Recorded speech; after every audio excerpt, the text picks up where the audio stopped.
Welcome everybody to chess.com's coverage of the Superbet Rapid and Blitz in Poland. Today is the last day, so good for you if you're here and not missing it. We are back again together. Grandmaster Irina Krush is here with me. I am David Pruce, and we are looking forward to watching all these Blitz games with you today. There should be 9 of them in total. Irina, what are you looking forward to today? Oh, well, I'm looking forward to answering the main question of the day, which is, can anyone stop Vishy Anand from winning the overall tournament? He did win the rapid portion, and in the Blitz, he slowed down a bit, and and Caruana and Aronian had a great day yesterday. So I'm thinking, let's just get into those games. Which one looks good to me? I would say, yeah, let's go into Rapport Caruana. Okay. And let's just see. Richard always manages to make it interesting. Yeah, he has played an opening, which I've only just started to try out myself, which is a closed Sicilian with the bishop on c4, kind of a Grand Prix attack. And if I click on the position on move 7 for a second, I think that position will be, Don't click on anything, David. Don't click on anything. Don't click. It may only disappoint you. Interesting. I'm actually guessing this is like a4, c5, knight c3, knight c6, bishop b5, because that's what he's been playing all day yesterday. Maybe he actually played with bishop c4. Oh, really? He changed. Yeah. Interesting. He changed things up. Yeah, e4, c5. Oh, it was a knight c3, d6. Oh, so he had to change it up because it wasn't knight c3, knight c6. It was knight c3, d6, and then he played bishop c4. So Caruana going to the Sicilian. I guess he's seen that Rapport is playing all these anti-Sicilian, so he feels like very comfortable about offering a Sicilian. Let's see, what can we say about the position on the board? And okay, c4, I guess, is a nice looking move to kind of close down that bishop. Black is up a pawn, actually. Yeah, already up a full pawn. Yeah, white has impressive knights on f4 and g5. And he just managed to trap Caruana's rook. Oh, yeah, he trapped the whole rook. Oh, the rook got out. Yeah, the rook is unless he's got knight f8. Yeah. Okay, he does. Now, other than that nice knight on e6, the rest of his position is pretty lacking. I mean, yes, I mean, not much else. The bishop on a2 being trapped is like a big problem. Yeah.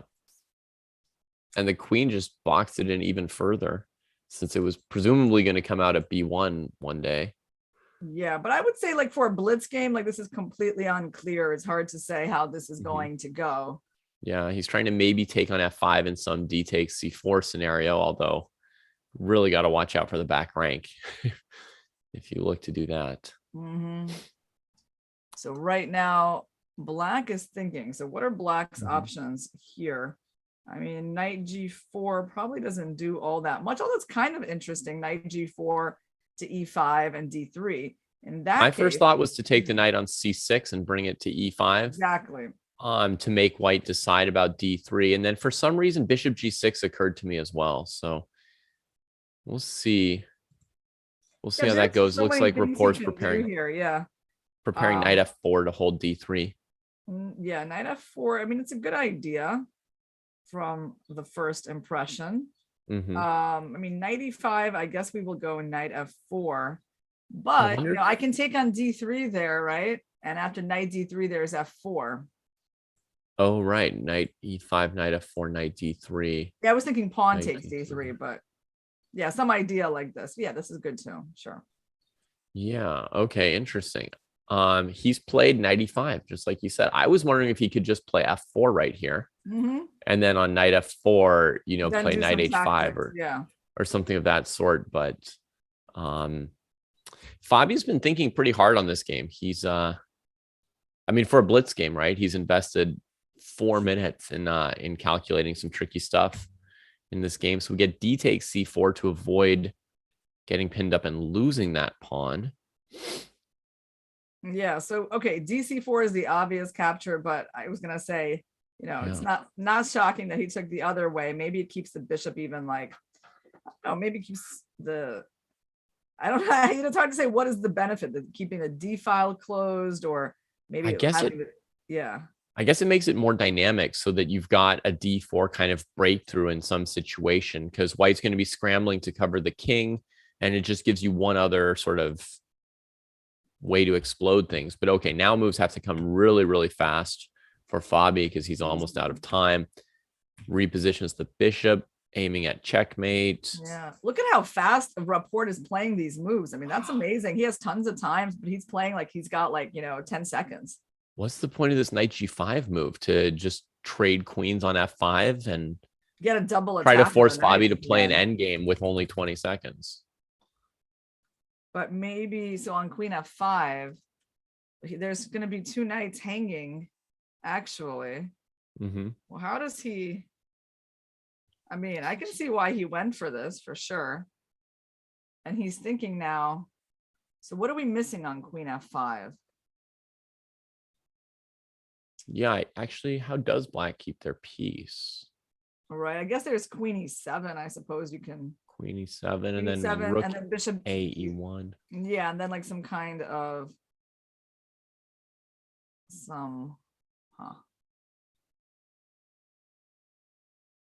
and then now Rapport's thinking about it. Oh, and then like some kind of a knight e4. Maybe like that. So queen f5, queen e7, rook a1, like knight e4. Maybe we can put that on the board while Bobby's thinking. He thinks about it for a moment. He just took with the rook instead of the queen, I think. And what Irina found is this move, knight e4. Yeah, desperately trying to save the knight. Yeah. So let me refresh to where they're at. That knight g5 move, that was a surprise. Knight into e4, rook takes e5. And now material's more or less equal, but f2, rook f2 is coming probably, and then queen g4.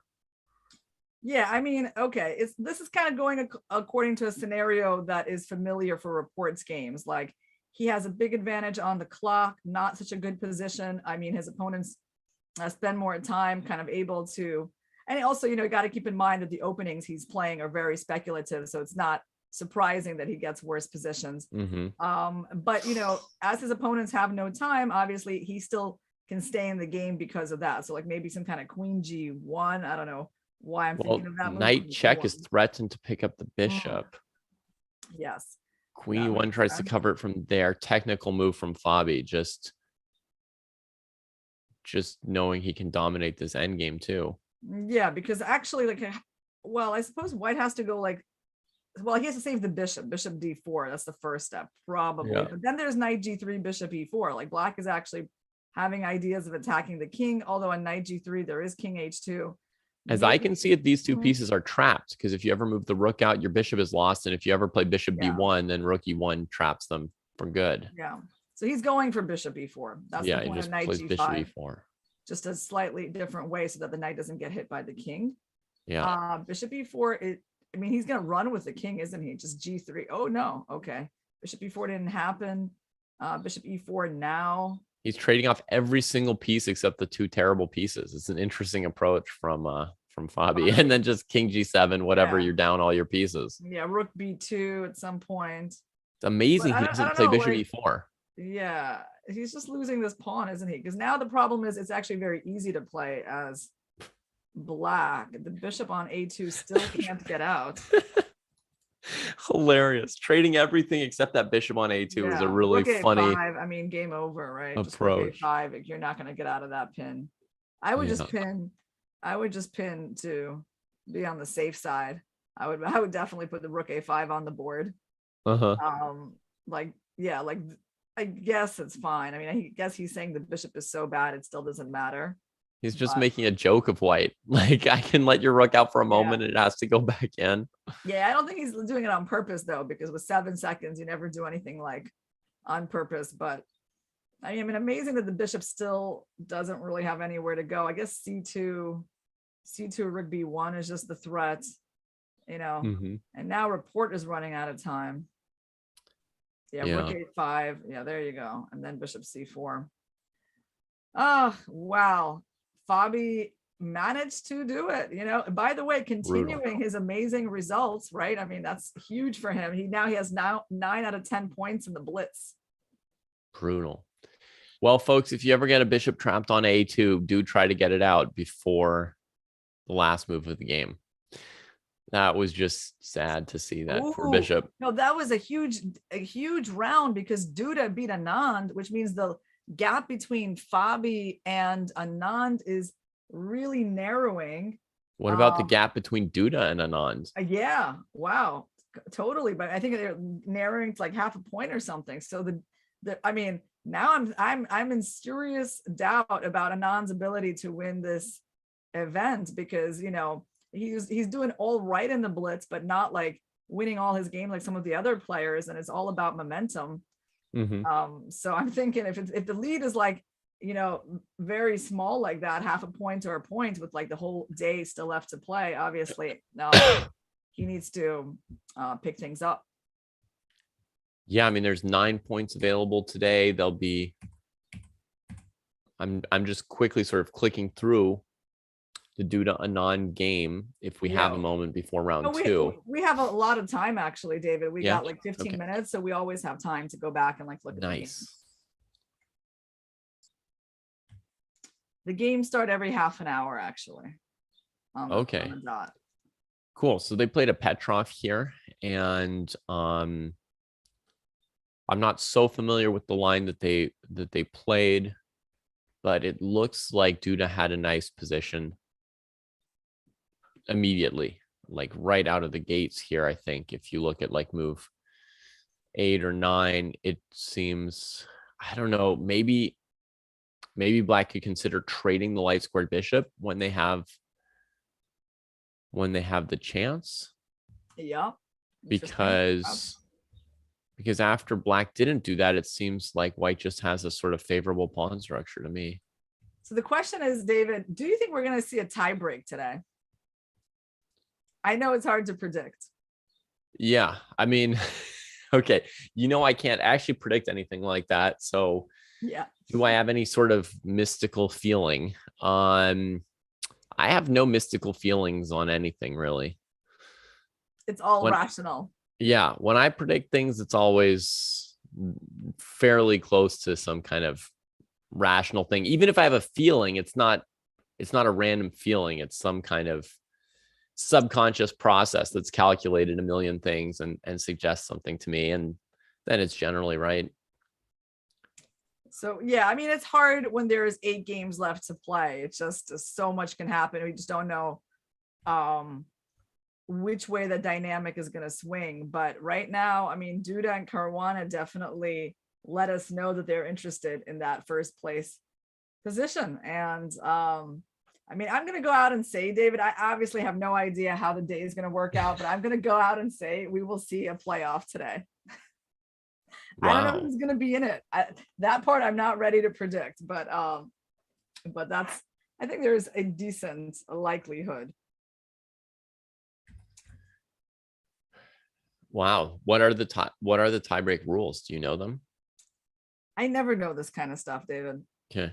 It's the last thing I'm interested in, but yeah, I mean, I just want to see the games, and then if the tie break happens, I'm sure we'll find out about it. Yeah. I guess my interest in tie breaks is also partly revealed by the fact that I actually read the regulations a week ago and I don't remember them. So yeah, right. Well, we had to learn the tie breaks actually for the rapid, right? So it probably is, yeah, they're going to be playing like 5 + 3. So they will be playing some kind of a,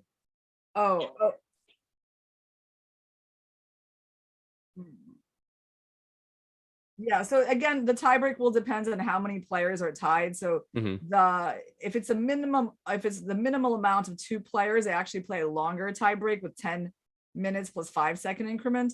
And the more players that join, the shorter the time control gets. Like it could get down to 5 + 3 if there's 3 or more players, and they will be playing like a round robin kind of thing against each other with an Armageddon at the end if necessary.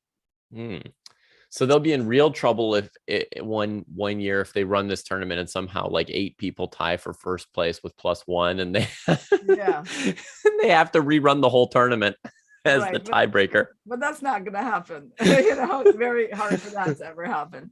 They're like, all right, everybody, let's run it again. Yeah, interesting. So Kovorov beat Shevchenko, his compatriot. Maybe we can take a look at that game. See what happened. Wojtaszek Wesley was a pretty fast draw.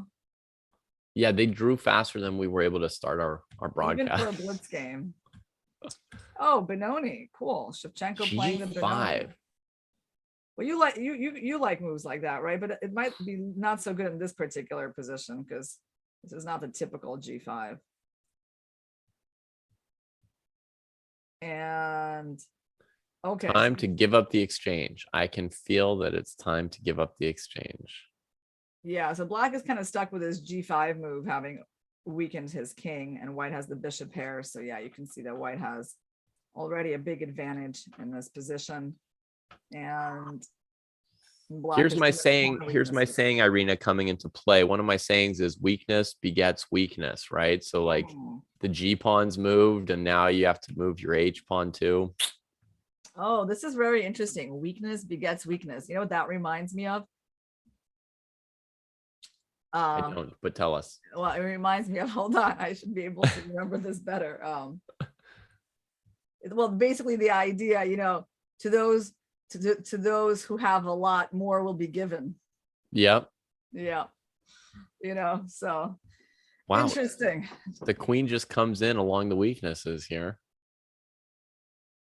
I thought maybe black was planning to play queen G6, but I guess they didn't set up for it because there's just queen D4 check.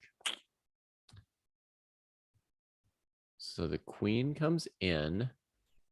So he's kind of holding him off in terms of like, the king is not getting mated just yet. It doesn't even look that bad for black, to be honest.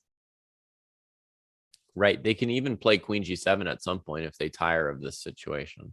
Yeah. I think when the dark squared bishops were traded, that breaking up white's bishop pair, that was pretty critical.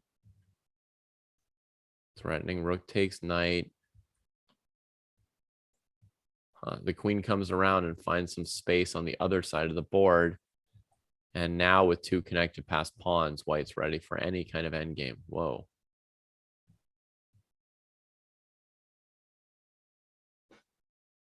Yeah. That A pawn was enough. Then white can offer any trades. That's too bad for black. So what else do we have? How about Aronian Gavrilescu? Actually, so I mean, that's a big deal. David Gavrilescu drawing Aronian with the black pieces. We know wow. He's the hunted one in this tournament. Yeah. It's always nice to see him put some points on the board. And Aronian played the London.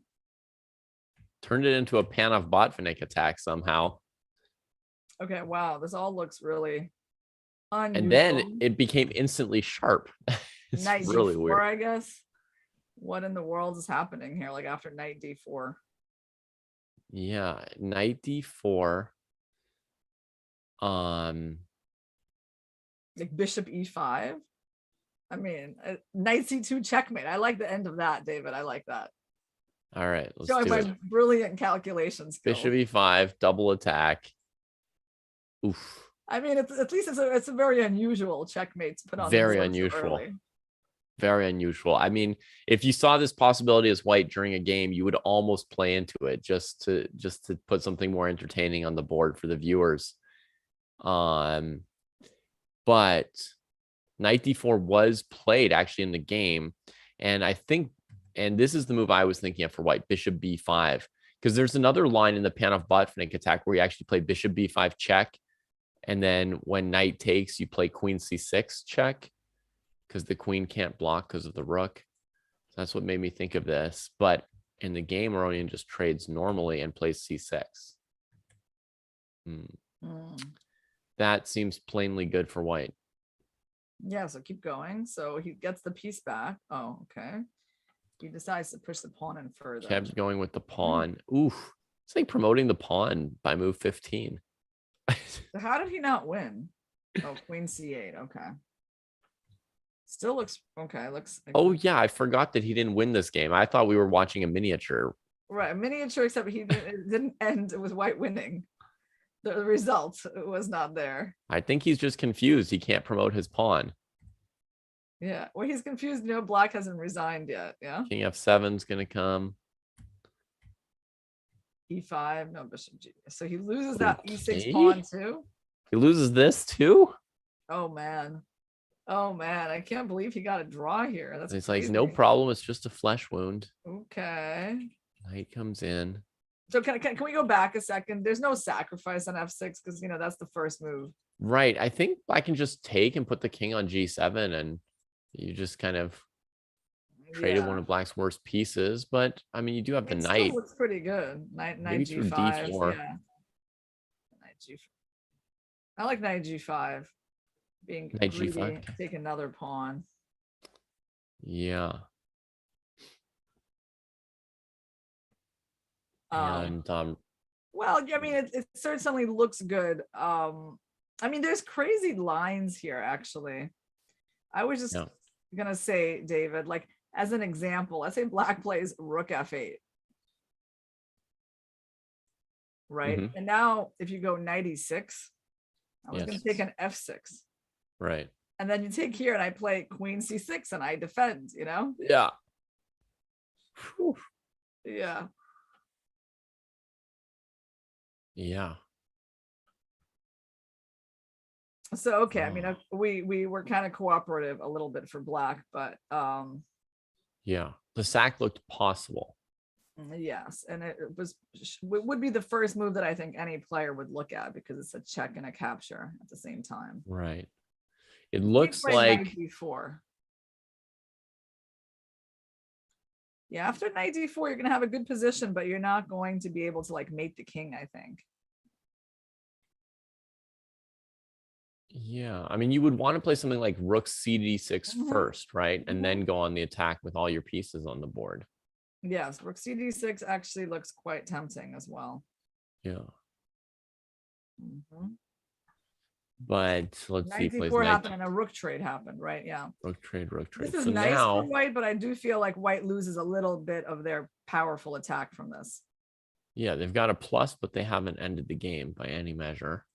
Black develops the rook from h8. Probably feels great about this terrible position because, when you think you're going to lose on move 15, anything's amazing.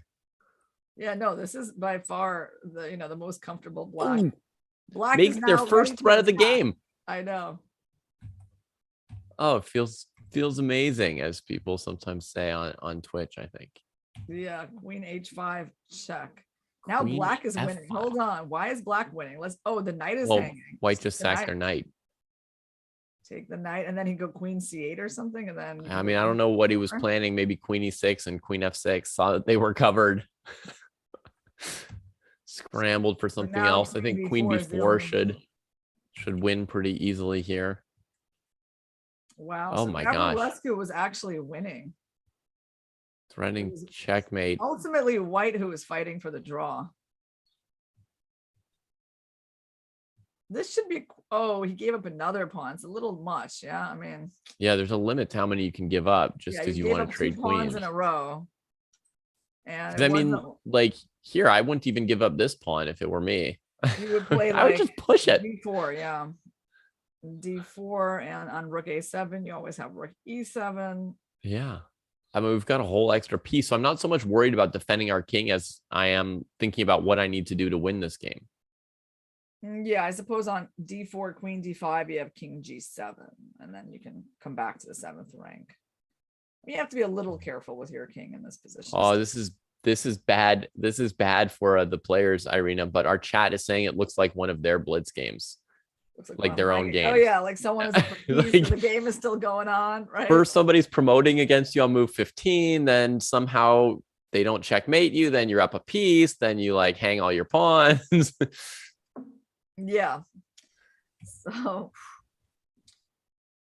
So yeah, so Gavrilescu was sort of pursuing the trades, and then just takes a draw in this end game here. Oh wow, so he didn't even try to win. Well, it's not easy to try to win anymore. Sure, like White has No, certainly not. I mean, maybe didn't notice the f6 pawn was hanging if this happened, right, or something, but because if he had really even thought about this position, would have been fine, you know.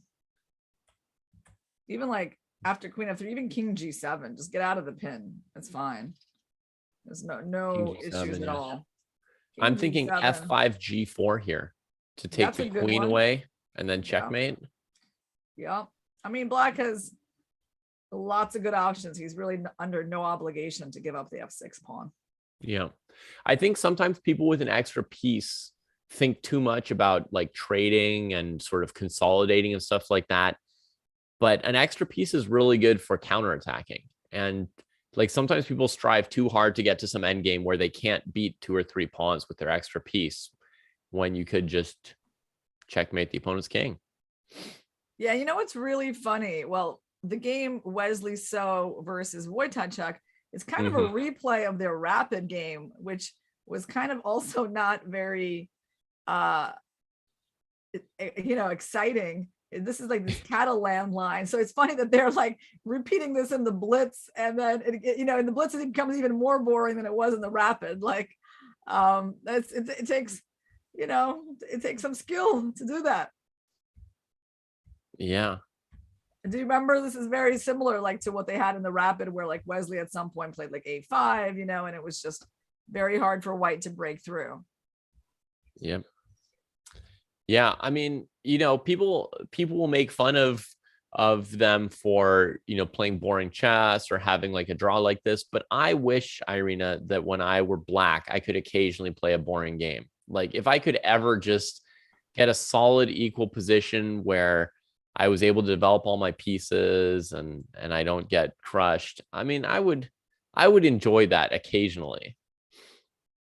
I'm sure Wesley was perfectly happy with that game. Yeah, I mean, it's not a bad game for him, I suppose. But, in Blitz, we're just used to seeing something more exciting. So we have a couple of games. Let's look at the bird's eye view and see what we've got on our plate. So we have an interesting Sicilian between Anand and Kovorov, a Nimzo between Caruana and Wojtaszek, and Wesley playing in English against Duda. I mean, I don't really know where to go. I feel like all of those, but I would say maybe Caruana Wojtaszek for now and see how this Nimzo is developing. Maybe it's because I'm a little biased towards openings that I know. Yeah, we could. There's also a game, Shevchenko against Gavrilescu. I imagine they're like tied for last place, so it won't be the most interesting from a sporting standpoint, but they're playing an opening that I was just trying to learn. So maybe if we get a chance between rounds, we can have a look at that game, see what I can pick up.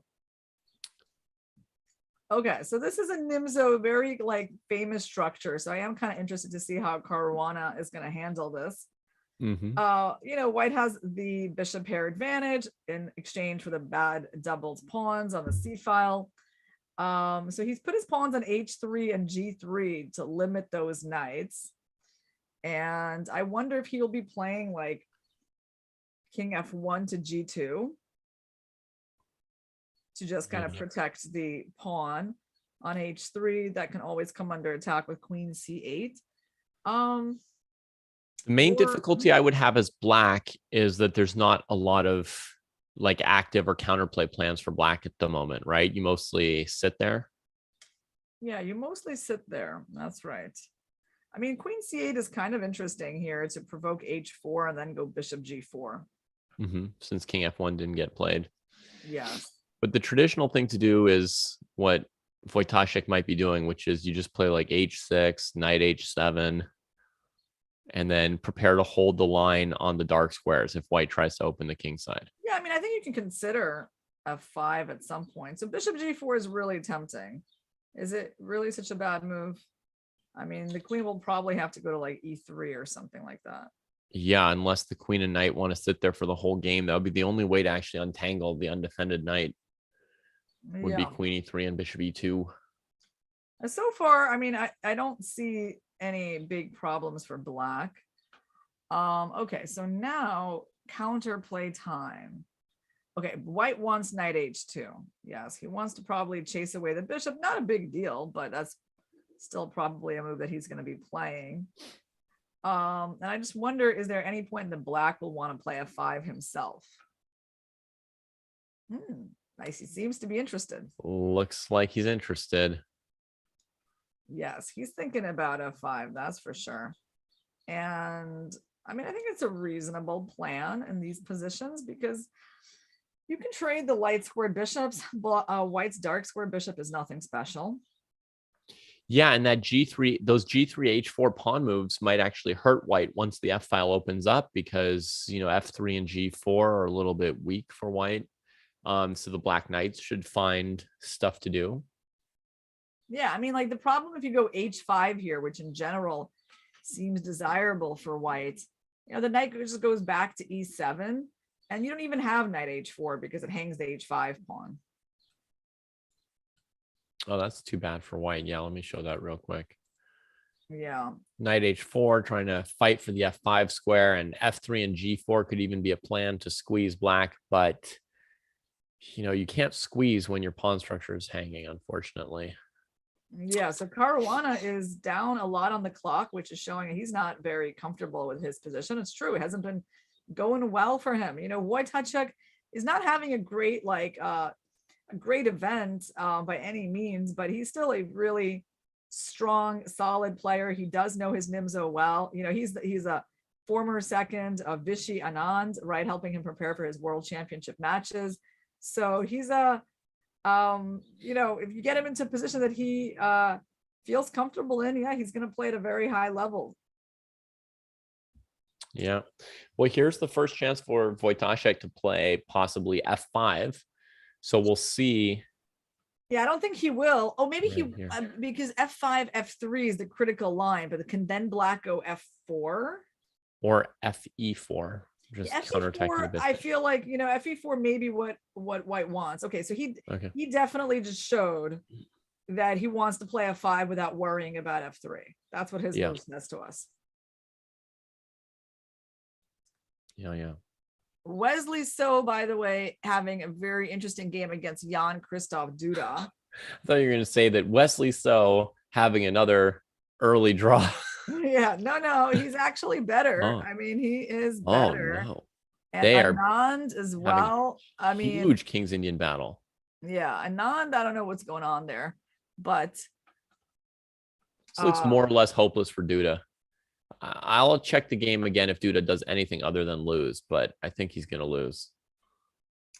Yeah, I mean, white definitely is doing well positionally. Yeah, knight on d4 is excellent here. Knight on d4 is excellent. Open file, and this king side is locked, actually. Like, there's just not enough room with only one file to do much. All right, shall we go back to Caruana? Because he just played f4. So I think that merits some attention. So Caruana is actually showing aggression with his f4 move. Yeah, a lot of aggression, because here he played h5. Now that the bishop wasn't attacking h5 anymore, that pawn is safe. Pushed f4. Black sent the queen to the opposite side of the board in response to the kingside push. And I wonder if you should just play f5. I mean, should white play f5 and take the space advantage? I mean, I think it's a big option for him. On the other hand, he doesn't want to completely close up the board. But I feel like f5 should probably be played. If you play f5 for white, the game is basically done and drawn, is it not? Because black can just play f6. Right. Well, I mean, over here, if I play f5 here, you're going to go back to h7 and then play f6. Yeah, that's true. Yeah, I guess so. It is true. You can blockade that part of the board. Yeah. But I mean, if white doesn't close things up, you understand, like, I'm not just trying to win for white. I'm trying to not lose because, you know, white's development is not amazing and the king is still in the center. So like closing things up doesn't seem like an unreasonable So you're afraid there could be a situation where black just takes on f4, puts a rook on e8 and starts fighting. Yeah, that can happen. But okay, I mean, Caruana is trying to keep the game alive. Yeah. I mean, it's really amazing. Like, look at the horrible development that white has, like everything on the back rank. Yeah, but so much space. A lot of space. I think rook fe8, and I think he needs to hurry up Wojtaszek. Rook fe8 looks normal. Yeah. His knight on e7 isn't doing much. You know what's cool? No. You can go rook fe8, David, and knight f5 is an idea. Look how cool that is. I'd thought of that. In fact, in this position here, after ef4, gf4, you could already play knight f5 there, and it doesn't. Yeah, I mean, I don't know if it's good or anything, but it's a candidate move. You can't reverse the order, though, unfortunately, and start with knight f5 when there's a g pawn to attack. It doesn't work yet. Okay, rook e8 was played, and fe5. Okay, so now the knight on e7. e7. Look at that. He still played this move. Nice stuff by Wojtaszek. Oh, he played knight f5 here instead of taking back. Wow. Yeah, and then he's going to take with the rook on e5. And, you know, this is kind of, I think, what black wanted, more open position. I mean, now white's knight cannot go to f3 to attack the rook because e4 will hang. So, yeah. I mean, I prefer black's position. Yeah, I think it's certainly easier for black to play, right? Because white's king's in a lot more danger and white's pawn structures. So castles is a good idea. Yeah, it's definitely time to get out of that. Try to find somewhere to go. Now, what happens on knight takes g3, queen g3, rook g5 kind of idea? Yeah. Well, knight g3 was played.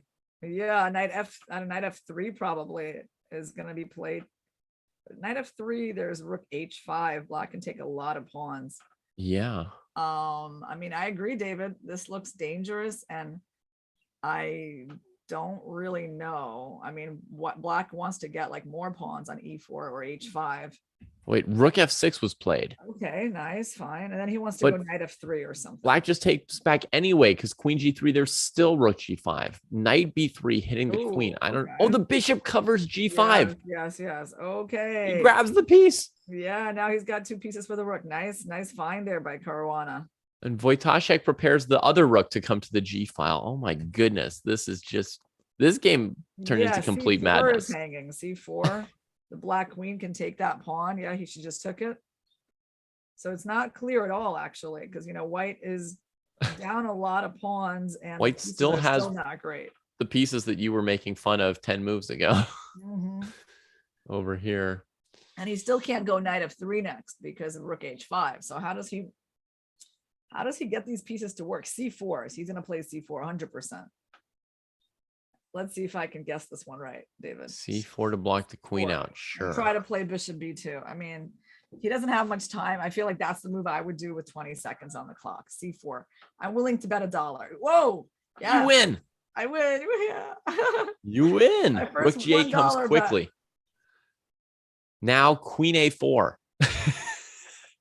I know bishop a4 might look more effective, but queen a4. Wow. Queen a4, amazing. Yeah, you want to checkmate with your two rooks. That's very mean, David. Yeah, it's probably refuted by queen e5, but then you play queen d1 and you're threatening queen g1. And yeah, it's like it's not refuted at all. Maybe black. Oh, he tried it. Oh, nice. Okay. White is going to be feeling really uncomfortable with 7 seconds here.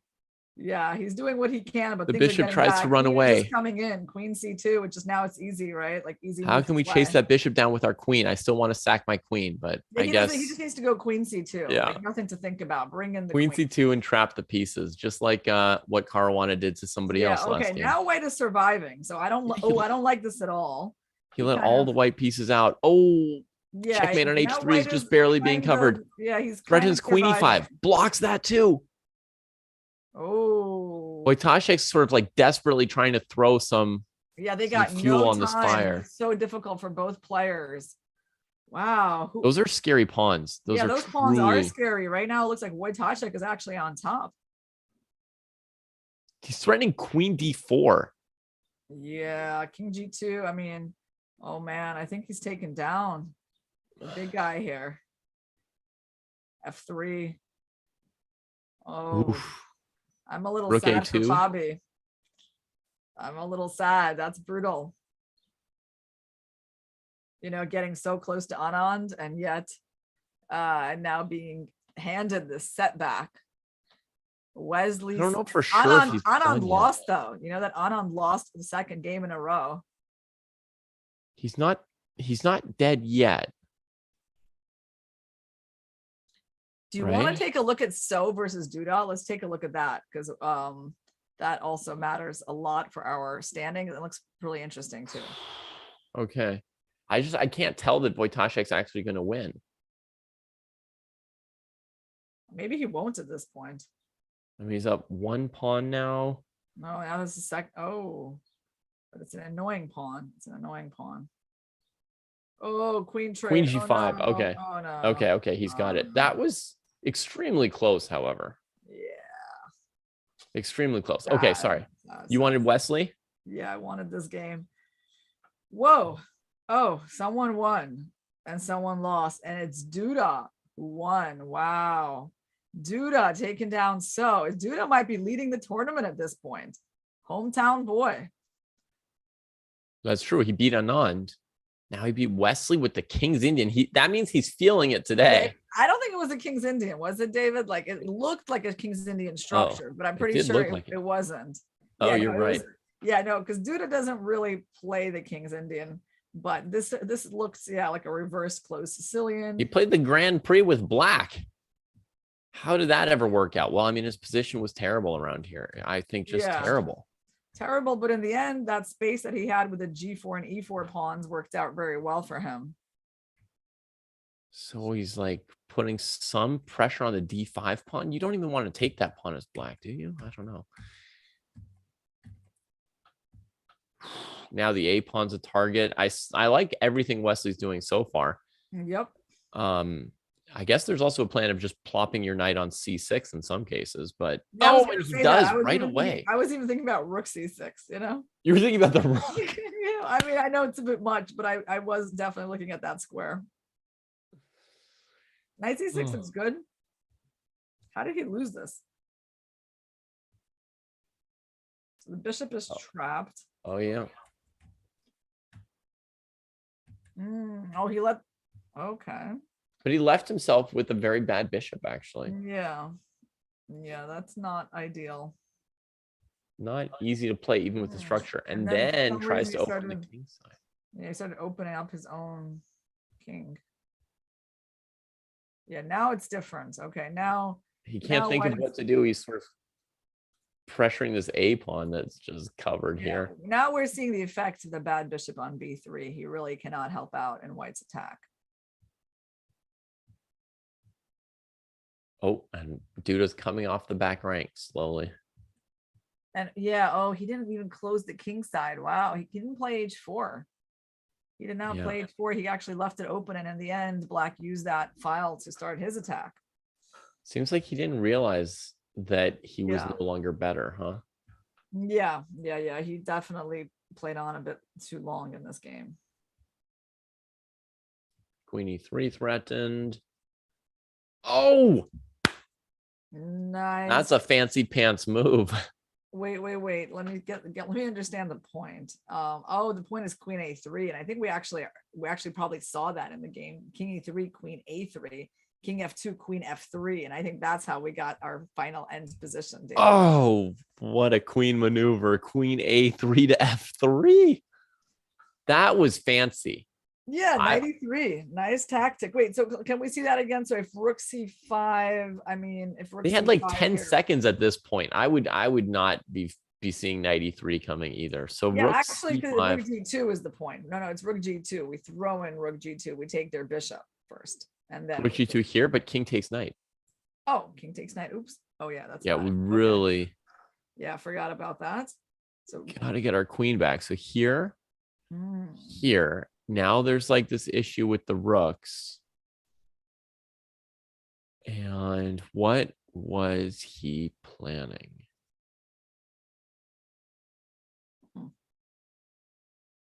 I mean, Yeah, it's a little. And how did he plan it with 10 seconds on the clock, Irene? We've been looking at it for 20 seconds. Right. I mean, I'm looking at E3, but that doesn't seem to win. E3. The king can just take it, right? King takes rook G2. Well, black is up. Yeah, I guess black a is pawn or up. two still. Yeah, black is up a couple of pawns. Sure, he can play this. Wow. And as people in chat are mentioning, black won all 5 games this round. Oh, wow. So it's Black Monday. You would not see in a classical tournament, nor even in the rapid section. You would never have seen all 5 games go in black's favor like this. Yeah, the odds are very, very low. By the way, you know, we have kind of an update on the current Blitz rankings, and Nakamura is still atop the list at 2850, but Aronian and Caruana have actually surpassed Carlsen by just a tiny bit, by 1 point, due to their great results in this tournament. So wow. Yeah, that's actually quite amazing to see Carlsen right now down at number 4. 3 Americans sitting in places 1 to 3 in the World Blitz rankings. That's crazy. Magnus needs to get his Magnus Tour FIDE rated. He needs to get on a partnership with FIDE there and get his tour rated so that he can gain some points while he's winning his own money in those tournaments. Yeah, well, let's see. So John Christoph Duda just took the lead in the overall standings. That's a really big deal, guys. 19.5 points, half a point ahead of Vishy Anand and Fabiano Caruana, you know, losing this game rather sadly to someone who is really on the outside of the battle for the top places, Radoslav Wojtaszek. And now he's 1.5 points behind Duda, but there's a lot to play for still, guys. We're going to take a short break and come back to you with the 3rd round of the day.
Time to take your SEO, that's search engine optimization for those who don't speak internet, to the next level with SEO Crawl. Their tools combine robust dashboards with automated tools that are proven to improve your organic results. Chess.com went from 10 million to 18 million organic search results a month in just 2 years after working with David and the team at SEO Crawl. I cannot recommend them enough. They right now have free enterprise accounts just for signing up for a demo session. Use the command SEO Crawl in chat and check them out today.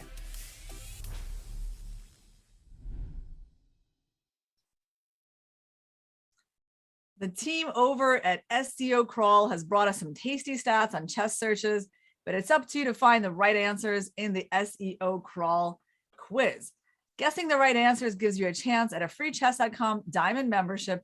We'll be revealing the right answer at the end of the round. So the question for today is, how many people search for en passant each month? 10,000, 30,000, 50,000, or 100,000? Well, en passant is certainly very mysterious, very mysterious kind of chess move, right? So this is an interesting question. What's your take on this, David? I would have guessed 5 people. 5 people. I don't find en passant so mysterious. The only thing mysterious to me is why en passant is any kind of a mystery or discussion topic for other people. So I would have guessed 5 people. I would have been wrong by several orders of magnitude.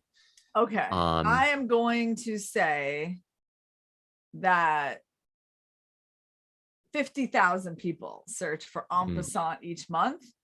And so far I've been wrong about all my predictions. So, take that with a grain of salt, guys, but I'm willing to give you my opinion.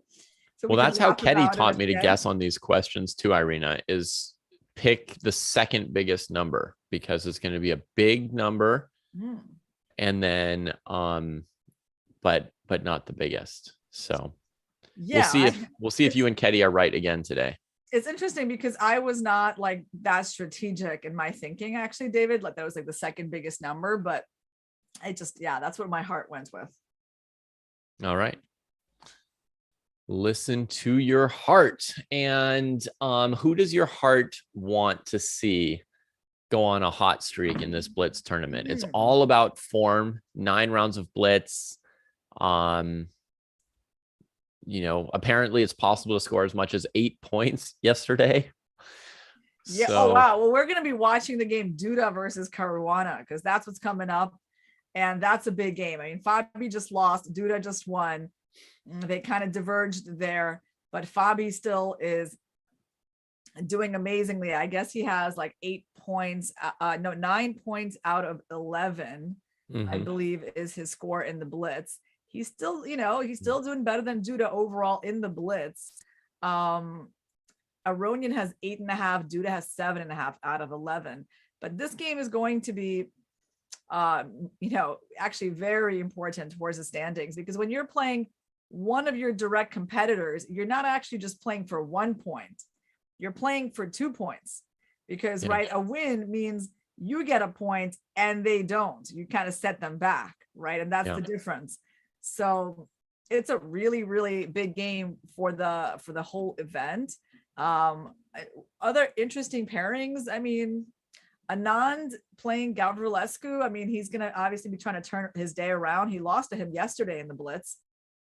Yeah, that's true. That was a big shock, right? So I'm sure he doesn't want to make 3 losses in a row and 2 to Gavrilescu. So I think he will do everything he can to turn this around. Yeah, I mean, if he loses to Gavrilescu here, and then in the end, in the final standings, he's within 1 or 2 points of first place, and he's basically won the whole tournament, except that some Romanian teenager he'd never heard of beat him down twice. That would be. Yeah, Aronian playing Shevchenko. I mean, Aronian's still having a lot of points in this tournament. So that's going to be an important game as well. But I think we are going to go to, we look at the bird's eye view, see what's going on. Oh, English opening between Duda and Caruana. That sounds like a good start. Actually, a couple of English openings. And Aronian playing his anti-Sicilian again. We got a Benoni and Wojtaszek Rapport. That's certainly interesting. Wow. Madness. Yeah, well, Rapport likes this Benoni. I mean, he's been playing that for a long time, actually. Wojtaszek picking a very classical line, allowing black to go bishop g4 and trade a piece. I don't know if he's going to go castles here or knight d2. I wonder. Will Wojtaszek, which piece will he give away to black? The knight or I would play bishop? knight d2. Yeah, he chose knight d2. Of course, I would play h3 in advance to not let black play bishop g4, but within this line, knight d2. Let's go into Duda Caruana because that is developing in an interesting way. Yeah. So here we go. We had this odd bishop b4 move, which doesn't really lose a tempo, but offers the bishop pair. And at this point, encouraged by the c6 pawn, Duda takes it and then plays f4, locking the board with the bishop pair.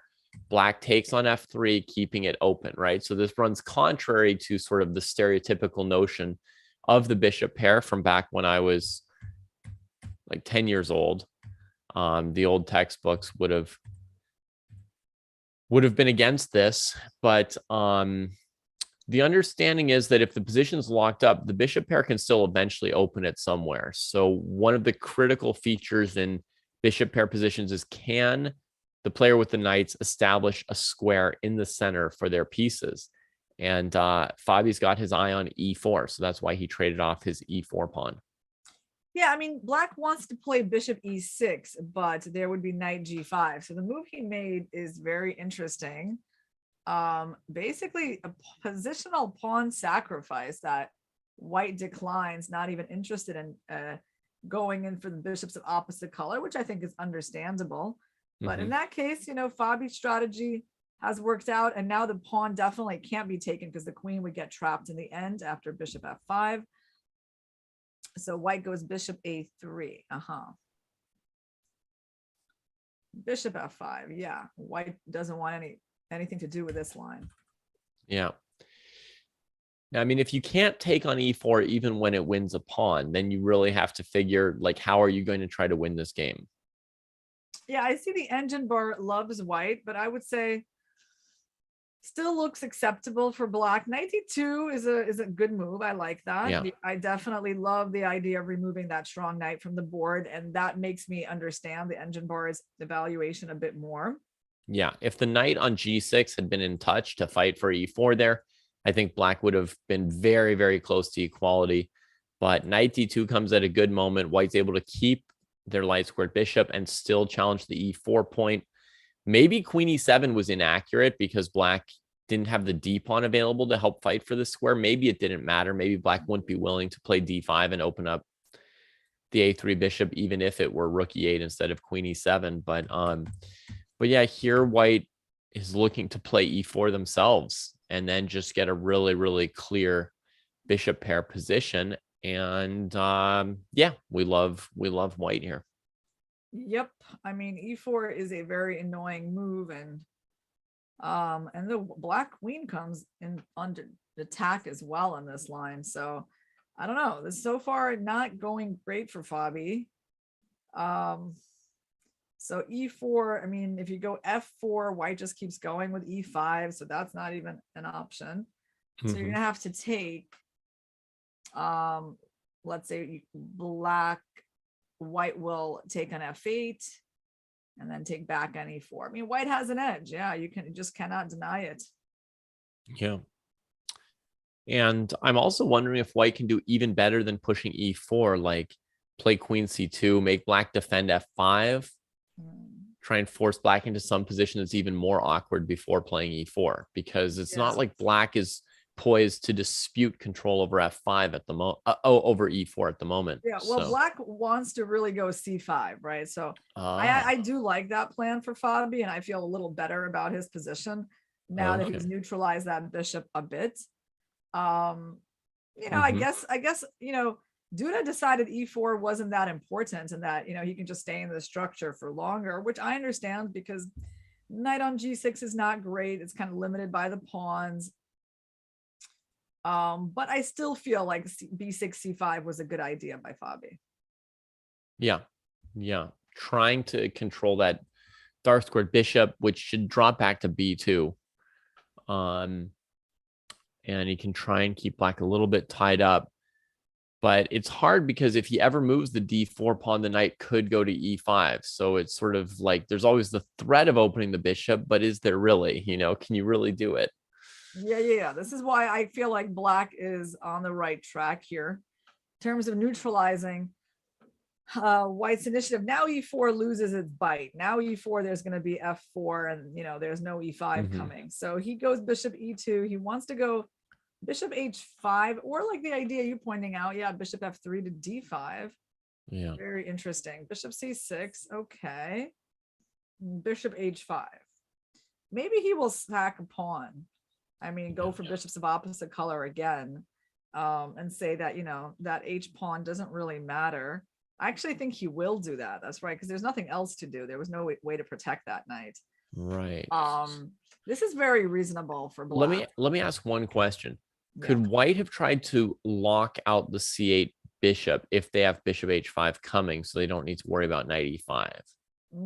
Could Duda have just played d5 first and then bishop h5? Yeah, very good point, David. And say you come here. Is there any way to save the pawn here? Oh, maybe bishop e8? No, but the rook on f7 is trapped. There wasn't going to be a way to defend this, was there? Nope. Doesn't really change anything. There's no queen h4. There's no saving from that idea. Like that idea was going to happen anyway. So I agree, like d5 is probably an improvement over what Duda did. Okay, so he's opening up the b2 bishop with a trade this way, and it opens up a file for the rooks on, which maybe white can try and get to the d file. Wow, it took back with the b pawn, taking on a different weakness there on d6 in order to try to hold the file closed. I feel like Fabi's really in the defensive frame of mind here. Rook d1, rook d8.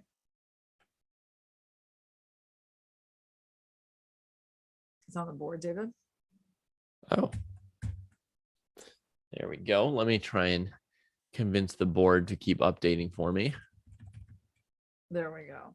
So all right, when will white take the knight? Because black kind of wants to go queen e6 already. So it was time to take it. Okay, white won a pawn. Now black needs to figure out, obviously black's bishop on e4 is a very good piece, but his queen and his rook on f7, not really doing great. So he needs to figure out how to make these pieces better, but it's not obvious to me. Ooh, how about d5, David? d5 pawn takes rook d6. I don't know. It just came to my mind as some sort of idea to try to activate something. Trying to throw some stuff at white. So we drop back here. But I still can't really get my rook to g6, can I? Because you can't lift the second one. Okay, I can take back on d5. I guess it's all right. I can take on d5, but it's not. I suppose d5 is possible. Because it's not exactly beautiful to sit here defending the d6 pawn. But he didn't go anywhere. No, he's having a relatively big think about this move. He must have had a time advantage before this move here. F4, queen g4 instantly. Wow, Duda's trying to play it really fast, and Fabi puts the pawn to f3. And that was the idea. David? Okay, they both knew that the bishop had the tempo on the queen, so there was a variation that they could calculate really concretely here. Oh, he's winning the e3 pawn. Okay, that's his point. Queen f4, bishop h3. Yeah. Very nice by Fabi. I don't know. Seems reasonable. It obviously changed the position quite a lot. Yeah, in one sense, you've broken white's pawn structure a little bit. In the other sense, the f3 pawn is restraining the light square bishop a little bit more at the moment. But this bishop's going to want to go tuck itself on b7 at some point here if it gets the chance. So rook g1, g6, I guess, is how he plans to just... Well, g6 feels ugly, but he probably will have to play that move on rook g1. How else would he defend g7? There's also bishop e2. Bishop E2. C1 here, trying to win the bishop on D3. Yeah. But actually, rook G1, bishop E2 is a very interesting line, David. Rook G1, bishop E2. And then rook D2, F1. Okay, so this happened. So bishop E2 for sure. Just he's gonna do it. I know he's gonna do it. All right. Yeah, that was the idea. Wow, that was a sneaky little bishop invasion. Right. So like rook F1, bishop F1, bishop G7. Yeah, now he has to start giving up the exchange. Queen F3 check. No, that doesn't work for white at all. No, this is like losing completely. Yeah, so do you want to take bishop takes F3 here or what? No, just take the rook. I want the extra material here. Oh, interesting. He decides. I calculated the bishop G7 wasn't working. Like my idea with rook F1 was to play bishop G7 here and then threaten bishop F6, but there's just queen F3 trading off the queen. And wait, why doesn't it work? Queen F3 and bishop F6 winning the rook, and it's just never mind. I didn't see that either. Oh my gosh. He just won the exchange, so everything is going good for Fabi. Moves are coming in quickly. Fabi still wins the exchange and starts to bring out the rooks. Yeah, good chances to win. He has a bit more time. Not fun for white, but not over, you know, limited material. So rook, rook here, and okay, you pick up a pawn. Now it's getting pretty bad. I do think once you get that pawn, or maybe just rook A5, but you know, there's still chances. Well, the rook will come to B5. Yeah, the rook will come to B5, threaten B3. Okay, so I do think that he will ultimately win this position. Yeah. Maybe A5 is good. Yes. Take on B3 and go A4. Don't think too hard. There we go. Yeah, getting behind it. Very nice. Good technique by Fabi. Rooks really good. Past pawns. Yeah. Okay, he's trying to make a past H. Well, okay, I gotta tell you, I'm not too sad about how this is going, David. I mean, okay.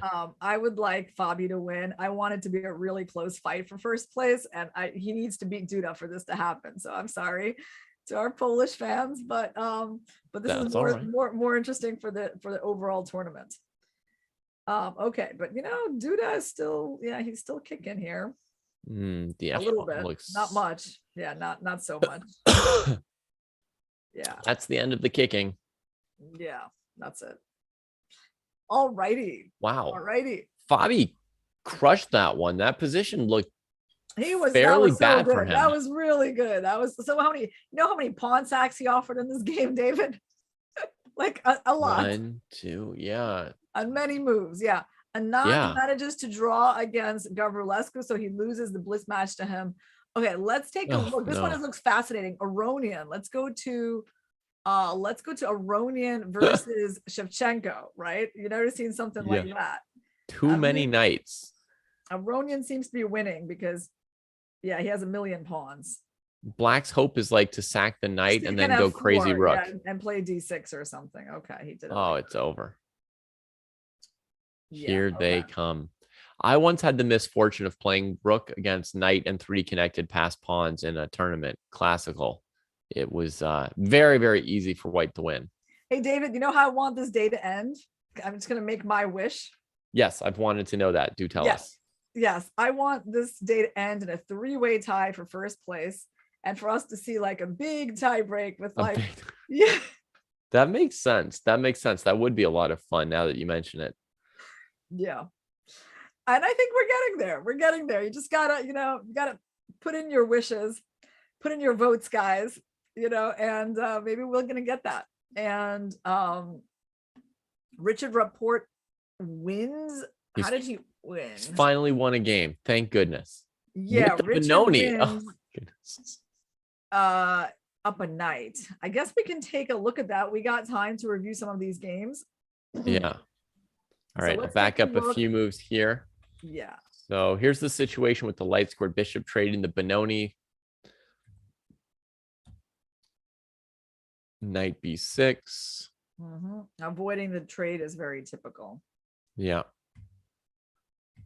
As black, you can't be too proud, though. Sometimes you just have to go knight b6, knight d7, knight b6. The a pawn comes. I predict rook c8. Whoops. I should have predicted myself to misclick. Yeah, I was Sorry. gonna say something like that, David. Rook c8, a5, knight d7. Uh-oh. Knight e5, f4, huh? So there's some problems with this pawn.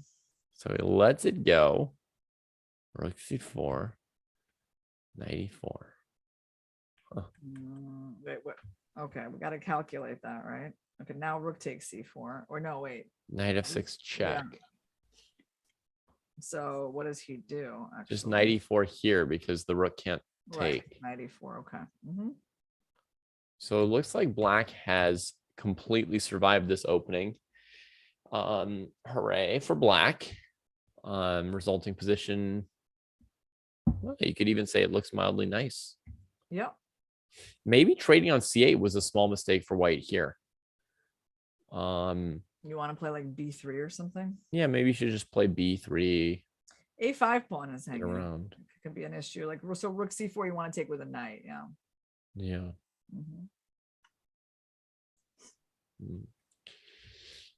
Right. Just because once you get here, simplifications do help black sometimes. If the bishop's still stuck on c1, you can be worse in some random equal looking positions.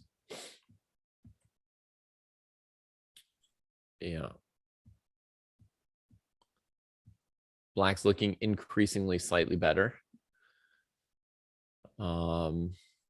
Knight's attacked, knight's defended. I like f5. Finally b3.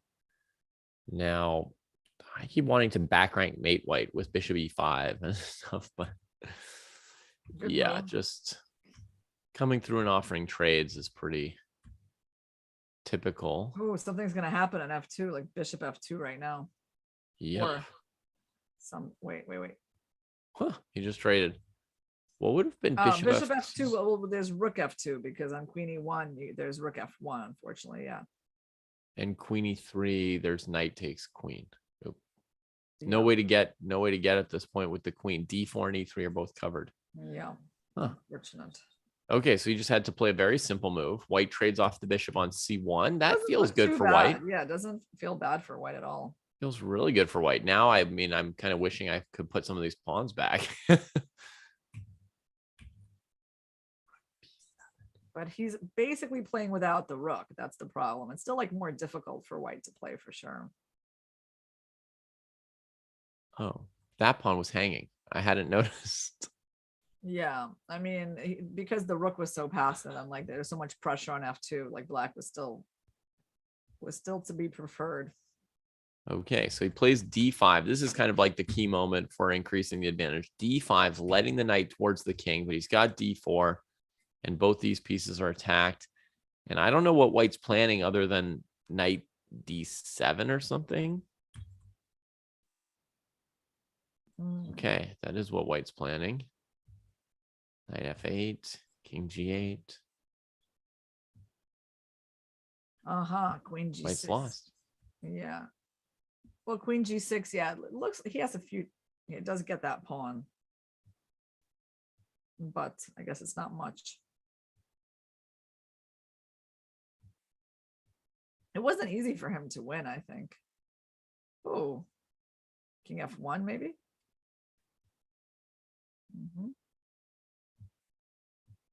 Yeah, it wasn't like trivial. Wow, rook f7. That, I mean, that's, yeah, black. If black loses the d pawn, they've got very little left, right? Yeah, I mean, king this pawn's g1 hanging. now, I guess. King g1. Normally, you would hope that you had rook c7 in this position, right? Pawn takes knight, rook c1, but king e2 is too close. So I don't know how this move's supposed to work. I guess there's no king e2 yet because of knight c3. That's the idea. So king So g1 white will move the probably. rook to d8 or something. No. Similar, I guess. Oh, wow. He's just waiting. Just waiting. King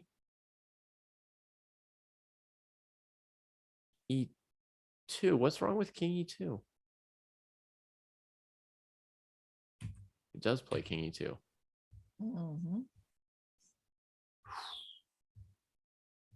There goes the A pawn. This is a draw. Yeah, this was very hard for black to win, and yet he managed to do it.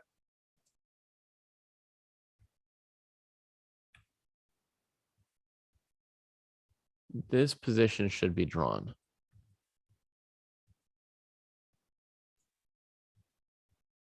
I think he managed to do like a mating net on the white king, which it is realistic.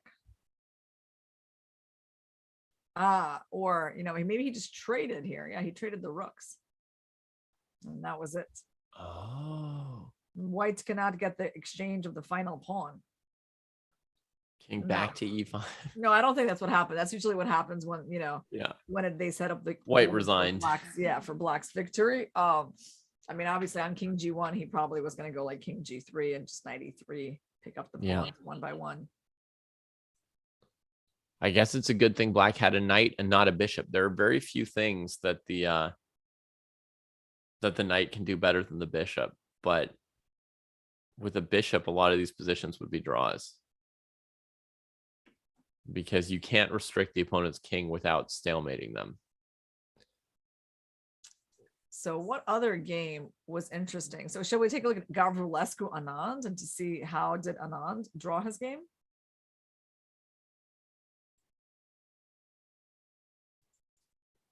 So Gavrilescu has played the Scotch every single game. So they've got every chance to prepare for it. And in fact, every single game he's played this bishop D3 variation.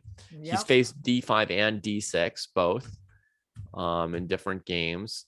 Aronian played D6 against him and got a bad position, but won the end game. He loves this early E5 move. Is this such a good move? I guess maybe this is his preparation. Doesn't look good. Okay, he gave away a pawn, right? It's like you've given up the e-pawn for nothing. Now you get it back. Oh, he's getting it back. Why does this pawn get sacrificed? Yeah, it is a little bit of a mystery. I guess it'll be, I mean, there's going to be compensation with the open diagonal. Mm-hmm. But I mean, a pawn is a pawn. Like, how much of a hurry are you in here? Is this position that dynamic? Because if you just trade everything on D5, you can play F5 and E4 as your strategic plan, right? Oh, yeah. I mean, I agree that like pawn takes on D5 looks completely normal for black, and E4 looks a bit extraordinary. So let's see what his idea is, though. Okay, let's find out. So here takes. Bishop takes. Maybe C6. You see, yeah, there's C6 here, isn't there? Yeah, there is a point. You just got to let him show his point. That's the little trick. And now, oh, so Anand wanted to just finish the game here. Yeah, he wanted to trick him into getting into this pin. Now, how is this not winning, actually? I'm curious. Because Gavrilescu really walked into this too. So wait. I'm very curious here, David. Like, it's White's turn to move. He's about to lose a piece. How does this not lose? I mean, C4 is like a losing position. So what are we not seeing here, David? Bishop G5? I mean, then I just take on D5. Or I can take your bishop. I mean, yeah, everything wins, right? Yeah, so, anything. Hold on. But I mean, like, the eval bar is showing equality. I'm seeing White unable to make a move. The eval bar looks like 0.00 kind of equality. Like there's a perpetual check or something, and we don't even see a check. Okay, right. Yeah, I mean, so one idea is if you take on D5 with the bishop, at some point I can play C4, but you're going to take with your pawn. Oh, man. I read chat. Now I know the answer. Yeah, don't tell me. Don't tell me. I know. I shouldn't have even looked. Don't tell me. I shouldn't have looked. Looking at chat is like looking at the eval bar. Right. Quite a hack. Huh.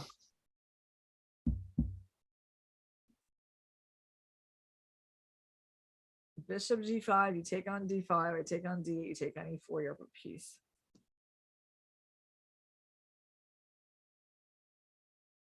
This is so crazy. Like, I seriously, I'm looking at this and I just don't see how you're saving this bishop. Yeah. Oh, wait. wait, no. No, bishop c4 just loses a rook. I mean, you can't do that. So, well, hold on, David. Do you want to give me a clue? Yeah, I can give you a clue if you like. I mean, wait, 1 second. There's bishop h6. It doesn't do anything.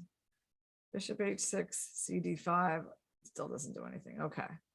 Yeah, I'm ready for a clue. Okay. So some kind of a milder clue. It's definitely a surprising move. Definitely a surprising move. Yeah. Okay. It's not one of the candidate moves you've mentioned so far. Right. Because everything I've mentioned. Right. Like you're not missing something in one of the lines you've considered. Yeah. Okay. All right. That's good to know. That's good to know. So something surprising.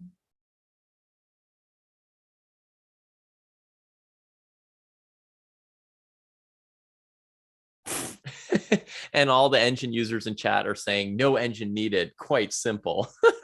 Yeah, this is really funny. I've been looking at this like for so long. So I'm getting puzzled here how it's. Oh, what a band of liars. What a band of liars. But he must have found it, right? I mean, Gavrilescu must have found this. He must have not only found it, but planned it. Yeah. I would guess.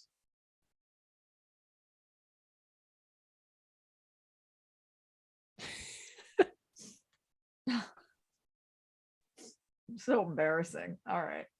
No, I'm not going to give up. You know, we got like a few more minutes, right? We got like that's right. 4 minutes before they start to play. We got another 2 minutes to find it, just like Gavrilescu had 2 minutes at this point in the opening. Somewhat entertaining for you guys to see me struggle with this.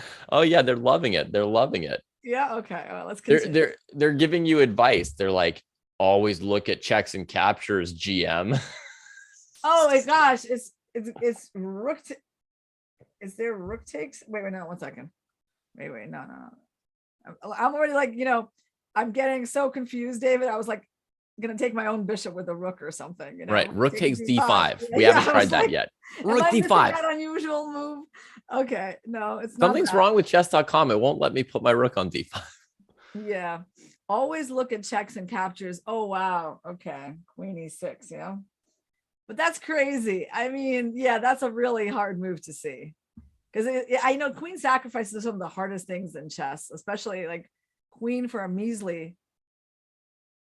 Yeah. A measly little bishop right there. It's a real shock. Wow. Yeah. Yeah. Yeah. So that's what happened. So yeah, sacked the exchange. This is what we call a blind spot. It's true, right? Like it is, that was definitely a blind spot for me. Just not seeing this move at all. Yeah. So he sacked the exchange and he's like surviving here. He's got 2 pawns for it. Yep. Yeah. I agree with Job IQ, who says that you're the only person who solved this without an engine. So. But yeah, but only because you reminded me to look for checks and captures. Oh no! Only because of that, I have to admit, advice came through, coming from the beginners. Important. Yeah, it's like what I always tell my own students, but like actually hearing you say it back to me, it's like it was actually very helpful. Yeah. Yeah, well, that was pretty cool. Yeah. Oh, we should do more fun exercises like that in the future. Yeah. All right. Well, crazy. Chat, you can see if you can dig up some other surprise tactic somewhere in round 4, but we are now going to go to live games. And the current leader, I don't even know for sure who's the current leader, but I'm going to Caruana versus Kovorov. He did just beat the leader Duda, so he's either in the lead or tied for it, or half a point back now. I don't know. He's pretty close. We'll get standings up here at some point so that we know the situation. But it looks like Fabi is half a point behind Aronian, Duda, and a 3-way tie for first place. Oh my God. Yeah, it's gonna be suspenseful. Wow. Okay, And Anand playing Shevchenko. what is up with the Kings Indian, Irina? Why is everybody playing this trash opening in this tournament? Yeah, okay, let's go take a look. I would dispute the description there, a descriptive word. But let's take a look at Fabi's game. We can't see your book right now, but the other day I saw behind you that you had this Kings Indian book at the bottom of your stack in red. Oh, very good, David. Let me show you guys. I still got it here. Yeah. Kings Indian Warfare. Do you Warfare, right. Yeah, by I picked that out with Eagle Eyes the other day. It's always interesting to know what GMs are reading. Yeah, I guess I have to say I respect the Kings Indian as an opening. Okay. That Warfare looks a little bit like a 4-year-old kid wrote it. Yeah. That word. Yeah, Ilyas Mirin, well-known proponent of the King's Indian for his whole chess career. And yeah, I would say he's written an interesting book. Throw that book in the dustbin now. Yeah, Ali Reza likes the King's Indian. That's true. Yeah. He played that recently in the classical. Yeah.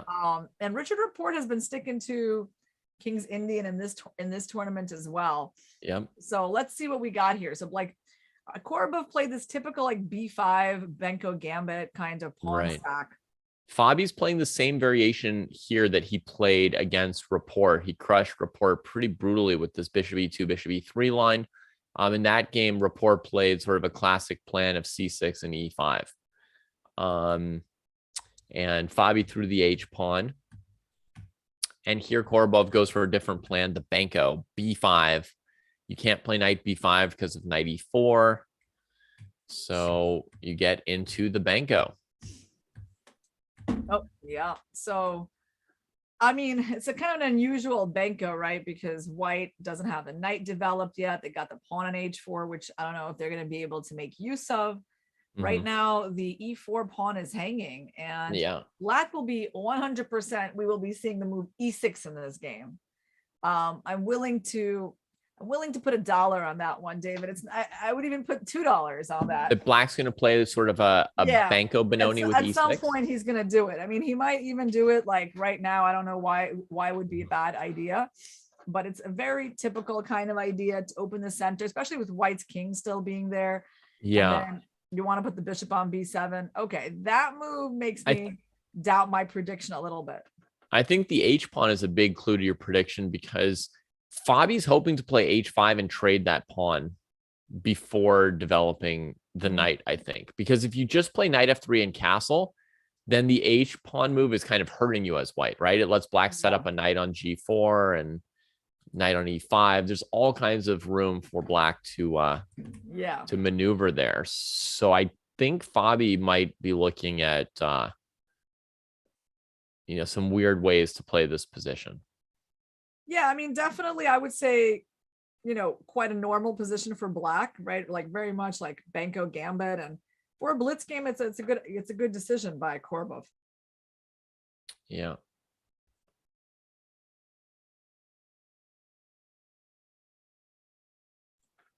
Okay, here's an idea for you, Irina. Bishop takes b5.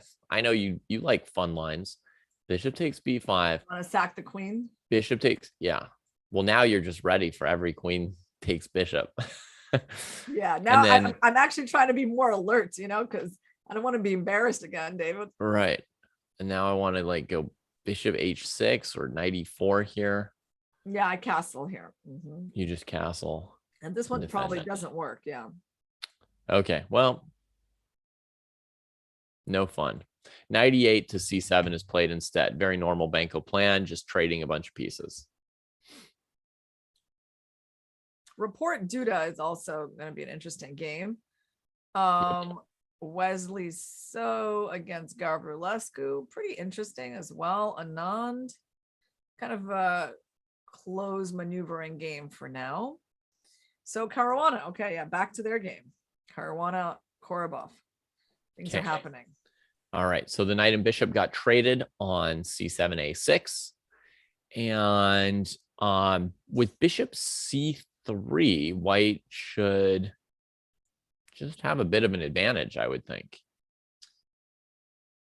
Yeah, so that's more than just What? a little bit. Yeah, that's more than a little bit. He gets to play this typical move, and I'm gonna lose my $2 because But bishop c3 was so simple, and this is so complicated. yeah, interesting that he's gonna get the pawn to b5 and just like go b5, a5. Actually, a really nice exchange sack by Fabi. I like that move a lot. And it might, also in a blitz game, it's kind of tricky to play. I guess he will try to sack back and exchange. So like, yeah, like, okay, that was a good try. So you can't play b5. Okay, briefly preventing b5. Wow. Oh man, that's great. Self fork. Now, if the queen moves, everything's attacked. But I mean, using that pin just time after time and like it's gonna come here. Going to c6, yeah. And he's reinforcing the b5 move at the same time. Wow, that's a fancy move. The queen moves, attacking everything. So now knight c6 will get played, and now black will try C6, taking on b4. He will win with this knight. I mean, black might sack the exchange on back on c6, but white just plays b5 at the end of that and starts pushing the pawns. No, you have to get rid of this b pawn here. You can't let the pawn roll. He's gonna take that for sure. That's a fine way to sack an exchange, right? Okay, so now it's a good question. I mean, bishop b4 is a simple move, and I think he actually might just go for that because you want to get rid of that pawn. You don't want to let that pawn exist for too long. I will play rook e8 if you don't take me now. Yeah, another one I can do. Yes, knight e7. I was gonna say, just take, weaken the king. You're really weak in the diagonal. Wow. Queen b2 is gonna be an idea. Yeah. Okay. Fabi playing all over the place. Yeah. No, knight e7 is an ambitious move. He's got his eye on black's king. Yeah. Yeah. Black doesn't have the g7 bishop, so that's enough. The king's going to be really open forever. He's got probably just knight c6. Yeah, back, and queen b2 is a threat. b3, there's queen b2 or queen c3. Right. So we're looking at like rook c8, queen b2 here. Yeah. So now queen b2, I guess you're sacking back. And then queen h8. You're going to be down a pawn. You're going to be down a pawn. So I think queen b2 is not bad because you're going to win the b4 pawn. I don't know about the b2 pawn. We're going to play queen h8 and bishop g5. I think it's like a complete destruction.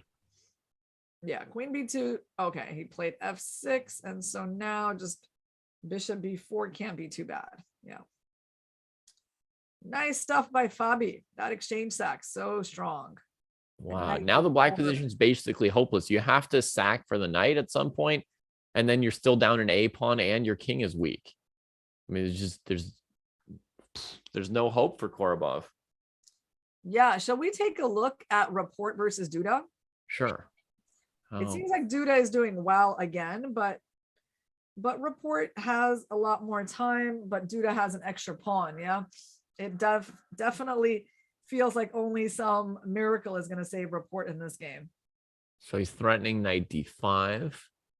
Or I don't know if he's threatening anything. I mean, maybe none of it matters because black's structure around the king is so safe. He needs C6, to get to f7 or he's doing nothing. The c6 protects c7 and C6, not let the knight in. Clean move. White's position looks pretty pointless, Irina. I mean, the rook and queen aiming at g6, the open king, the h pawn and f pawns barely defended. Wow. No. Supreme disrespect. Duda just takes another pawn. And if we take on c7, you just go back to f6. The problem for white... Oh, there's also knight f2, right? Knight f2 and knight g4, maybe? Yeah. The problem for white is that, he wasn't just down a pawn. It was also with like this pawn committed to h4, like really weak king. So quite bad. Let's see what else we got that looks interesting. Ooh, Anand Shevchenko. Let's go just take a quick look at that. I do think Anand was going to win that game. Wow. Anand is definitely on Shevchenko's side of the board. He sacrificed a piece to get there, though. No, he hasn't sacrificed a piece. He has actually a rook for 2 knights. Miscounted that. Well, until he took on e7, you're right. He was down a knight. Okay. There you go. Yeah, so you're right. He sacked a piece to break through here. That's very instructive and nice, right? The domination on the D file and the breakthrough right over here. And if the rook on e7 moved, I mean, I think he's just got queen g7 as a follow-up even. Yeah, no, he's not giving up his lead so easily. Threatening queen f6, rook f7 stops it, e6, rook f4. Oh my goodness, he's in every square.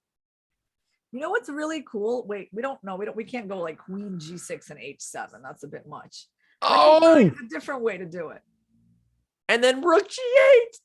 Oh, nice checkmate. Nice, go Vishy. Having fun. Look at those h6 and e6 pawns, right? Like, how unusual is that? Oh my God, Vishy's going to be smiling for the rest of the day after this game. Yeah. All right, Caruana, I think he's still winning. And came down to a rook end game, but yeah, his king is in. Yeah, his king is coming in, and this is where Kovorov is going to resign. Yeah. Well, king e8 is a very sad move to play. I agree with the request from the fans. They want to see Vishy's combination again because it was just so cool, and it went pretty fast because we're in Blitz. So here's the position. The e6 and h6 pawns together are making an amazing back rank mating net. The variation that I was looking for here was something different than what he did. It was like, I was thinking like rook g8, king g8, rook d8, rook f8, queen f6, like a super boring variation, which may have worked too, Irina. I don't know. Really good. Yeah, it happens to be good. You know what I was looking at here? I was looking at rook d8, king f8, queen d8, almost checkmate, but not because of queen e8. Rook d8, and then what? Rook f8. Rook f8. Takes f8. Takes f8, right. Actually, it looks good because of queen f6, but queen d8 runs into that. And then I can go queen f6. Yeah, I guess that wins. Okay. You can come back to f6. Perhaps all roads led to Rome. Who knows? I mean, he certainly had a great looking position, right? But in the game, what Anand played had to be one of the sweetest because it's a bit unusual, right? It's queen f4. He just takes that rook. And now he's threatening, queen d4, whatever he wants. He's up 2 rooks. So if black takes the queen, rook takes g8. And the economy of means, this is what's called a pure checkmate in chess. When each square around the king is only covered by 1 piece, you don't have, some crude situation where you've got 10 pieces trampling 1 king. So very elegant. Yeah, beautiful. And I guess that is going to really propel him a little bit forward in the standings. Caruana winning and Duda winning. So Anand needs to keep pace with them.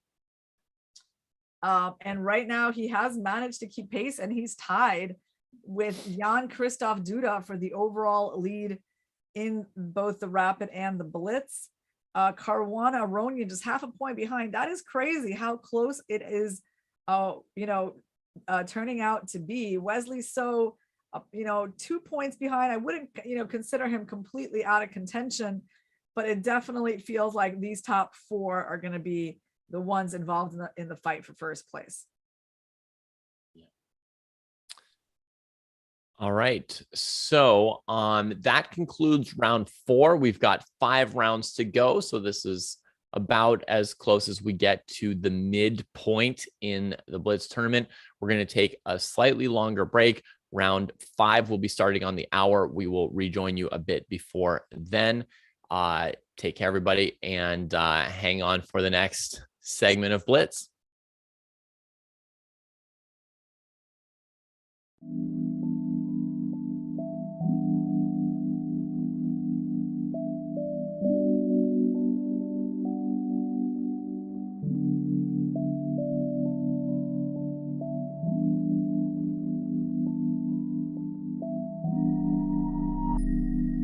Hey everyone, International Master Danny Wrench, Chess.com's Chief Chess Officer, back again with another chess terms and tactics explained. Today's tactic is the pin, which is an immobilizing tactic, a tactic that restricts and, as you can kind of see, holds the enemy pieces down so that you might bring more firepower to them, hopefully win material down the road. We start out with a basic description. One of the most common ways you see a piece pinned is right before your eyes. A bishop pinning a knight to a major piece. Often the queen or the king is what you see here. Obviously, the knight moving out of the way allows the queen to be taken, so usually not an ideal thing to do. Hence, one of the most common examples of a pin, the bishop to the knight. The next pin is an absolute pin. An absolute pin means it is against the rules. You absolutely cannot move that piece, and it allows for slightly more powerful types of tactics. When the king is involved, the buck stops right there. Here we see the queen sacrifice herself on d7, moving the rook into a pin by the bishop on h3, and that allows for the checkmate to follow, white bringing the rook all the way down to the e8 square. An absolute pin is the type of pin you can hang your hat on, for lack of a more awkward, cringy pun, right? TM, awkward puns by Danny Wrench. Take that, Danya. Who's got the awkward puns now? This example really shows you what's at stake when the king is involved. Absolute pins really immobilize the enemy pieces because they simply cannot move per the rules of the game. Our next relative pin is also just designed to show that while the knight can legally move, probably not something you want to do because the queen will hang.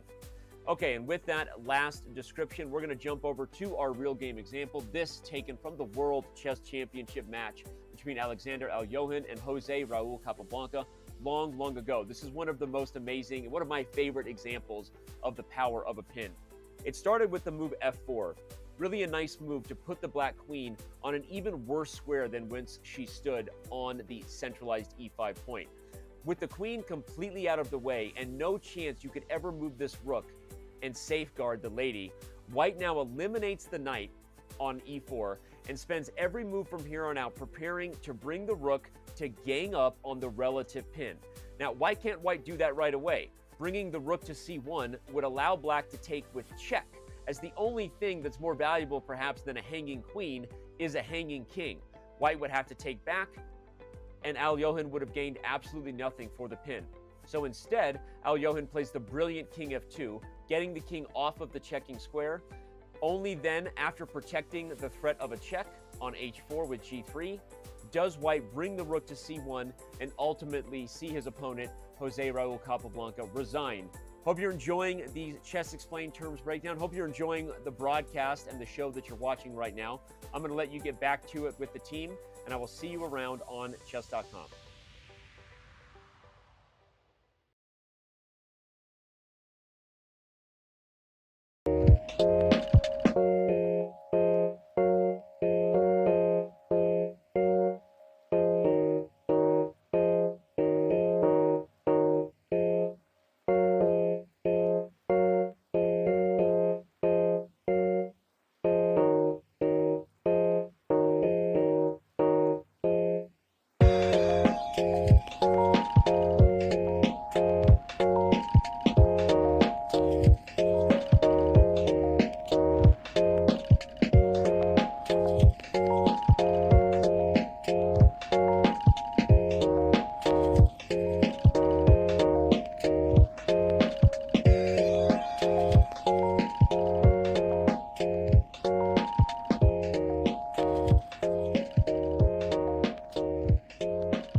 It's time to take your SEO, that's search engine optimization for those who don't speak internet, to the next level with SEO Crawl. Their tools combine robust dashboards with automated tools that are proven to improve your organic results. Chess.com went from 10 million to 18 million organic search results a month in just 2 years after working with David and the team at SEO Crawl. I cannot recommend them enough. They right now have free enterprise accounts just for signing up for a demo session. Use the command SEO Crawl in chat and check them out today.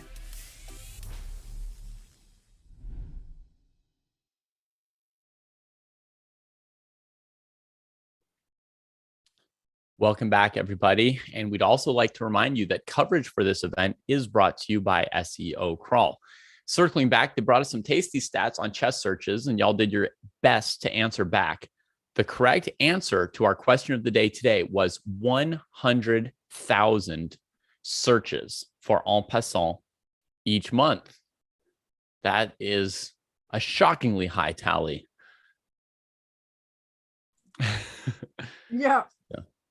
I mean, I got it wrong, but I was at least close, right? I said 50,000, so I had some respect for the en passant idea that it needed to be looked up. But yeah, I'm shocked. These questions are hard, guys. I'm just shocked. So yeah, shocked. And it seems that the Ketty method doesn't work either for every single question. You can't always guess the second highest number. So there we go. We've got round 5 preparing to start. There are 5 rounds left today. We've got 4 rounds in the books. We're going to show you the standings real quick before the next round kicks off in a minute and a half.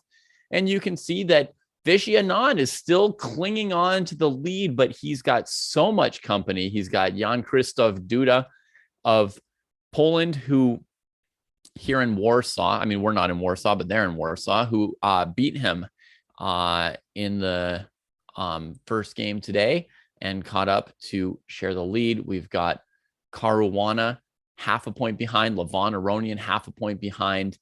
And I mean, technically, Wesley and Richard Rapport also are still in the hunt for first place. It's just that's a lot. 4 people is a lot of people to pass. You know, somebody's going to score a point against somebody.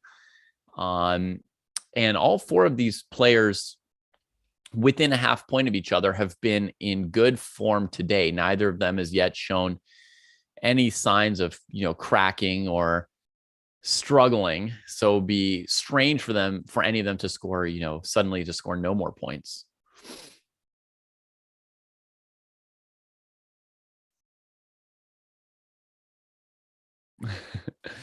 So Irina, as you were saying during the break, there's a fair chance that you will get the playoff that you've been dreaming of. I mean, with 4 players within half a point, a couple players right behind them, we could definitely have a tie. Yep, that's right. So how many games do we still have left? We got 14, 15, 16, 17, 18, 5 more rounds left. So we're about to cross the midway point for the day. It is definitely going to get more exciting as the day goes on because, you know, with 4 players so close to each other, just half a point apart, I mean, it's really anyone's for the taking. And Anand has, you know, definitely relinquished his convincing lead on the rest of the field. Caruana continuing really good play, as well as Duda and Aronian. You know, he's there. We haven't looked at his games as much today as we have looked at Caruana's and Duda's. And let's see which one we're going to go to today at this point. So Gavrilescu, Caruana. Yeah, I'm sure Caruana is really going to want to get a full point out of this game. Yeah. Then we got Duda playing an anti-Sicilian against Wojtaszek. Aronian Anand. Well, I suggest we actually take a look at Aronian Anand because those are the 2 leaders facing each other. Yes, I had reached the same conclusion. And look at this rook g1 move. Wasn't Aronian the one on the receiving end of an early rook g8 by Kramnik in an Italian game, like a famous in the candidates game? In the candidates a few years ago. Yeah. So here it comes, rook g1, and he powers up his g pawn. Says, "Thank you, Vlad. I'll try and get a point out of this against Vlad's old opponent, Vishy." I mean, those 2 went toe to toe for a long time. Yep.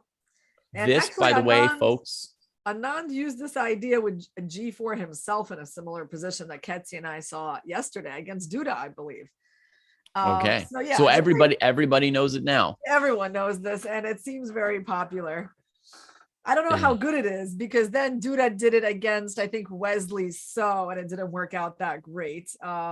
Mm-hmm. So of course, playing this way carries quite some risk for white as well, because you're weakening the f4 square. You're really, committing your king. So do I like how this is going for white? I mean, do I see myself playing like this as white? I would say no, David. I hate creating weaknesses that are like long-term weaknesses that you cannot fix. But he's locking his queen inside of a box here. I mean, brings her up, then like brings the rook in behind her to trap her. But there's already a knight on f8. Where is this going for white? What's the dream scenario for Levon here? Yeah, I mean, bishop g5 is not exactly a dangerous move, because black can always play queen g6, even queen e6. I don't know if there's a dangerous scenario. Maybe he just wants to go like bishop e3. He wants to protect the knight is actually what he wanted to do. This wasn't even so much of an attacking move, David, as it was about protecting the knight. Sure. Yeah. I mean, I knew he needed to defend the knight, but I'm wondering where he wants to go from here. Okay. Here, I think bishop e3 is not too terrible for white. Initially, when I saw this developing, Irina, I thought the plan with queen h3 was just to bring the knight to f5. Because with a knight on f8, I would pick g7 as sort of my target square as white here. Also noting that I don't have a light squared bishop, but I have a dark squared bishop. So I thought the plan would be knight h4 to f5 and go after the dark squares. But right now, I just don't know where Levon is headed. Yeah, well, I think that actually I feel like the trade really helped white out. Like I feel a lot more confident about white's position now that he has some control over the f4 square. What is Vishy doing? He's sacking a pawn in order to weaken the a4 pawn. That must be the point. Yeah, he's going to weaken one of these two pawns depending how Aronian captures here. I mean, the thing about that bishop trade on e3 was that's also the end of black's bishop pair. Yeah. And and the pawn on e3 covers the weaknesses. So I didn't love that decision at all. Like I really didn't. Yeah. White even has the F file here, right? So you opened up a new file for white. You like completely took away your idea of controlling the dark squares. So I don't really love this. But after b takes c4, which I do expect to happen. Yeah. What is black gonna do? I'll probably start with just c5. And then maybe one of his plans would be rook b8 and b3 to open a file on the queen side. Yeah. I mean, okay, there we go. So he wants to play b3. It makes sense. I still think this pawn sack is like quite extravagant, to be honest. Ooh, and white just blockaded it instantly. Yeah. Blockaded it. Black played. Okay, the last move was queen b6 and knight b3. Okay, if queen e3, white has knight e5 attacking f7. That looks really dangerous. Queen to like f4 to cover f7. Yeah. Okay, now this is a key moment, right? I guess we're supposed to find something good here. I mean, at the end, white could always take the a pawn. Yeah, I mean, too bad like knight f3 rook f3 wasn't working. So right. Queen f5. Wow. So he just goes for positional stuff. Okay, yeah, I mean, why not, right? He's up.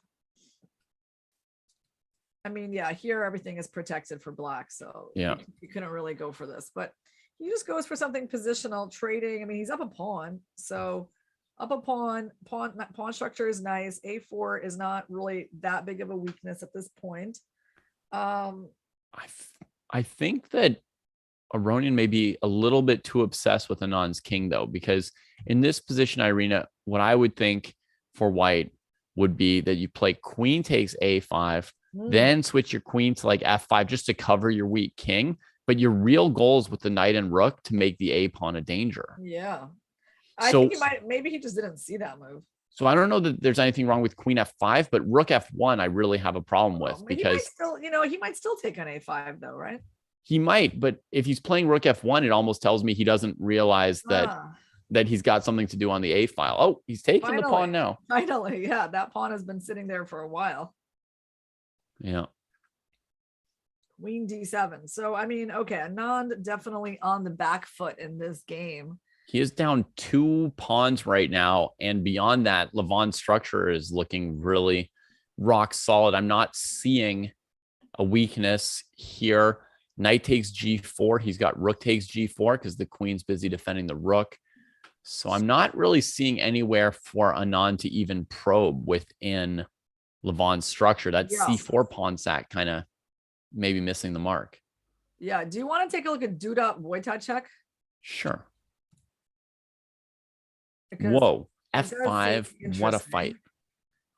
Yeah. So Duda is white and his king is looking a little open. I mean, yeah. Black is solid. The knight on E7 is a bit passive. There we go. He tries to make it better.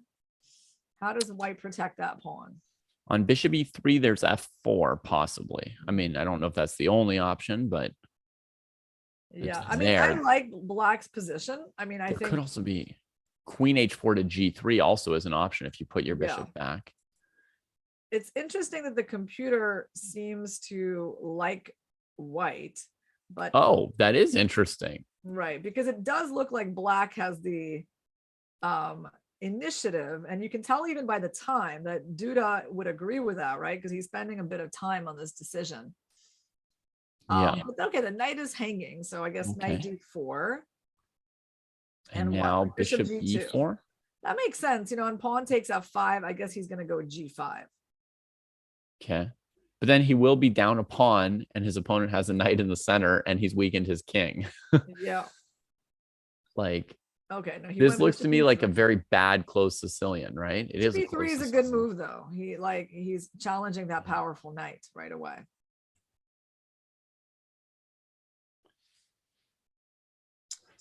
So yeah, knight E6 and now, okay, he takes. He will be taking on D6, getting the pawn back. Okay. And having some kind of like better coordination of his pieces. Yeah, not so bad. Okay. White has come out of this surviving. Yeah. Yep. I feel like Black was just one bishop B7 tempo away from completely crushing white in that sequence, though. Beat Anand, by the way. So we do have a big result in that game. Yeah. That's going to take Anand out of the lead. Jeez, that structure, E5, G5, knight coming in. Oh. And Caruana, you know, he's not really better against Gavrilescu at all. So like he's going to struggle to win that game. I mean, he has chances.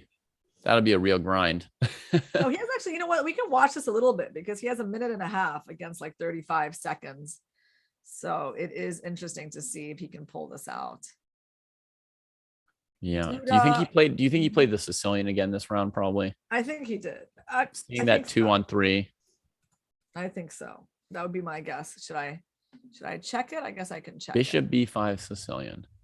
Yeah, it was a Sicilian. There. Okay. So he didn't want to go into that Bishop D3 Scotch variation. Yeah, no, Caruana, I'm always happy to see him playing the Sicilian, something that he played a lot of when he was younger, and when he comes back to his roots, I think it's nice. So would you say that Black's mildly better in this type of end game here from a Sicilian or a French? Mildly, right? Like obviously I wouldn't want to be white, you know, Black's majority is the center majority, so it's always nicer to have. And white's pawns on the queen side are completely stuck at this point. So definitely if anyone's better, it's Black, but the problem is that white is just very solid as well. One thing is when you've got these different majorities, the 3-on-2 and the 4-on-3, control of the D file is worth a lot. If Black had control over the D file instead of, let's say, the rook's trying to minority pressure, if Black had control of the D file, that's actually easier to work with. Yeah, no, Black doesn't look like Black has anything special. I don't know what he needs to do, like rook BC8 or rook C5 is like dangerous looking. He doesn't really want to trade, but if you let the white, I guess you can, yeah, maybe you could have played, interestingly, maybe somewhere you could have played like moving your rook away because you have the E5 idea to try to protect F7 with your bishop. Oh, okay. Yeah, interesting. Yeah, I mean, when you avoid, like sometimes it gets worse and worse, right? But like here attacking the A pawn. Yeah. And Irina's saying that when the rooks double, there is the resource of e5. Yeah. But he didn't do that. He went Yeah. for the rook trade, which makes more sense, not giving up the 7th rank. Ooh, white's going after the a pawn anyway. Ooh, there's less and less to work Rook with. e5. I mean, he's not going to trade. There's no way he's going to trade. Rook e5 and rook e1. Okay. Okay. So the only thing I to think do he's is going to win. I actually do think he's going to win. And you can take on b2 now. There's bishop f1 tactic. Ooh, why'd you do that, Fabi? You could have taken on b2. Oh, Fabi. He's building a mating box. Yeah. I also had that idea as well. So I'm not surprised to see that. But no, white is kind of breaking out. I think he could have taken the b2 pawn. He can't save b5 anymore. And now white's better. Like white might just have a 3-on-1 advantage pretty soon. Oh man, Fabi getting low on time. This is getting random. Bishop b3. I don't know. Can you go bishop b3? So you have rook. You would have had rook check on g4. Okay. Okay, so now it's a race. 3 versus 2. Yeah, it's a race, and I don't know. This looks like not. Oh, king d6 looks strong. This looks not good. Look at that white king. It is in basically winning position. Yeah. Oh man, like the white pawns are just moving, and black hasn't gotten anything going. This is so bad, and Gavrilescu is getting more time as we speak. Ooh. It's lucky he missed rook d5 check there. Okay, e4. Now finally a little bit of a glimmer of a hope for black. Whoa. Yeah. Whoa. There is a big glimmer of a hope. The pawn is going. And it seems faster than white can stop it. As you said, a little bit random in the last 5 seconds. Tries to play rook e4. F5 prevents it. Yeah. The rook comes around somewhere. Hey, someone in the chat said, hey, Ketty. I think they think I'm Ketty, David. No, Ketty's in the chat. Oh, Ketty's in the chat. Yeah. Okay, in that case, hey, Ketty. Yes, I see. Right, there you go. Back to a1. Oh, he even wins a tempo with rook e7, I suppose. Oh my goodness. Oh man, and brutal. Check. Oh, and queening with check. Oh wow. And mating in a moment. Wow. I mean, look, I have to say for the tournament, it's better that Fabi wins, but I do feel for David, who honestly was just beating him. It was hard to keep up with, but there was a moment where I thought that Fabi got extremely lucky that Gavrilescu didn't play one move. It's right here. Rook d5, just forcing that king back away, Irina. Yeah. Oh, like rook c8 or something, just rook c8. Don't even win the bishop. That move is just such a brutal move. If you go to e7, you lose this pawn. If you go here, then your bishop's trapped probably. And the rook's behind all the pawns. As the pieces were flying, that was the only thing I noticed was like, wow, you can just push that king back away and it's over. Instead, he went for the bishop trade. This bishop was so much better than black's bishop, but he was focused on trying to play a6, and he didn't realize that was such a big mistake. Bishop b7. He needed to spend a few seconds. He actually had the time to figure that out, but he didn't realize how dangerous this e-pawn would be the moment he let go of e4.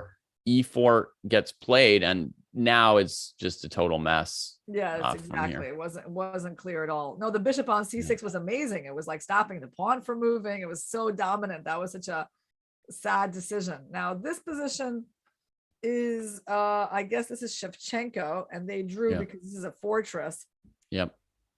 David, well, I think the tournament is all going to plan.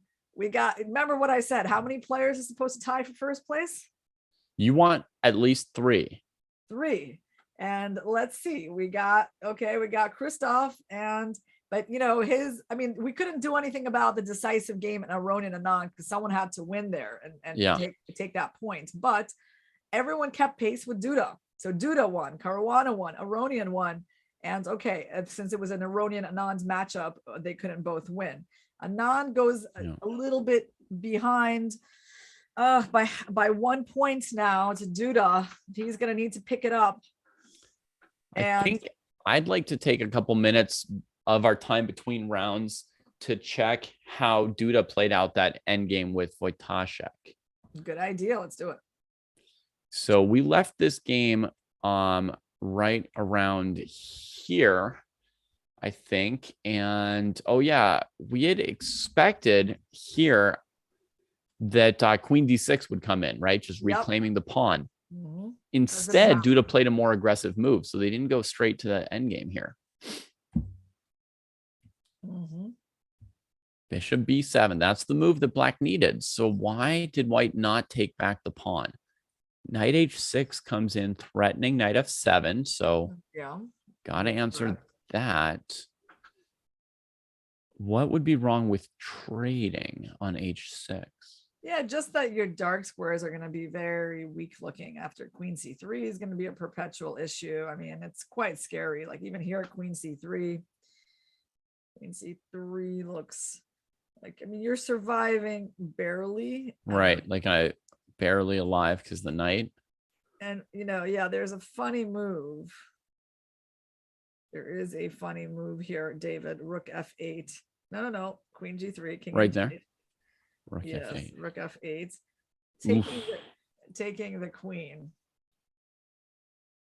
But here's a funny thing as well, Irina. You can't take my bishop at the Yes, end. but here's the funny thing, David, is I'm going to go queen c3 and I still will take your bishop. Okay. And rook and knight versus queen kind of endgames are not trivial. There's one in my great predecessors, the Fisher volume, that I looked at, that was where like the rook and knight had several chances to hold the draw. I think Fisher this one is barely fairly won. easy. But this one, it looks like no. queen c6 might collect the whole queen side before black can because the problem is stabilize. that black's king is totally open. Lots of sets of pawns on the boards, like little islands where you can go fishing for pawns. And the knight doesn't really have an established place. So I think Not this somewhere one, else. despite black having rook, knight, and pawn, it's just too open of a position for blacks to handle. Yeah. Wow. Okay. So some danger in bishop takes h6. We saw some danger there. So Wojtaszek decided to tolerate the knight on h6.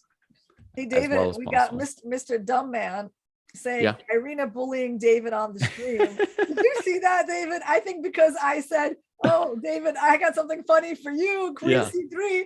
That's what that got taken for the bullying. Yeah. No, I was just being, I was just being charming there, guys. That's right.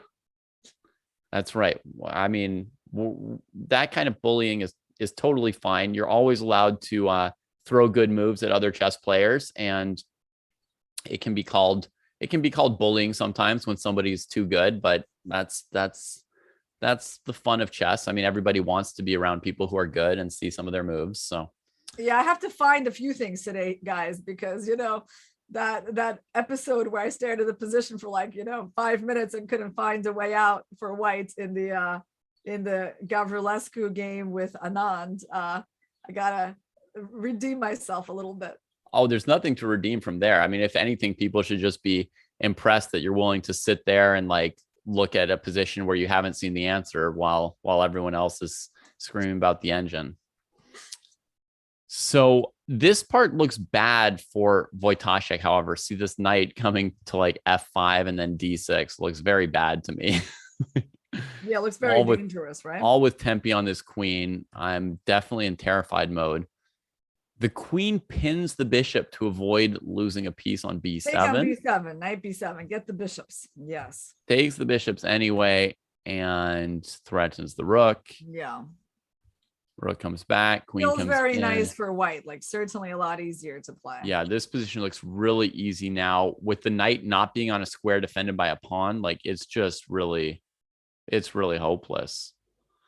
Queen takes rook, however, is the primary threat, so have to deal with that first.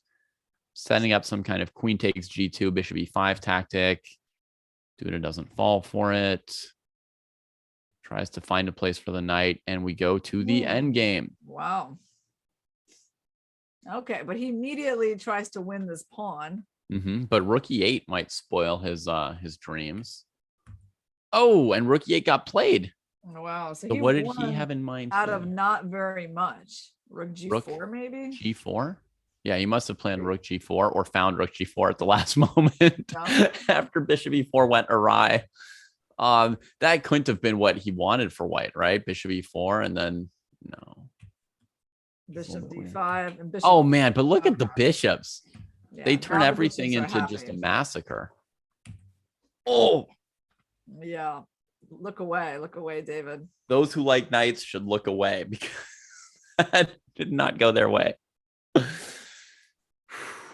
And Jack Rogers updating us that Caruana has now gained more than 100 rating points from this Blitz tournament. You know, Caruana is famous for being, for many years, the second best classical player in the world and quote unquote bad at speed chess. Right. By, you know, number 2 in the world standards, right? People are like, well, his Blitz and Rapid are like, you know, like average super GM, not like world number 2.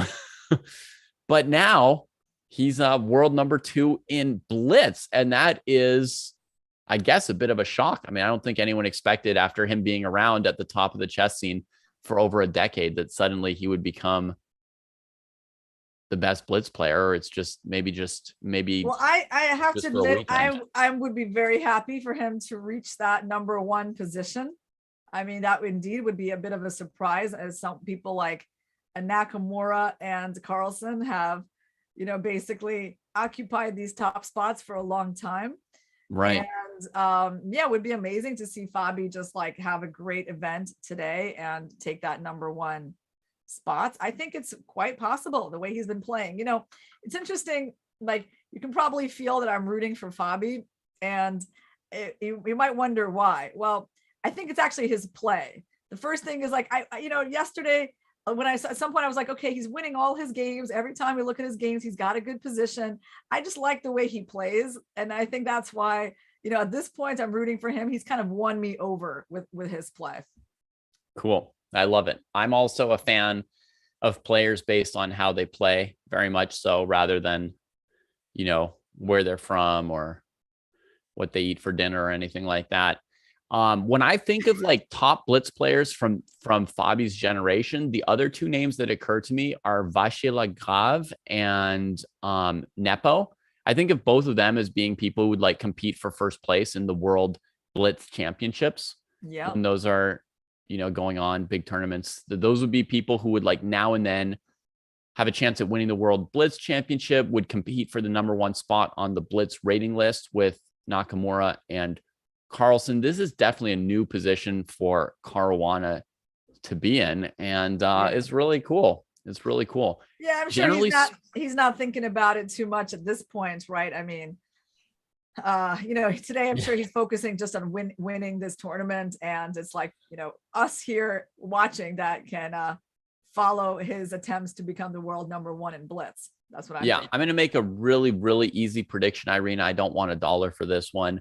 But Fabi is not going to tweet anything about the World Blitz rankings at the end of this tournament. You know what? I agree. I don't really read him on Twitter. I can follow him, I guess. I don't know if he'll even know that he's number 1 in the world in Blitz. Like, yeah. I don't think he's refreshing 2,700 chess between his games or right. anything like that. Right. Yeah, probably not. Right. I mean, but it would be quite a nice feather to add to his cap. Yeah. I mean, becoming world number 1 is not easy, you know, when there's like such stiff competition for that. So hopefully someone in the press will like interview him about it and be like, what does it feel like to be number 1 in Blitz? And be like, what? Am I the number 1 rated Blitz player? I don't really check that stuff. So he's playing Shevchenko in this game. And, you know, again, that's a bit of an outsider, a strong player, but still someone who at the moment is not fighting for the top places. I mean, he's right now, I think he's ranked like number 10. Wow. Yeah. Do you know that Shevchenko in this Blitz tournament is in last place and actually has less points than David Gavrilescu? Oh my gosh. I'm thrilled for David. I mean, wow. He's got like 5.5 points and he's in place number 7. He's ahead of Rapport and Kovorov. I mean, that's amazing. I mean, I've been watching Rapport very closely, Irina, and I was struggling to find any game that he scored any points in. So it's very tragic. Don't remind me, David. Don't remind me, you know. Very tragic. Yeah. I guess, you know, I guess at this point in the tournament, I'm rooting for the people who are going to make my preferred scenario come out, Yeah. right? That's what Right. it is, right? Because like I would like everyone else to do well, but when I don't really want the outsiders to take points off of the big guys, right? Right. So you need Anand to get back to winning here, and you need the people who are in the absolute lead to give up 1 or 2 draws. Yeah. So this is Duda's last match against someone who's in contention for first. He's playing Aronian. So after that, his path becomes a lot easier. So, well, I don't know if the players, I mean, there's no real point for them to start to be thinking about that, but it does matter. You know, if you're going to be playing the bottom half of the table and you're someone in great shape like Duda, obviously that's a good setup for you. Right.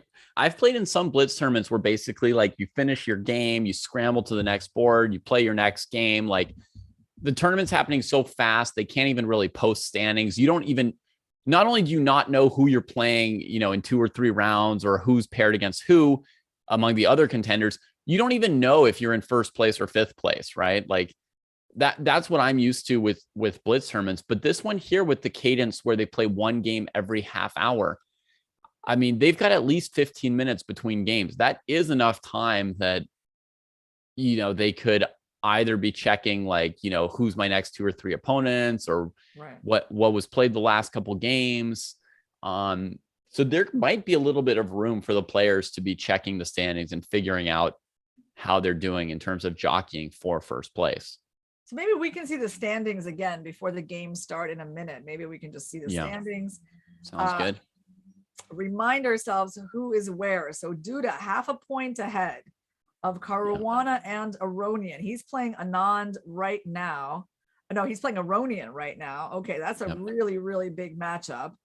Rapport, wow, went ahead of Wesley So. So Wesley's had some bad rounds, hasn't really climbed up, and Rapport has managed to jump over. How could Rapport pass somebody while not scoring any points? I didn't think that was possible in chess. Yeah, well, look at this. It says he's got 8 points in the Blitz. That's not that bad. That's not bad, David. Look at just read the table, unless it's lying to us. But it must be a lot. But that must be a typo. I mean, he just lost. How could he have passed somebody in the standings? I don't know. Well, I don't know. It seems like he has more points than it seems like he has more points in the Blitz than Anand. Okay, these standings make more sense to me, which show Wesley ahead of Richard.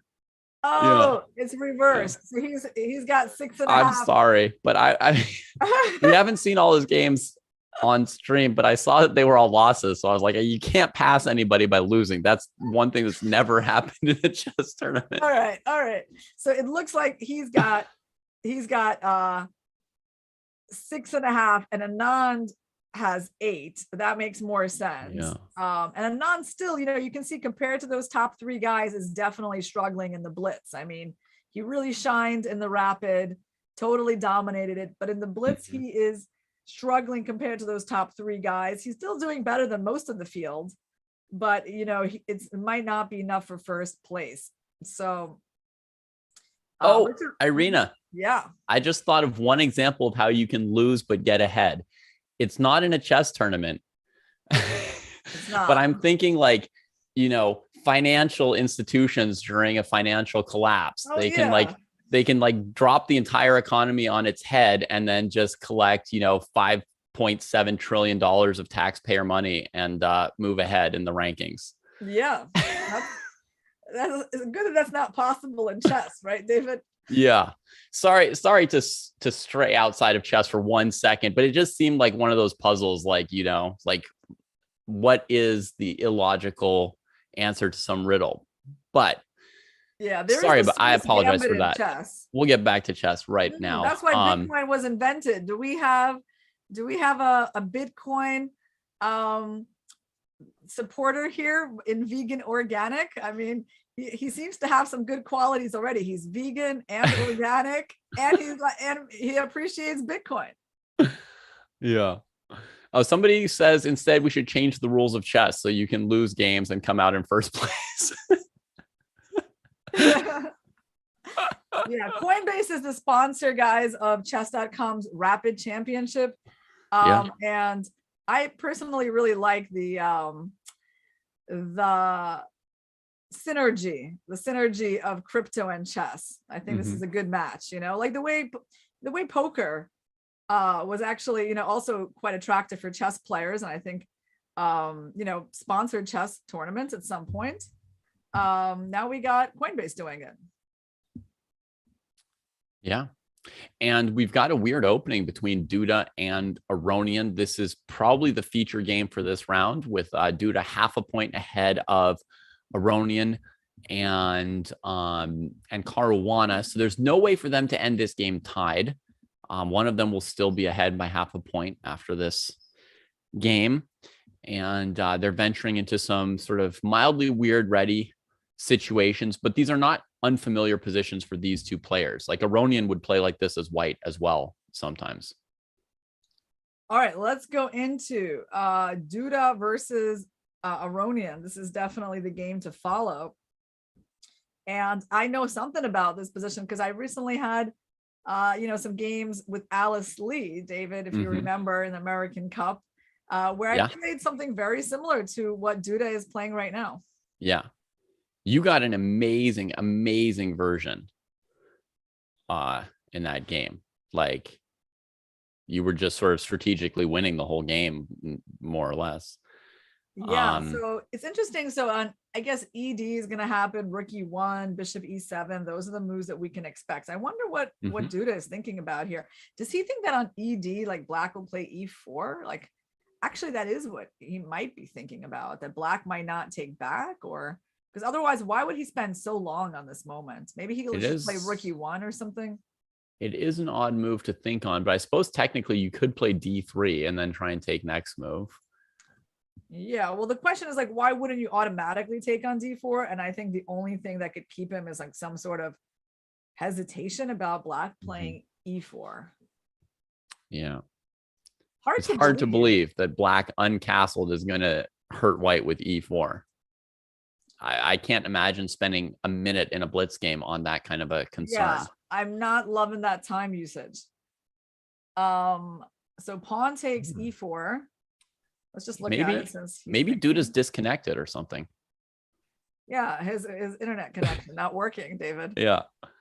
I mean, you comment so many online tournaments nowadays that's what comes to mind. And he plays D3 after a minute and a half of reflection. That's terrible. I mean, time management's on that move, and that's not typical for him at all. I mean, no, I've never seen something like that actually from Duda. Right. Very weird. Normally very, very confident. And Levon tries to take advantage, Irina, and put the bishop on C5 instead of E7. So can't white still take, or after bishop takes, knight takes, queen takes, your rook gets trapped? Crazy, isn't that? Let's show that. That's outrageous. Right, it is outrageous. Like, this is not supposed to happen to white. I mean, can you just play queen C2 and still come out? No, because there's going to be knight B4. Yeah, there's nice right? knight B4 trick. Yeah. Or knight D4 maybe, to make sure we get out, so I don't have to calculate anything else. Saves Black. Blunder any more pieces today. So what has he done? He's played bishop A3.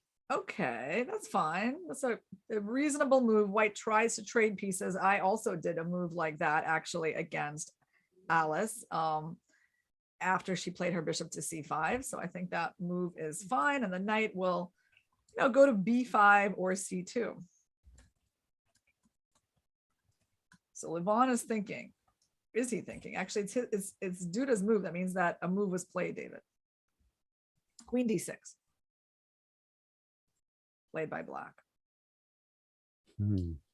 Okay, reasonable. The queen will be quite okay on C5.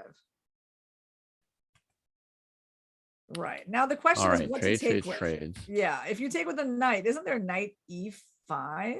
That's the current situation and the current question. Levon, by the way, is playing these moves the opposite of Duda, very, very confidently, right? I mean, he could be worried about knight E5, but no, he's just playing his moves. Well, he might have, I mean, I don't know if he missed it. It's a hard move for like a super GM to miss, right? Because it's the kind of stuff you automatically see when your king's in the center. I guess on knight E5, it's castles, and he's going to try to say, well, I have compensation, like my pieces are good. So I agree with him if that's what he's saying. I think most likely that is correct. So I probably mean, just Duda will play like, castle, bishop f5, rook d8. yeah, probably Duda will play like knight c3 or knight d2. But yeah, he's not going to be better. And his clock situation is worrisome. Yeah, getting worse. Knight b2. He doesn't even go for knight e5. Right. Yeah, well, this is more safe. Right. He's just like, he doesn't even want that pawn. He's just trying to finish his development and neutralize. So drew against Anand. Well, that's fast. Yeah, it's a how do you make draws so quickly in Blitz? I need to learn that, David. I mean, Wesley is amazing at many things, including conserving energy. Yeah. We gotta, I guess if you're studying like battery cells, right, and how to make that, more efficient, you might want to study Wesley. Yeah, we should tell the other Irina that. Exactly. Study Wesley. Yeah. So Caruana and Shevchenko, they have a closed position, so we won't go to that yet. I predict e4 for Aronian here, Irina. I think he's going to try and strike while Duda's low on time. He can play ED4. Wesley might play ED4. He can play ED4. Oh, I lose. Oh, no. Oh, yeah. No, I totally agreed with you, though. This is surprising. So he's going to go C6 and why? Just try to equalize? I mean, he seemed so confident this game. I was sure that he was going to go into like that overdrive and try and take him out. Bad idea. I mean, you're up a lot on the clock and you give your opponent such a comfortable life. Like, that doesn't make any sense. Like rook AD1 now. Like, well, okay, bishop G4 you have. Okay, F3, yes. If bishop F3, there's rook D4. Yeah, there was a tactic. Okay, black, is pretty much equal. I feel like black is a little more passive, so he should be actually more careful in this position. But not really in danger. I was thinking maybe C5 for white.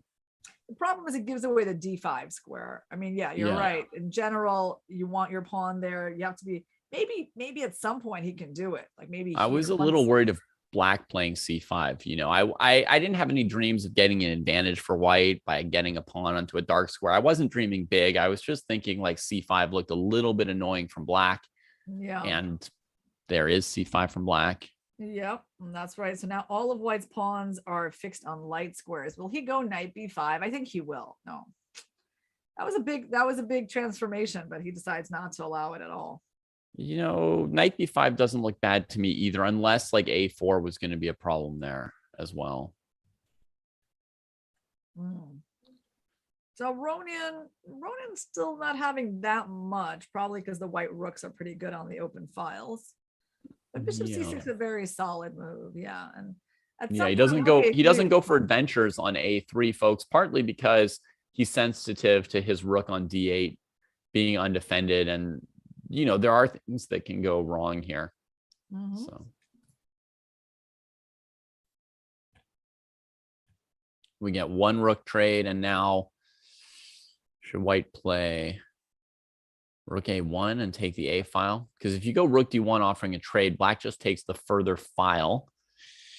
This may be like a tiny little tidbit for some of our viewers, might not know this yet, but in general in endgames, the farther file, as measured as like distance from the opponent's king, is slightly more valuable than any closer files, because it's harder for the king to control the penetration points, and because you may have sufficient checking distance.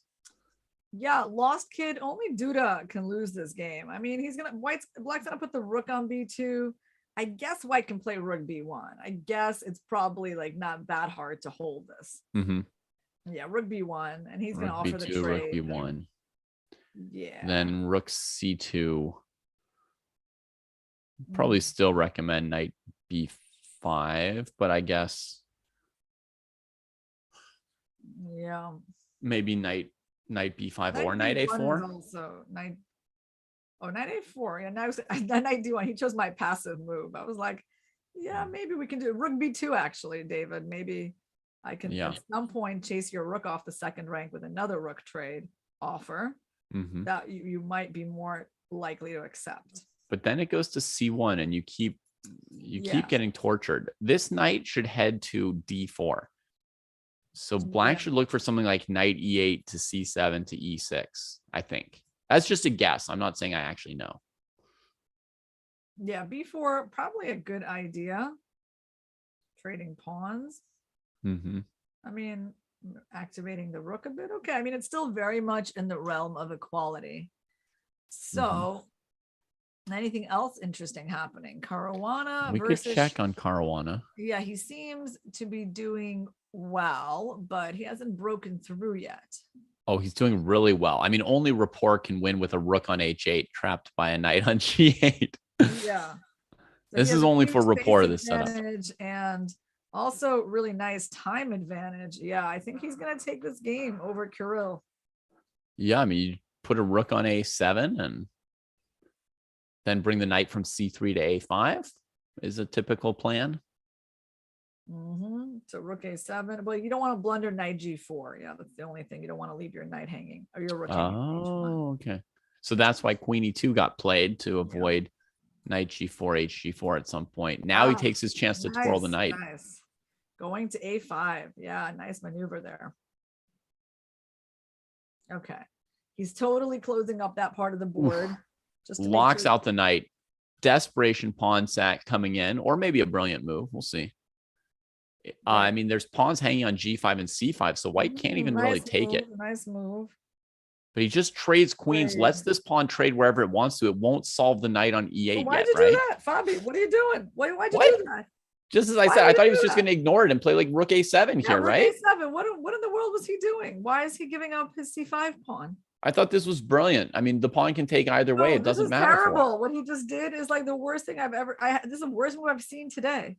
It's by far the worst move. Like, especially for someone with like, 30 seconds. The whole pawn chain is gone. It's gone. It's gone. This is terrible.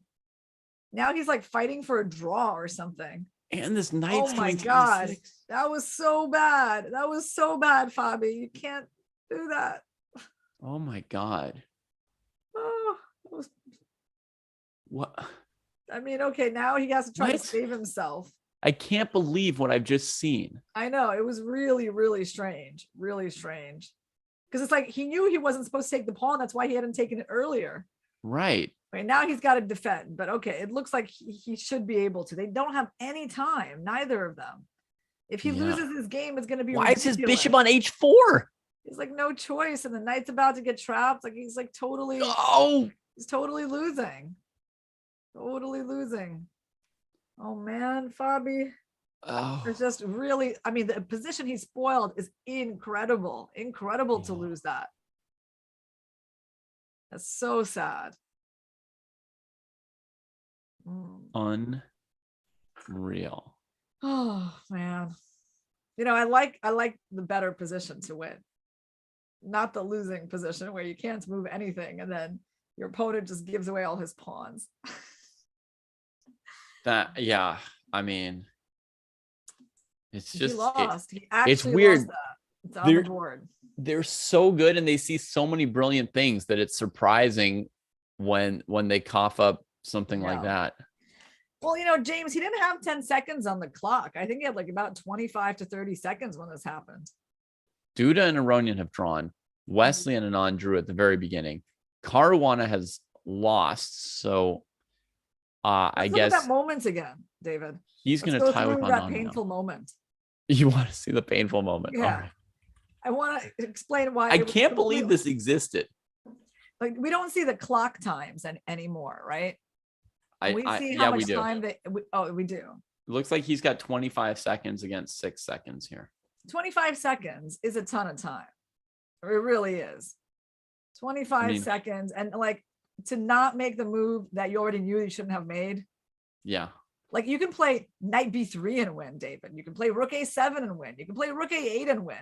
You can play H4 and win. You can play king F2 and win. I mean, you literally just don't play that one move that you played. Yeah. I mean, so, and here's the thing about 20 seconds being a lot of time or not.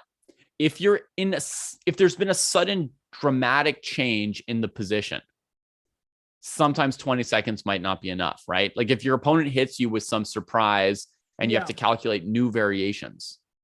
But there's nothing new about this. E5 was played 2 moves ago. He reacted brilliantly to E5. Yeah. E5 itself, he reacted perfectly. Queen G4, absolute bang on. What a move, right? Just instant hopelessness for black.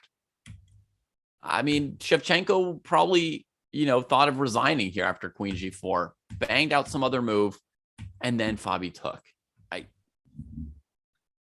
It basically like opens up black's bishop and starts to lose all of your pawns on that diagonal. When you have a lot of them, they're lined up very nicely. So you don't want that to happen.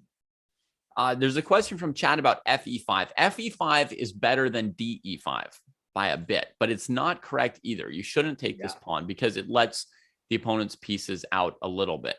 This one doesn't completely let the knight out, and it doesn't lose your winning pawn, which is the pawn on B6.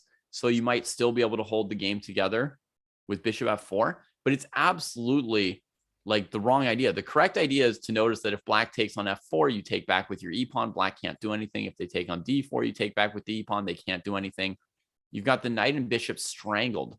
Yeah, I love knight B3. Knight B3 is just like resign, right? Like, I guess if they take on D4, you're still gonna take. We're still taking with the pawn, right? Yeah. So I would just say rook A7. Like, let's just get down to business with queening the B pawn.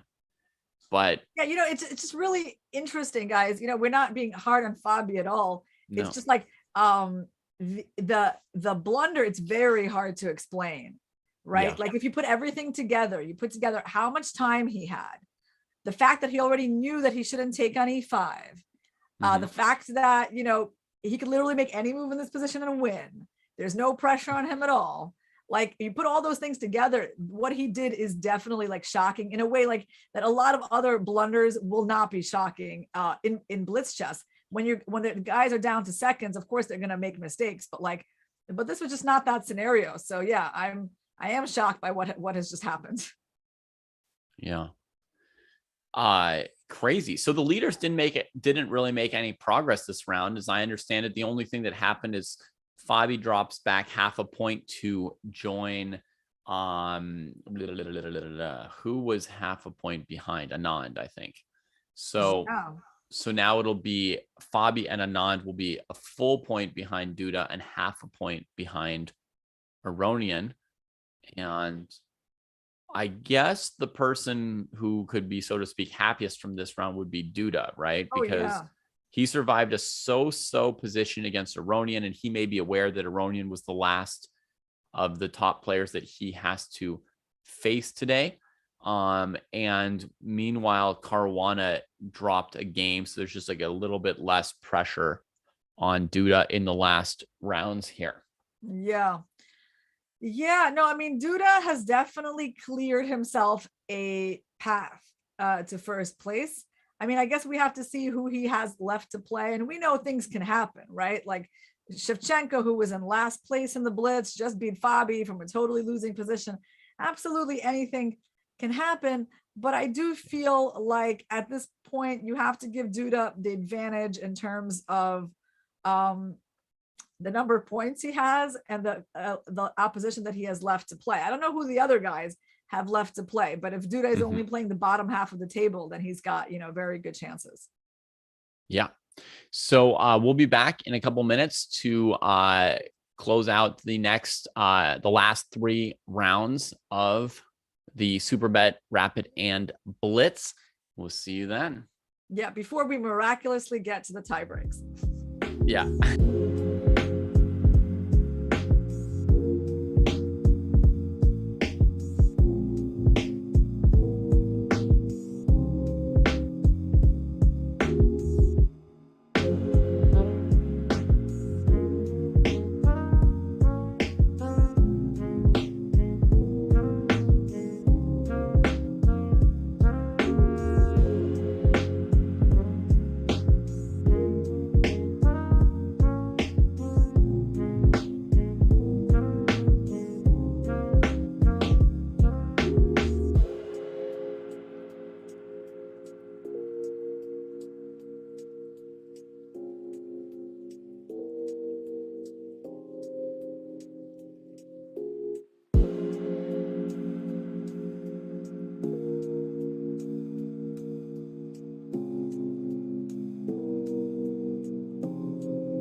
Chess.com's coverage of the 2022 Candidates Tournament is coming this June. Watch the world's best players, including Alireza Firouzja, Fabiano Caruana, Jan Nepomniachtchi, Hikaru Nakamura, and more.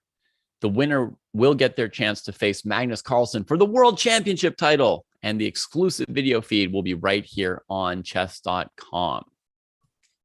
And we are back, guys, with our coverage of the final rounds of the Superbet Rapid and Blitz Poland. Right now, the hometown hero, Jan Krzysztof Duda, is in first place, and it looks like he has cleared himself a pretty nice path to winning the tournament, because he has already faced all of the top seeds, and he's got the bottom three in the tournament standings left to play. He's also half a point ahead of everyone else. But we're going to see if Aronian, Anand, or Caruana can pull off some magic in those last rounds to maybe catch up to him. Someone like Caruana has a much tougher field than Duda. Like, he's got Aronian left to play. He's got I think Anand to play. And Wesley So. Yeah, I mean, it doesn't really get tougher than that. He's like he's got the whole top half, and Duda's got the whole bottom half. Yeah, the only tougher opponent he could have left to play would be Duda, but that would be favorable because then he'd at least have a chance to, beat the person who's ahead of him. Yeah. So, yeah, Fabiano kind of handing the tournament to Duda a little bit with that blunder last round, but it's Blitz, anything can happen. So we have to, you certainly can't call a Blitz tournament in advance. This particular moment in time looks good for Duda, but who knows where it will end. Everybody here probably rooting with Irina for the tiebreak at this point. In classical tournaments, Irina, I always root against the tiebreak. Like, I don't want the players to play 9 rounds of, 5-hour games and then be told, like, okay, flip a coin, okay, you've got white in 5 minutes. The other person's got 3 minutes. And now, pieces fly and, oh, there goes $20,000. I don't like that. I feel like it's got no place there, but I can understand how if it was like the tiebreak was on a separate day, though, like if it was like the next day. I still prefer that they keep my Blitz and my Rapid separate, like meats and cheeses in in kosher situations. I don't hate Blitz and Rapid, right? I just, when I'm enjoying a classical tournament, I want that stuff out of the way. But here, when we're watching a Blitz tournament and the action is fast and furious and you're all like pumped up and pieces are flying and there's blunders and stuff, I'm happy to just have more and more and more, right? It's like you never reach a point where you're like, okay, this tournament should be done. You'd always be like, sure, play a couple more games. Yeah, you want it to be like an unlimited buffet. Yeah. All you can eat. Yeah, the players should just keep playing until I'm done, which will be never. Yeah, let them play a 24-hour marathon. Yeah, which really is something that's been missing from, Super GM chess. We've never had a 24-hour arena of the top 20 players, or I guess 24 players to make it line up. 24 players, 24 hours, Blitz arena. Yeah, let's discuss our positions on the board. So we got a kind of an English opening, Kovorov Duda. So Kovorov, not a bad player at all. He just hasn't really shined in this event. I mean, he's actually well known as a strong Blitz player. This tournament has been very dreary, I think, for him, and he just hasn't been able to make an impact. The line they're playing is interesting, and I would say Kovorov as white at the moment. I mean, I'm not saying he's better, but it's certainly a position where you can play for an advantage as white. Aronian and Wesley So, it's developing in a kind of a quiet way. Anand versus Caruana, that was actually a Sicilian. Anand played a bishop b5 check against Fabi. So Fabi's been quite true to the Sicilian in this Blitz. And Shevchenko Rapport is a weird queen a5 move against the c3 Sicilian by Rapport. As it is a known offbeat line. That's the one thing I can say.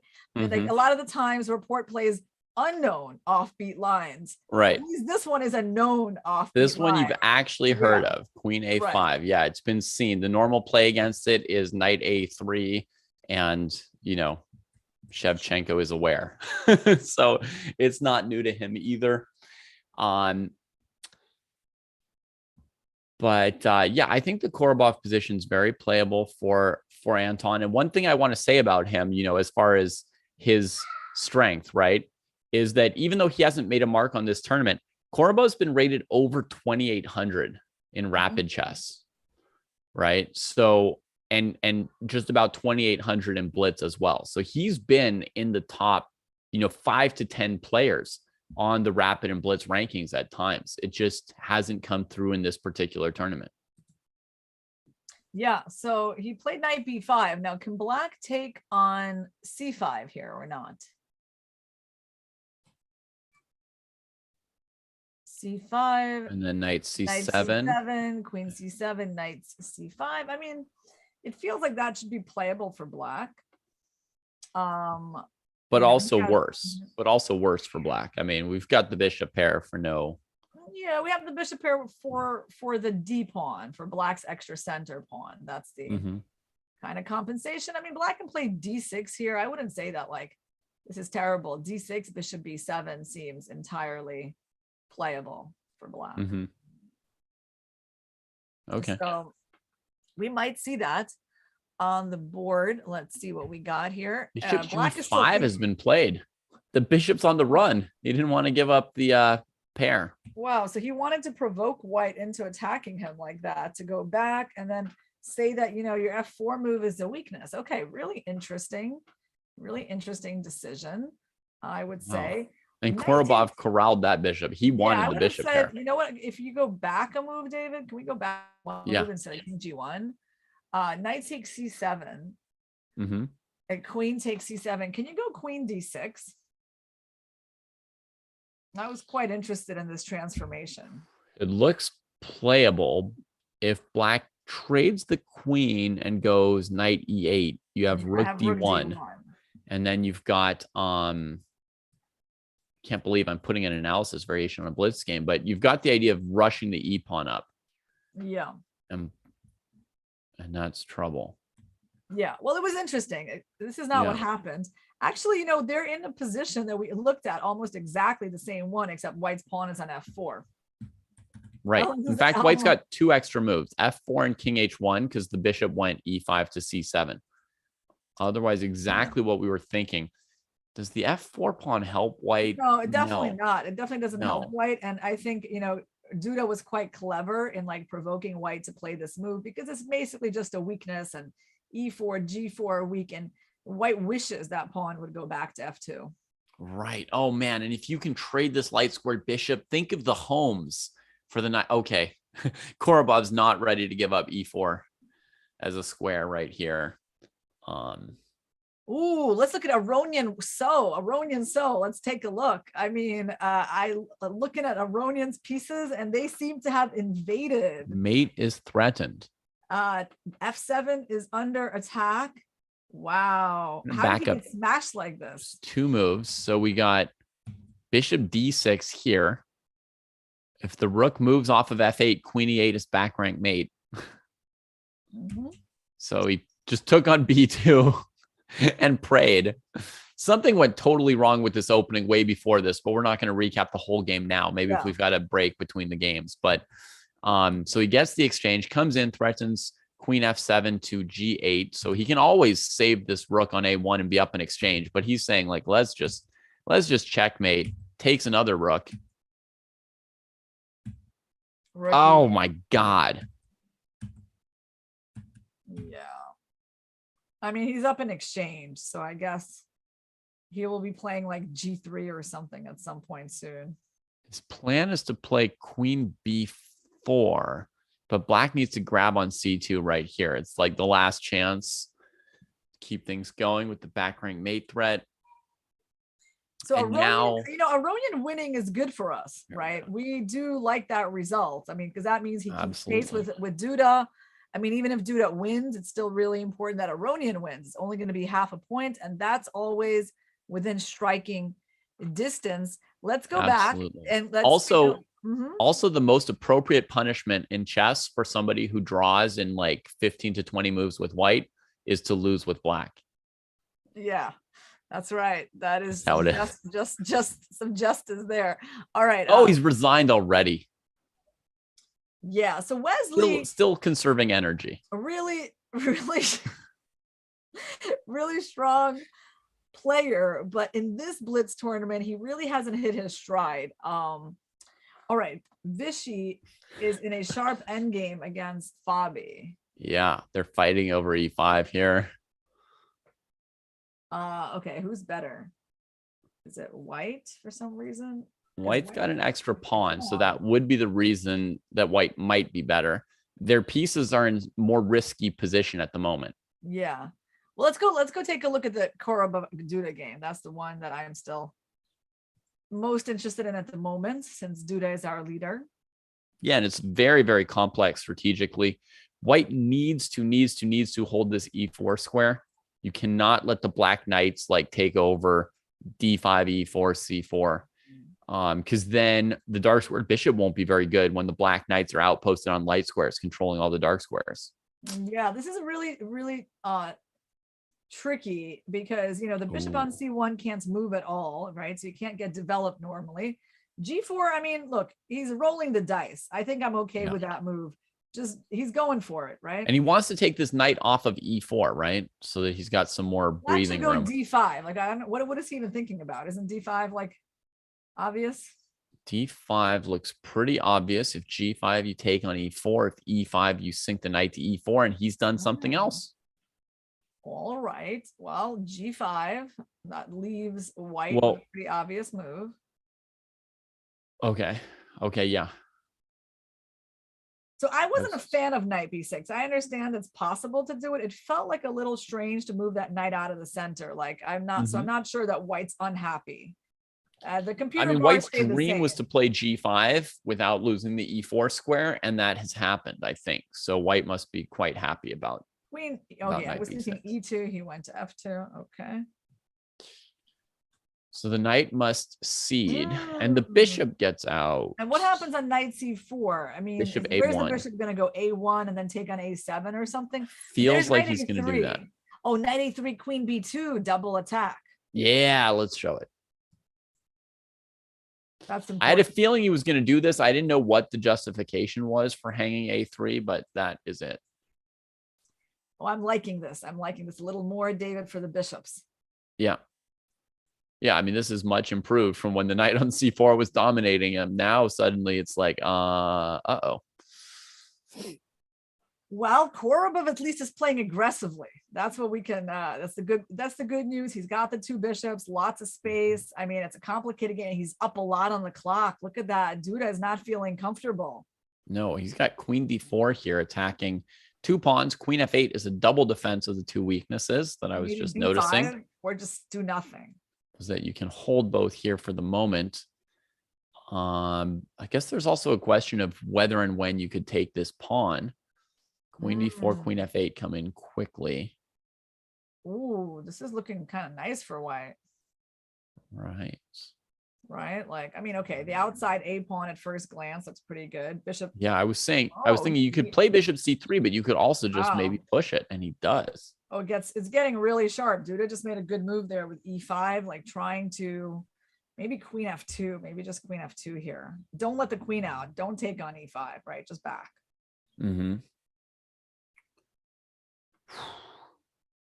Madness. So, yeah, I mean, materially, white's doing well. I don't love that he's going to lose his bishop on b2. Right. But he does have that a6 pawn. So what about knight b4? Somewhere a knight to b4 looks good. My Sicilian instincts wanted to play d5 here, Irina, but I couldn't make it work. So then I thought, first we need to get the queen active, get her back out from f8, and that's what's happening. She went to e7. She went to e7. She wanted to go to like a5, but there was going to be stuff on the f7 square, maybe. Yeah. How about knight b4 somewhere, David? I mean, I feel like knight b4 does look good. Oh, bishop a1 I like. I do. Yeah, you like that. Tucking that bishop, keeping. I love the bishop. And somewhere knight b4 will be strong. Maybe even h4. Does Duda need to defend f7 this much? If white ever takes on e5, you get a knight on e5. I guess white can trade both pieces on e5. Oh, man. But that's just sad. I mean, to turtle in here on f7. Yeah. No, this f5 plan is good. He's got Duda in like a couple of seconds. If he doesn't win this, I will be shocked. I mean, here comes h5. When you got this time advantage. Oh, he's on the move. And mate is approaching with queen to h4. So he took f pawn, queen a2 check. You just do it. You don't even think about moves like that. You just play them. I was thinking f7. Oh, yeah, queen a2. No. Okay. And then queen e6 or something. Busting with the Okay, queen. that looks really good. Yeah, queen on e6. Holy moly. He finds it. Desperation pawn sack to keep the queen out of e6. You gotta take it. It's a good little pawn. Messy position. I mean, knight e5 could have been played too, maybe. He's got Black's really control the knight up. nerves.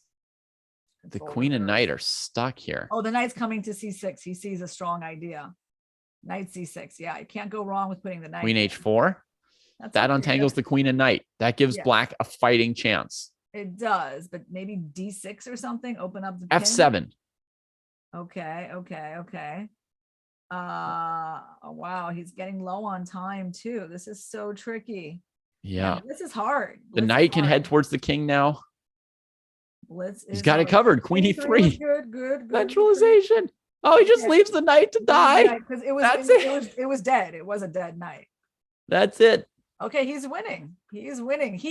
Anton Kovorov heard us, and he said, I know you guys want some suspense in this tournament. I'm gonna be your knight in shining armor, and I'm gonna win this game. F7, Bishop's covering a1, so white can just take this piece off too. Oh, he didn't even see Bishop takes rook. No.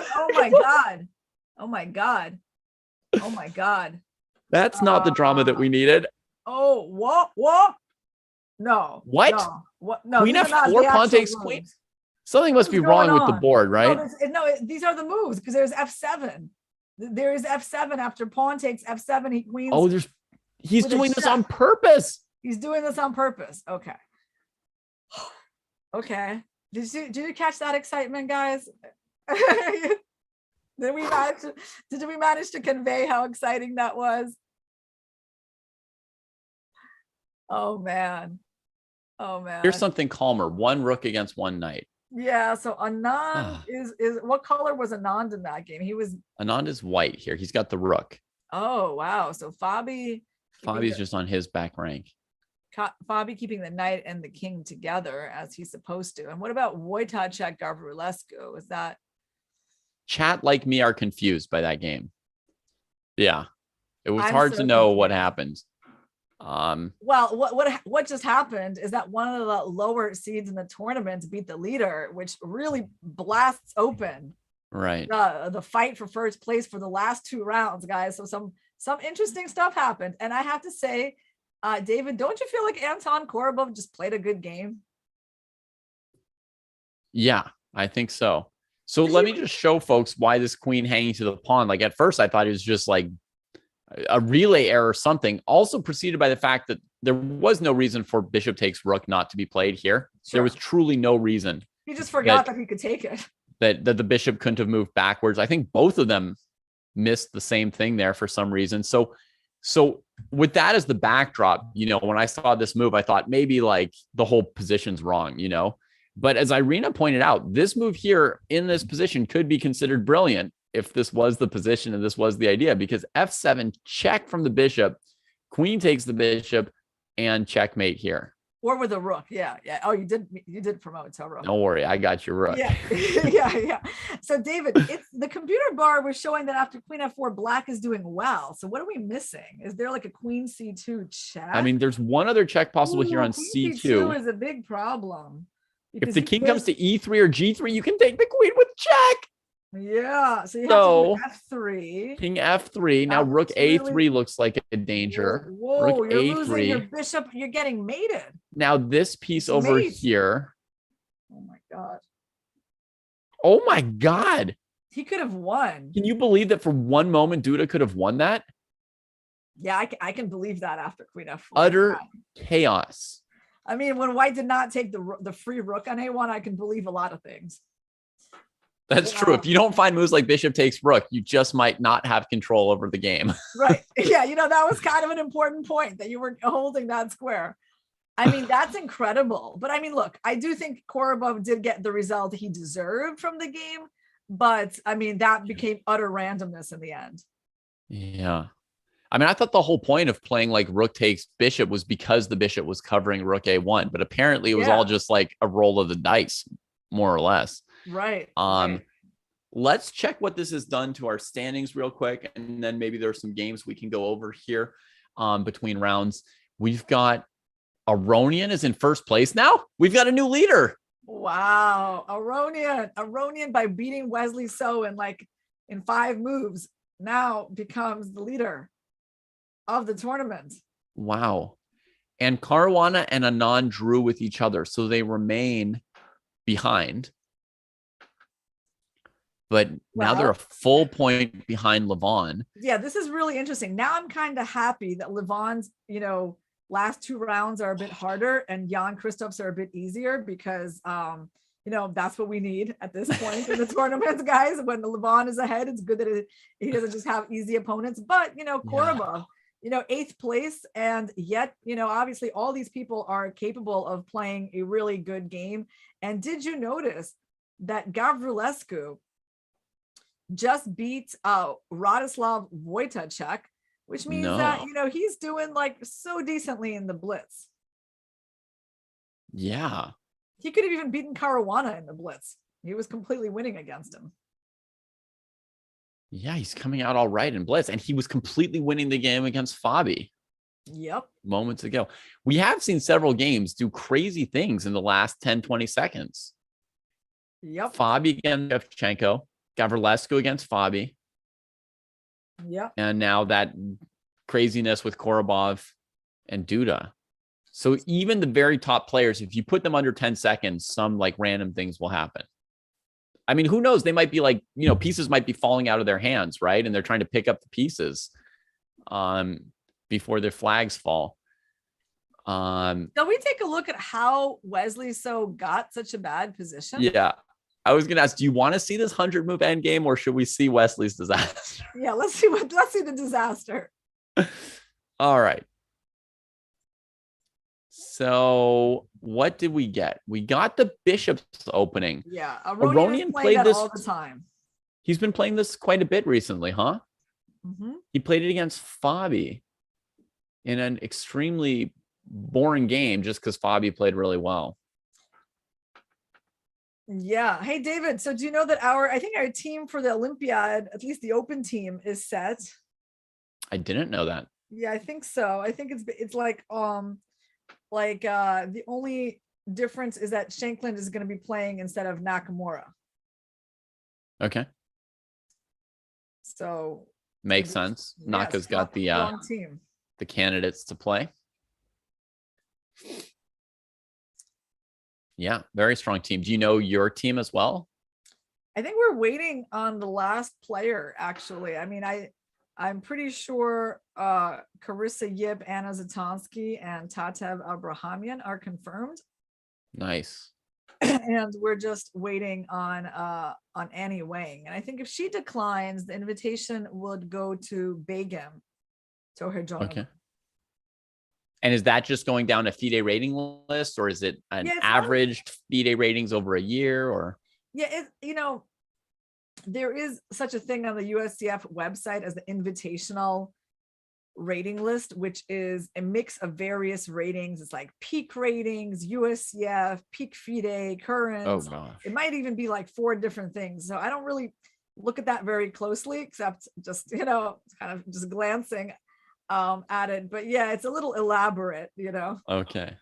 And just think to yourself, you're glad that you don't have to count up those points. Exactly. That you've got enough of a lead. I'll tell you something funny, David. Between Begim Tohirjonova and Tatev Abrahamian was 1 rating point in the average of all their ratings. 1 rating point. Imagine how sad that is to lose out by 1 rating point to qualifying for the team, if you want to play. Yeah. I would say that's quite sad. So, but she might make the team. I don't know. I don't think Annie's confirmed yet, and the deadline is has already passed. So we're waiting. Annie didn't play the U.S. championships this year, so she must be busy with college life. Yeah, I would guess. Appears to be true. Yeah. So yeah, let's go into that Bishop's opening. Okay. So the point of C6 is really to play D5, and Wesley plays D6. So basically adopts sort of a slightly passive start. That's not normally how you lose really quickly, though. Normally you lose really quickly when you try something aggressive and something misfires. So he goes a little passive, knight BD2. You would never think this was going to be a miniature, Irina. No, so far looks very quiet. D5, just slip the bishop back to A2, keeping the tension. Good. Predicting one move. Queen C7. Knight. David, I'm being F1. asked in the chat, is Irina CM or GM? Irina doesn't even know what CM is, folks. No, I do. I was trying to figure out what you meant, real Ruko. And I understood that actually I am both. Yes, I am both a cat master and a grandmaster. Yeah. So thank you for asking. That's true. You do have a cat. Yes. Cat master and grandmaster. All right. So both. Oh, D4. Interesting. I thought he was just going to go knight F1 to G3. D4. Actually, speaking of what I thought he was going to do, knight D2. Interesting. You know, Irina, if black plays D5 early on in this opening, then white normally plays knight C3 to put pressure on D5, right? But because Wesley held back, it's actually kind of like a funny thing where he can then play D5 once the knight's on D2 and his D pawn's under less pressure. So makes some sense. D4. Okay. What did Wesley do about it? Logical? Maybe. So D4, can we go back to that moment for a second? Yeah. D4. And he's just basically opening up the center, yeah? Yeah. What that black move. really needs to do is move the knight on D7. Like whatever sequence of trades you make here, right? It's motivated by how do we get a good move in for the knight on D7. So basically, you know, what is interesting, guys, is when you have a really good piece, what an outsized impact it has on the game. So what I mean by that is the bishop on A2, right? Sitting there on the diagonal, pointing at the king. As the game opens up, like that bishop is going to win the game for you. Yeah. And I think that's what we see happen here. He's really like hiding in there, like, who, me? What? I'm ruling the game. Yep. Yeah, he's dangerous. He's dangerous there. Which part is more important for intermediate players? I want to talk to you about this question, David, actually, really important. Because I have a student, an adult student, and you know, he's trying to get to 1500 on chess.com, right? So he's not like a tournament player, he's never played tournaments, but he's like a very, very decent, you know, casual player, and he takes lessons, right? For me regularly, but hasn't done like a lot of formal study or tournaments, right? And so I've been trying to teach him some pawn end games, right? Like, because, you know, they're good for calculation, you got to know the fundamentals. And my student is putting, you know, some resistance. I can feel it. He's like, but Irina, I never get to king and pawn end games. I lose the, you know, I'll get like a bad opening or lose the game in the middle game. Like, why do I need these, why do I need these puzzles or like, you know, these things that he finds like, what's esoteric knowledge, right? So what would you say to him, David? I would tell him to Google Irina Crush and then come back and do whatever you say. Right. And you know what I did, David? I Googled Capablanca and I was like, look, you don't believe me, but listen to what Capablanca said about how to learn chess like 100 years ago. He said, you got to study chess by learning the end game because the opening in the middle game can only be understood in relation to the end game. While the end game can be is just kind of in itself can be understood. You're working hard there. You're working really hard there. Bringing my best evidence, you know? I know. Part of me feels like you shouldn't have to work that hard. I mean, but I think it's a good question. I mean, like, but okay, but like all jokes aside, like how would you, I mean, he has a point. I definitely understand that, most of his games are not going into like an end game, right? So he's wondering what's the, like, he's saying like, look, my goal is not to become a master. I want to be 1500 on chess.com. Like, what is the most productive use of my time? Like, what should we focus on? I think it's a reasonable question. But the question is to me, David, do you feel like someone who doesn't have like a good basic knowledge of pawn endgames can actually get to like 1500 on chess.com? absolutely. I mean, I could get to 1500 on chess.com without my queen rook probably. So it definitely doesn't have to come down to like your last pawn. Yeah. So basically you see his point, right? Yeah. So should I stop teaching him king and pawn endgames about the outside passed pawn? I mean, I would say this, if your student doesn't enjoy learning those, that's a pretty reasonable reason right there to just move on to some other things, because I think it's very important to capture a player's like interest and joy in the material you choose to go for.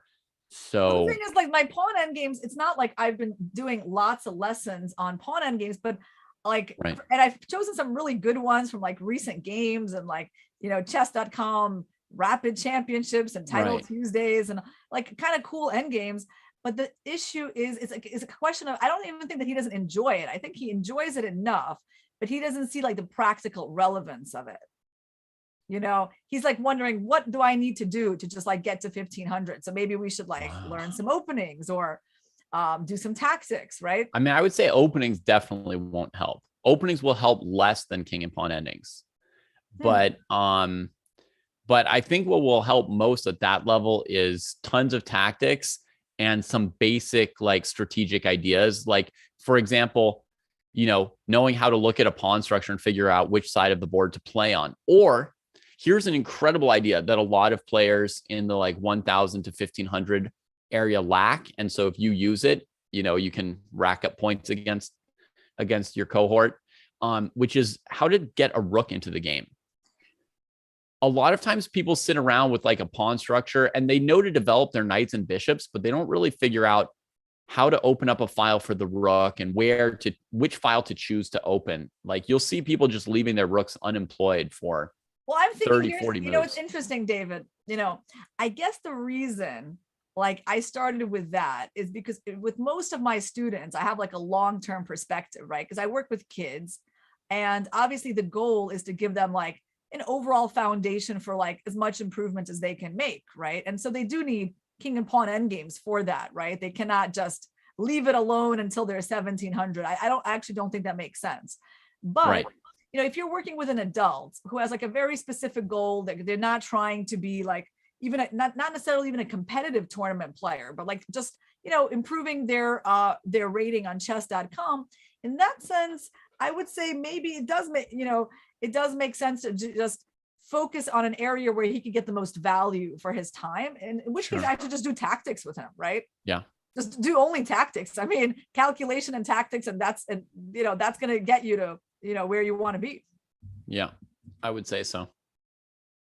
See, so we fixed my problem. Yeah. And if they're really motivated largely by like the rating gain and their own goals and not so much by what they, like most about chess or whatever, here the next games are coming in. So I'm going to click on Caruana versus Wesley to kick things off, unless they play like a DC5 Queen's Gambit accepted. Then I'll switch boards. But it seems like your students' motivation here, it's very like specific, and it's important to follow that. It's not to become the best ever possible. It's not long-term improvement. It's not love of the game. It's like very specifically they want to reach a certain level with a certain amount of time and resources. And in that case, tactics are going to be the most effective. Yeah, that's actually a really good point. You see, so I think, and it's important to, give the student what they want, right? Like, help them meet their goals. Everyone has their own goals. So I need to remember that. And yeah, I think I can definitely make an adjustment like that and just be like, okay, you want that 1500, here's here's how I think we're going to get there in the fastest way. Someone also has to give me what I want. I do not like the openings in this penultimate round, Irina. I'm just like clicking and clicking and clicking, and come on. You know, I got to tell you something funny, David. I like, you know, my student has an interesting approach. At some point, I'm like showing him how, you know, he can make a draw in some position. He's like, but Irina, I don't play for draws. Okay. It was funny, you know. I mean, it's an interesting, again, it's a perspective thing, right? Like, yeah, you know, like some people, like, you know, we kind of think, oh yeah, well, a draw better than a loss. And it's like, if you can get that, if that's all the position lets you. But, you know, for like someone who plays chess for fun, right? Like for them, a draw is not really a result. Like they want to win. Yeah, I don't even play for a draw. So like, you should tell them then, well, if you don't want to play for a draw in this terrible position, you could just resign and start another game because you're not going to win this one. Yeah. Young reports, I guess, Irina. Yeah, I'm sure that would be a great comparison. All right. So where are we going? Whoa. I mean, can we go to Kovorov Aronian? Yeah, let me just make one quick point here on this position that we're on since I've had it up for a moment for the play for the game here between Wojtaszek and Shevchenko. I think Wojtaszek had like a chance to get an amazing opening here against the double fianchetto of Shevchenko. But on this last move, he just made this mistake F3, right? And that just leaves the bishop on E3 undefended. Shevchenko stopped and thought for like almost a minute to double check this gift horse before taking it. From Black's perspective, for a grandmaster who does play for draws, the option to play D5 here for Black is just amazing, right? Yeah. And CD5, knight D5, bishop D5. And if pawn takes D5, rook E3, and Black would be great. But there's some crazy stuff that happened in the game Kovorov Aronian, right? Let's take a look at that. Here we go. What? Yeah. I honestly, I looked at the position here, Irina, and I thought like, no, not another of these rookie one Berlins. But what happened to him? Knight B5. So why did he play knight F7? So he just, what was he supposed to do though to get that knight back? He just gave up the bishop, right? Yeah, I mean, I think he was probably supposed to play bishop F1 in this position, Irina. Right, bishop F1 is the main move, right? But he decided to go exploring some things, and this piece got taken. And you're right, I don't know what he's supposed to do next.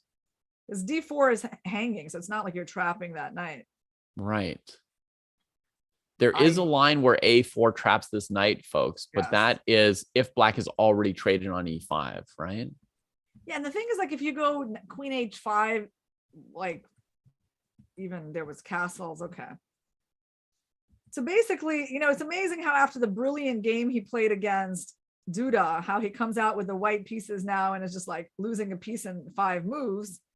It just shows you how, what's the word I'm looking for? How capricious, you know, the winds of fortune can be. Yeah. How did you, Levon is just, it's like he's expecting the points to drop into his lap now. Cause look at this knight takes D4 move. I mean, that's not your normal, you know, D5, bishop F6, bishop D7 kind of approach to this position. He's just give it all. Give it all. And we got Caruana versus So is looking to be pretty, not inspiring for Caruana. If you put a knight on B1 for Kovorov in this position, it would be, the game would be interesting. Yeah, about equal. Yeah, about equal. Give him a full knight. Okay. Where should I turn to? Irina? Direct me. You go for action? Okay. In that case, for action, we go to Jan Christoph with David Gavrilescu. Okay. Because like I like action. Knight F7 is normally action, but that was just terrible. I mean, he's got a nice position here. Wow. I mean, I think he might be kind of a lot better. I mean, whoa. No tactics here. So he's trying to defend against bishop E6 with rook takes D4, but the knight would be, he's defending the knight on H5. He is. Yeah. That is really sneaky. That is really sneaky of the kid. Yeah. Look at that. And White can't pick it up and run with the game. But that is on sneaky. bishop e8, of course, the knight on h5 is very vulnerable. I would say, you know, I see the computer bar is really in White's favor. I would say it still looks unclear. There could be a3. Is a3 like actually might be very powerful. What's going on after a3? David? Where does she go after a3? It does feel like that queen is nearly trapped. She's got c5 and b6, and c5 allows rook d8, taking everything. So I think it's only b6. Now there's this. We could look at rook h4 here. We're like vastly better, David, even if we just go like bishop a2 or d3. Bishop d3 here. I mean, yes, but if you want to play bishop d3, you could just do it in this position, right? Because this is what I was thinking about before you pointed out that the queen was almost trapped. I was thinking just bishop d3, like beg black to trade your rook, right? Yeah. And good luck or something with that. He's played something else entirely. Rook e4. Okay, a bit surprising, but interesting. So he's maintaining the would the queen be trapped if black went for this trade? That's kind of the important question, right? Like queen, what's she down to? a5. And then on b4, there's still bishop takes b4. But I think we're very close to trapping this queen. a3, rook d7. And then the queen can go to d8.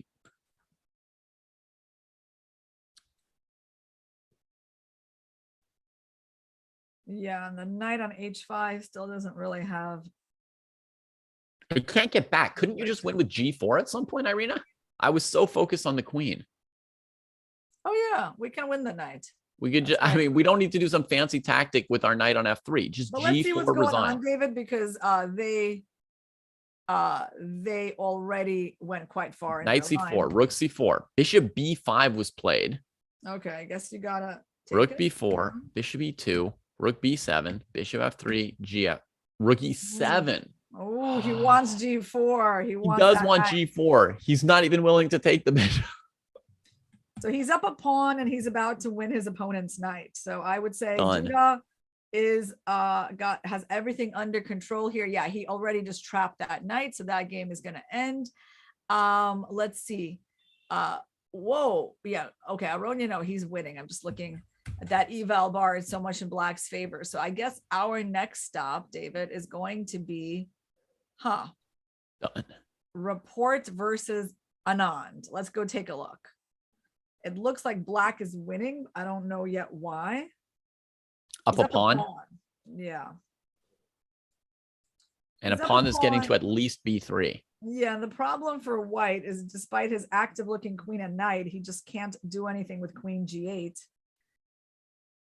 And that pawn keeps moving. Although b4, knight c6 is a little trick from Rapport. You know, you can never count Rapport out. He's like, he's a very tricky player.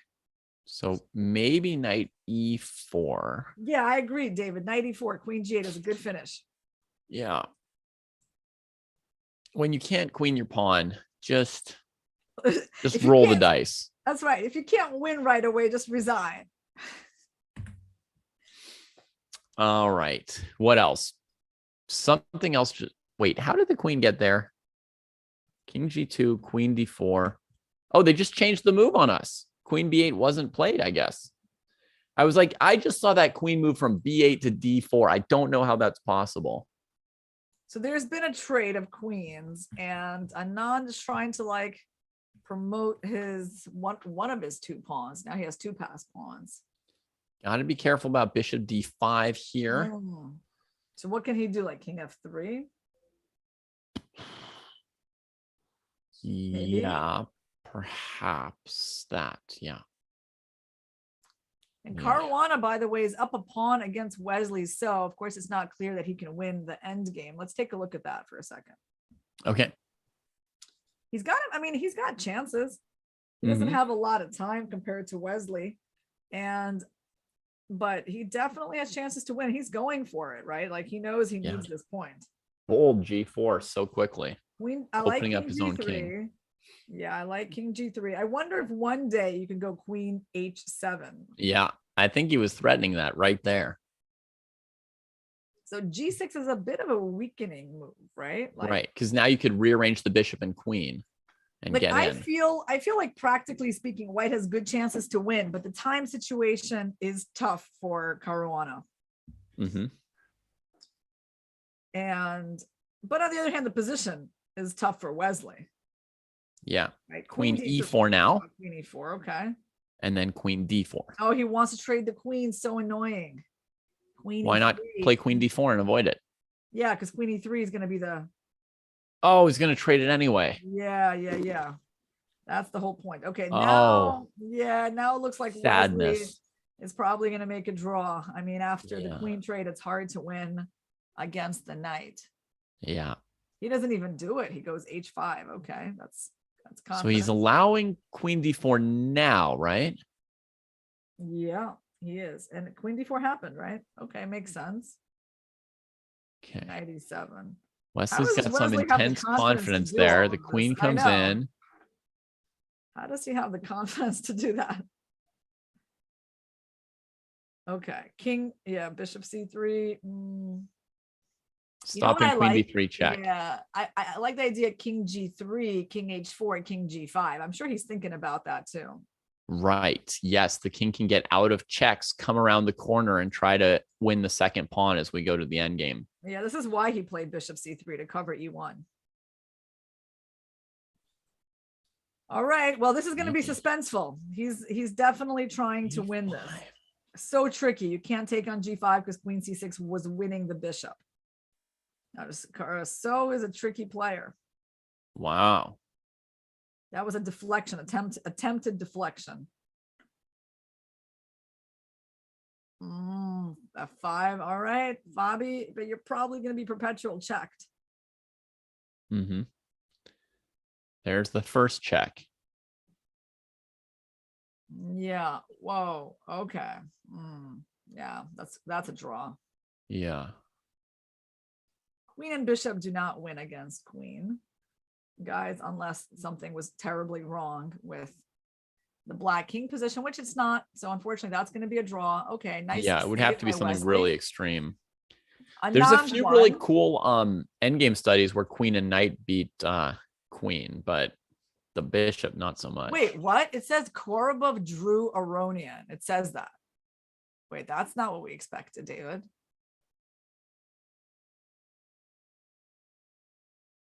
He was down a piece. He's still down a piece. But the game, all his rooks are attacked. What was the last move? What were the last moves on the board? I mean, it was this queen is giving perpetual check on c2 and b3, even though black's the one with the light squared bishop. How? Oh my, he drew He's that. trying to chase the queen off of the diagonal, right? So that the Yeah. queen doesn't control f7. And then finally, wow. Rook He here. found a way to make a draw. Incredible. If queen g6, rook g3, is that what I'm to yes. believe here, Irina? It is. It is what you're meant to believe. That is a beautiful move. Queen gets attacked. That's pretty amazing. That's very nice. That is quite a surprise. I mean, wow. So here's the position, h6, rook's lift. He's playing some the c5 pawn sack. Oh, we got some action on the Fabi board. Let's take a look. What? Oh my gosh, Fabi won? How is that possible? Oh my God. Not a I thought they'd agreed to a draw. I thought they'd agreed to a draw. What? This doesn't make any sense. Okay, they were here. They were checking back and forth. Okay. Right? They were like this. Yeah. This is what we saw. King d2. Check. How in the world is it possible to lose this? Please let me never know from personal experience. Yeah. Okay, just He's heading to the corner. Oh, now he's made it. Queen h6 to g6. How did that happen? Why didn't the king stick with e4? Because of queen e6 mate. Right? He'd been happy in the center for a little bit. Oh wow. So king e5 maybe? Yeah, king e5 looks correct. But I mean, the point is there's multiple ways actually to mess this up, I guess. So wait, king g6, is that a forced loss? Okay, in the game he goes king g6, queen e6. King If you h7. go queen f6, you couldn't be losing immediately. Right. No, queen f6, by the way, looks totally normal. He doesn't need the g4 pawn at all. Yeah, I mean, it's serving absolutely no purpose. Okay, so king h7, is that like losing? Is that the problem? King h7 is definitely losing. Wow. Like that's just a mate. He literally wait, show that again. Show that again. Okay. He cannot check right after bishop d4. Well, no, you give check yourself give here because check you've got the yourself. crisscross either way. Oh my. Oh, so the king. So look at that. There is a way to lose. Yeah. Crisscross. We just learned it. There is a way to lose. So he needed to block or something a little bit earlier. Let's look at that. Yeah. Like here you could block. Yeah. Queen f6. You got to pull the queen back so you're not going to be in danger. Wow. Yeah. And earlier when he was in the center, I think in general, you're in less danger in the center, right? There was just like, he saw this pattern with king e4, queen e6. But I think you're right. If you just stick around with the king in the center, like there's literally no checkmate pattern when you've got 9 squares available. I don't think there is one. Maybe I'll learn it tomorrow, but You know what's interesting is, like, of course, there is an instinct not to put your king on a dark square, right? When your opponent has a dark squared bishop. But right. in this position, the check on d4 just wasn't enough because you could go king e4 and then the queen can't do anything to you because you would always take the bishop. So that's the idea. Well, I mean, this is amazing. I mean, so wait, like Caruana winning. I mean, Duda won, which we expected. Yeah. Caruana this is good won, for your standings, Irina. You're going to enjoy the standings when we show them to you in a second here. You know what I really like? That our producer is giving us possible scenarios for a tie break. And this is like about a paragraph. It's not like one line. It's like a paragraph of scenarios. And what that means, oh my goodness, is a lot. It means that there's a very good chance of a tie break. That's what that means. And wow. We got Jan-Christoph Duda tied with Aronian, who just only drew. That is a lot of text for a young person. I feel like young people often just say like, no, it's too long. I won't read it. I won't write it. That's funny, David. So Caruana and Anand, half a point behind. I mean, look, it's wide open. It's wide open for the last round. So exciting. Yeah. I'm loving how this tournament is going to finish up. And Wesley So, very kind guy. He's like, look, I'm not in the battle for first place here. Fabio really needs this half a point. I mean, I'm just going to do something embarrassing here and lose this queen versus queen and bishop endgame and, let Fabi fight for first place in the last round. Right. He sacked his knight for Fabi's last pawn and Fabi just gave him a look like, come on, man, my last pawn, like, aren't we on the same team here? Yeah, we still got to be Olympiad teammates. Yeah. So it finds his way to this crazy crisscross here. Also, I mean, Aronian really did us a big favor because he was leading the tournament and somehow he drew with an extra piece here. This was pretty shocking. Yeah. Wow. Doesn't take the bishop because of rook f3. I suppose. Still be winning for black, but okay, king here. And now they start chasing her. And what the chase it was. Now, can she not take the bishop? How bad is it to take the bishop? Is that just an immediate draw here with queen b3 and no queen c2 now, queen d3 now? Mm-hmm. That's a draw, right? Dang. That's crazy. How does this happen?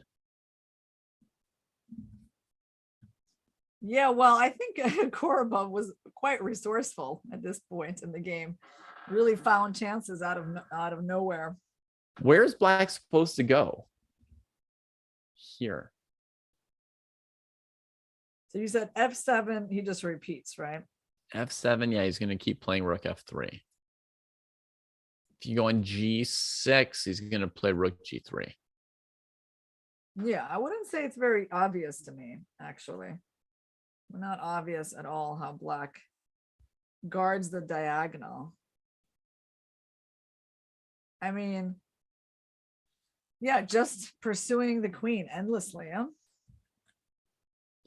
Was there rook E8 in this position, Irina, if I go back one move? Can we go back one move? Oh, yeah.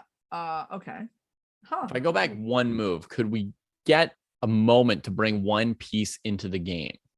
That's a really nice idea. And now white can resign with a clear conscience, right? I mean, yeah, he doesn't have G3. Can he go H3? I mean, he can, but now I've got another piece in the game. There's no, there's no way this madness is still going. You still can't play Queen C5, I think. Still can't play Queen C5, check, Yeah. check, and I can't get back onto this guy's square. Can I go Queen E4 now?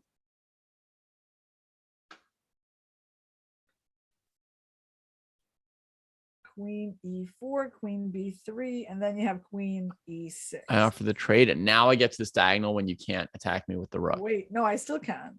I can still attack you probably. Wait, what does this mean? David, why is the bar so high for white? Is it rook F8? The bar is high for white? Yeah. The bar Oh, no, then it's got to be this. Oh, yeah, you trade and you take on B3. Yeah. so getting with the the rook rook. to 8 is not even helping me here?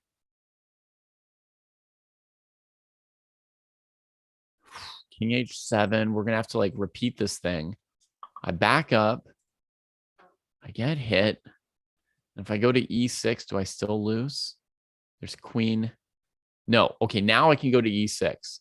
Because to repeat like over here, I still don't know what I'm doing. This is just madness.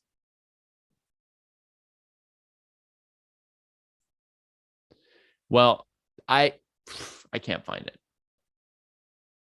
I can't find it. But I'll say this. Rook E8, that part is correct, Irina. I'm certain that Rook E8 is the start. Developing that piece Always a good idea. Yeah, always gives a us good some idea. control of some square. Mm-hmm. So So let's tell our viewers what we're in store for in the last round. yeah. Basically, it's pretty simple. Anand and Fabi have to win to have a chance. So they're out for blood. Now, Duda, if Duda wins and Levon wins, they go to a tiebreak. So, I mean, basically, they mostly have to win. Mostly all of them have to win. Obviously, Anand and Fabi have to win more to have a chance. And, you know, Duda and Aronian are certainly in an advantageous position. Here are the matchups. Duda is playing Shevchenko, the guy who pulled off that miracle win against Fabi. So Anand is playing his former second Wojtaszek. And Fabi definitely has the toughest pairings in Levon. Wow, that's bad for them. That's not good because that certainly takes one of them kind of out of contention. I mean, if Fabi wins, he jumps over Levon. So they're not both going to be playing. We can't have a four-way tiebreak. Yeah. Impossible. So that's a big game. That is a hugely important game and a much tougher pairing than for Levon than I think Duda Shevchenko. But again, it's Blitz, guys. We're going to take a break for just a couple of minutes. We're going to be back with this super exciting final game of the Superbet Rapid and Blitz Grand Chess Tour 2022. And we're going to see who is going to take first place in the event.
And welcome back, everybody, for the last regulation round of the Superbet Rapid and Blitz in Poland.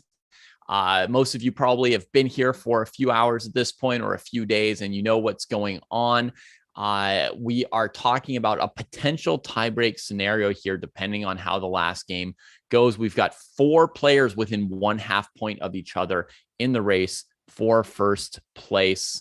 And Irina, who would you most like to see in a potential tiebreak? Is there any particular scenario that you would be rooting for here, or just depends how they play?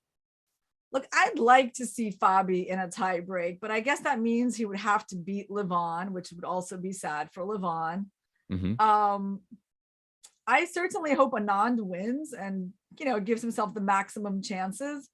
And, the thing is, like, I would like to see Duda in a tiebreak. That's the whole point. I would just want to see a tiebreak, but that also means that Duda probably, it would be better if he makes a draw, he needs to somehow draw his game. Yeah, for that scenario to happen, right? So yeah, I guess what I would say is I don't really care who's in the tiebreak so much, David, but I would like to see a tiebreak. Okay. There's a pretty low incidence of draws in Blitz here, right? It's more like 20%, kind of like the inverse of classical, where maybe 20% of games would be decisive, and here maybe about 20% of games are draws in the Blitz. But it's certainly possible. I've got my eyes first here on Levon versus Fabi, since they are the 2 players within that peloton who are facing each other, and we've got H5 preventing the famous G4, G5 English attack in the Najdorf Sicilian.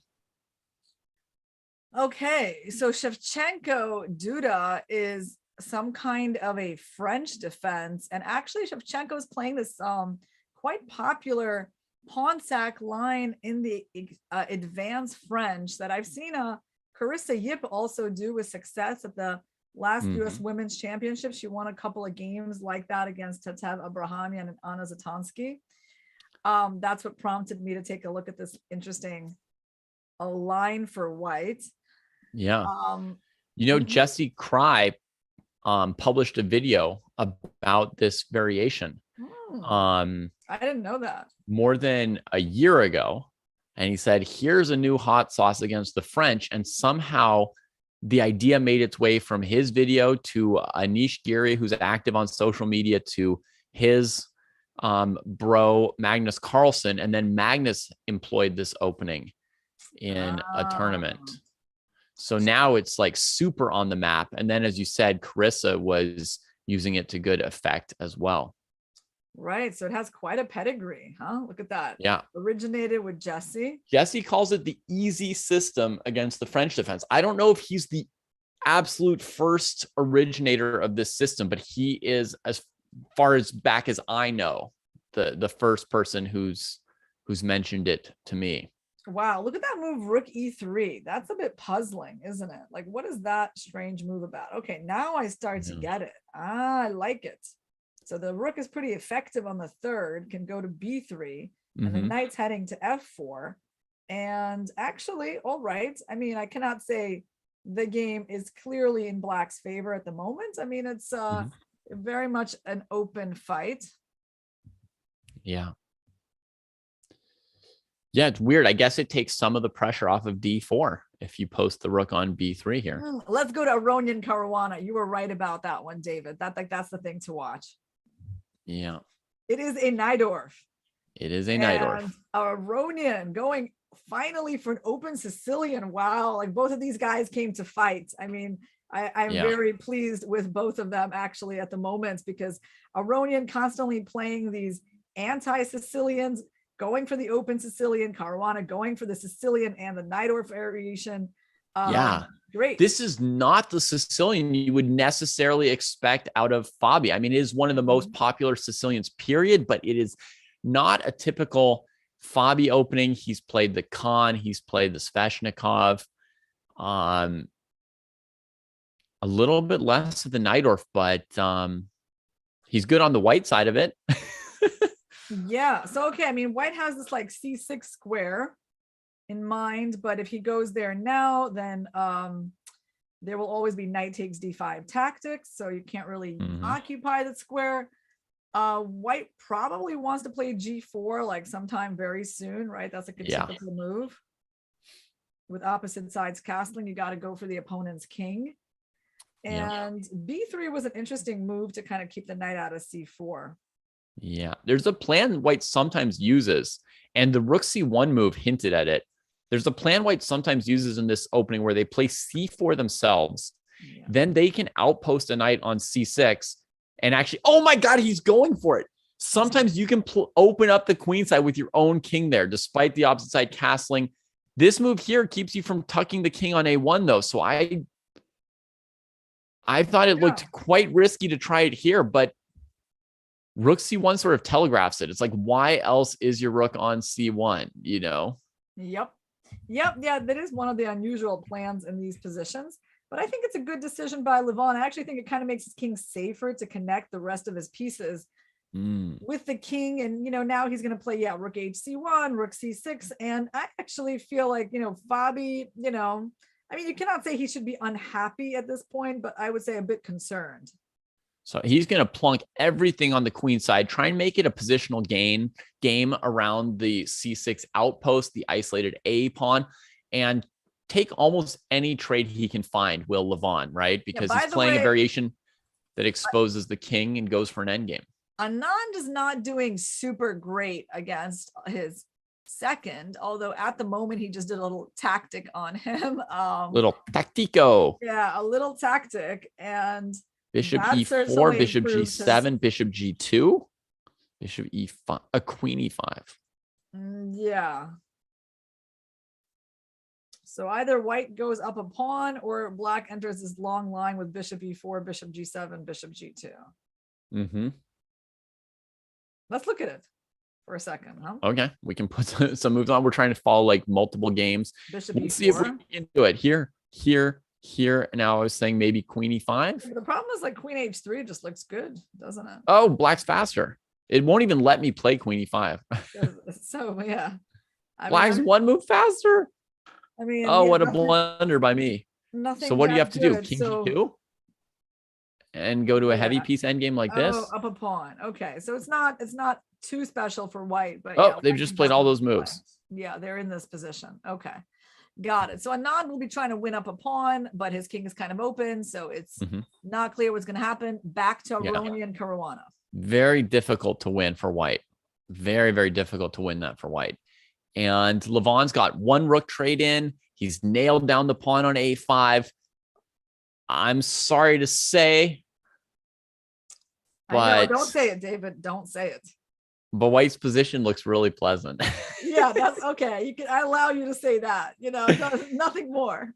Oh, another pawn stuck on a dark square. Yeah, like Fabi, please improve your bishop. I know it's not easy, but please don't play f6. Please don't play man, f6. He's going a little lower on the clock. It is unpleasant. It is literally hard to find moves for black. Like it looks like Aronian has played a perfect game so far. Yep. I love this bishop on c3, Irina, because basically one of the things I was going to say is like, as white's playing for this domination here on the queen side, the question is, can it ever get out of control, right? Does black have any like random thing to throw at white here or there? And one of the main things they have is just e4 as a straight up pawn sack. No structural, no nothing, just because you get some shots at the king. Yeah, David, let's go take a quick look at Shevchenko Duda just to see, is Duda on track? So folks, if you post your bishop on c3, it makes e4 less effective. Let's go to Duda. And tuck the king. Still has some control of the dark squares. Right. I mean, his position doesn't look great. Like Duda is definitely like on the defensive here. Oh, actually. Yeah. And you know, I would say from the positions we're seeing, we might even see Aronian as the sole winner of this tournament. Yep. Quite possible. You can definitely feel here that Duda played the French defense, right? It's like written all over the position. Yes. And I mean, he can't move the knight from g8 because there's going to be a bishop h6 sacrifice. Right. We definitely can't fall for that. So, I mean, I'm not like, I don't know if black is actually doing badly, but it feels like a very difficult position to play for a win from. I will say unequivocally that I think black is doing quite badly. Yeah. Well, how Both, exactly? both Queen their minor C2. pieces look a bit worse to me than white's minor pieces, and their pawn structure is a little bit suspect. Yeah, rook C6 probably here. He needs to bolster up that rook. Yeah, I guess the only thing is this rook is a little bit committed here. So there could be scenarios on the C file that turn out okay for black. Oh, okay. He played knight e7. The knight dares to Oh, come out. sack. He says, get back. Oh, that was bad. That was bad because he left his rook unprotected on C8. So there could be some issues on after knight G7. Right. There's even a tactic, David. Knight G8, rook G7. Indeed. King G7, knight E6, and then C8 is going to hang. And that knight E7 move was very unfortunate. And that knight will be badly placed to try and defend this endgame. He should have as played well. rook C6, rook C6, put the rook on a solid square. No, King don't H7, that's not going to do it. okay. Well, why not? Why doesn't it work? I don't know. It must lose. Must lose. Is there some check somewhere? I don't see it yet. I don't see why this move actually, like knight E6. How about knight E6 and then like maybe getting a rook, something to C7. Yes. Here's what I want to do. E6. Rook G7 first. Wow. Straight off like this, right? Wow. King here. Okay. Right. Queen Now I'm G5. going to go knight takes E6. E6. Pawn takes E6. Queen G5 when I've got rook C7. Okay, he's not going to find this. I bet you he's not. He's not going to find it. I found it. Rook G7. He's not playing rook G7. I'm willing to bet $1 on this.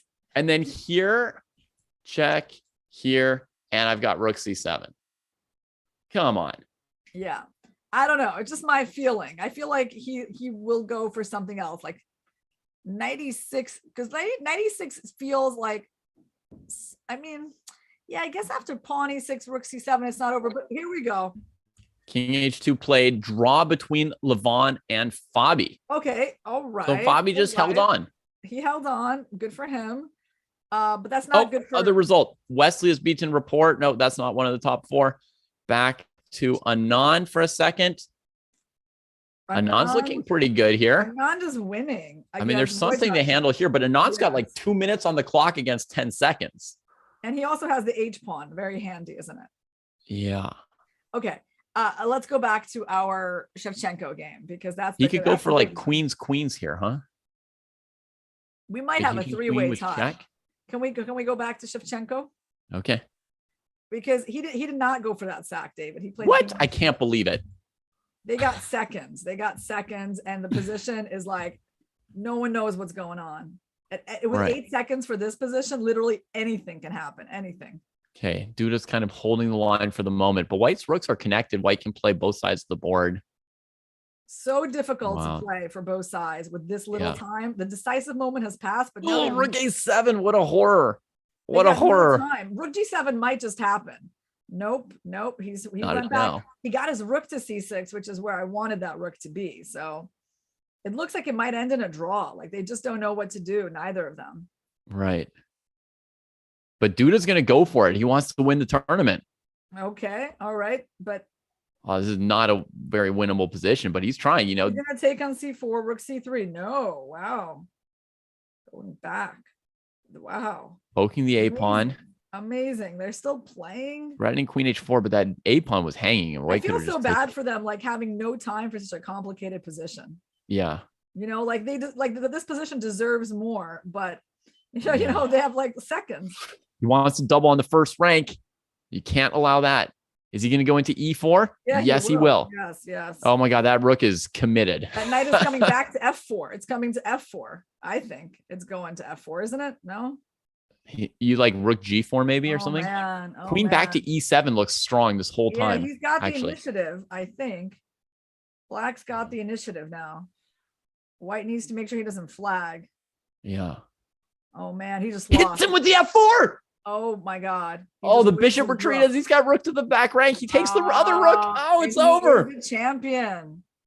Wow. That was tough, but you know what? Yeah, he deserves it. He played in really tough conditions in a really nerve-wracking game. Yeah. Oh, I mean, that's going to feel amazing for him to pull that out. And yeah. Queen G2, no. Yeah. He's down a whole rook. So, at this point, it's a little hard to make a comeback for Shevchenko. Yeah. He had a big chance there, David, but he played that king h2 move. I just think it wasn't, with more time, I'm sure he would have calculated rook g7, but it was a tough move to make with little time. Yeah. Yeah. He felt comfortable in his position, and it's hard to like pull the trigger with a few seconds. So you just sort of wander around. Yeah. So I have to say I did not get my dream scenario. We're not going to be seeing a tie break. That's okay. I'm going to get my other dream scenario, which is going to sleep for my afternoon nap. That's good for dreaming as well. All right. He's got queen h2 coming. Could that be enough to end the game? Yeah. Are we going to see the win pop up for him? On the other board, Anand won, but it's not going to be enough here, is it? No. We needed the Shevchenko Duda draw. They were moving back and forth. You thought it might end in a draw, but Duda just wanted to roll the dice and keep bashing out some different moves. And his confidence paid off. I mean, he was proven correct to believe in himself. Yeah, there. It was really not easy for either player in those last seconds. And he just held it together better, and his nerves held up. We've got final standings up, everybody. These are official final full standings. You can see Anand and Levon coming up half a point short in the final round behind Jan-Krzysztof Duda. Well, can we say congratulations to Fabiano Caruana for winning the Blitz portion of the event, right? So he did not manage to win the overall tournament, but he did completely turn around his event where he started off quite poorly in the Rapid, and then he won the Blitz half a point ahead of Levon Aronian. But Jan-Krzysztof Duda, he has a very balanced tournament. You can see 12 and 12, and that is enough for first place. So I guess the lesson is consistency is the key. Yeah. And it comes as a tiny bit of a surprise, right? Because he didn't win the Rapid. He didn't win the Blitz, right? Like when I saw the standings this morning and saw that Duda was the leader, I was mildly surprised, right? Because I thought, Anand won the Rapid. Then I saw that Fabi scored 8 out of 9 in Blitz, but they weren't the leader, and they didn't finish the leader either. Yeah, that's right. I mean, I would like to see for a second, David, if you don't mind, how did the Fabi and Aronian game finish? Because we thought Aronian was doing great, and that game could have given him a tie for first place, and then somehow it finished in a draw. Yeah, and it was a very, very high-level game, especially for a Blitz game. I mean, fascinating game. So here's where we had left off. Fabi brought the bishop out from f6, back to f6. Queen a7. Oh, he got to activate his queen. Oh, he got to activate the queen on e3 probably. Yeah, that was. So he just trades it. Rook to b8. Wow. So he's sacking the d6 pawn as well with access to the king. Or white has one move to try and bring the queen back and cover the entry points. But I guess this queen's looking at 1, 2, 3, 4 entry points, and you can't cover that. I don't know. Levon took on d6. Queen e1 was interesting, actually. Queen e3. Yeah, queen e1 would be the move to try and cover the most of those points, right? And then queen d4, I think. And then maybe even queen a5. Queen a5, huh? And hide the king on a3. Oh, and you defend this pawn too. Yep.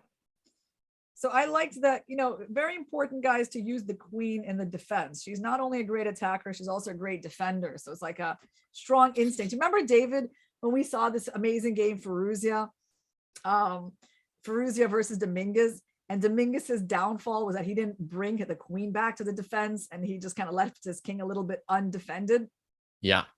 And this is like, so important kind of instinct. Bring the queen back. Your king needs the queen around. Right. Yeah, I mean, queen e1 is certainly the move that like my subconscious was having bubbling up, but I just didn't know if it would be enough. Yeah. But queen a5, that's cool. So rook d6 was played. queen came into e3, and now I guess it looks like white just gave the perpetual here. There was no longer. Now this queen can't get back either. Yeah, I don't know. It's a little sad. Aronian must be feeling like, hey, maybe I should have, gambled a little bit more in that last round like Duda did. I mean, he might have looked at, Duda's position and just been like, oh, that's not very inspiring. But, ultimately, yeah, it wasn't inspiring. It wasn't like Duda ever had a good position in that game. He was certainly on the back foot and getting outplayed by Shevchenko, but, he kept playing, and in the last seconds, the luck went to him. Aronian, I feel like he could be a little bit disappointed at letting Fabi escape. He also had a lot more time. If we look at that final position, he had the minute on the clock, a minute 30 versus a minute 20 versus 30 seconds, which is substantial.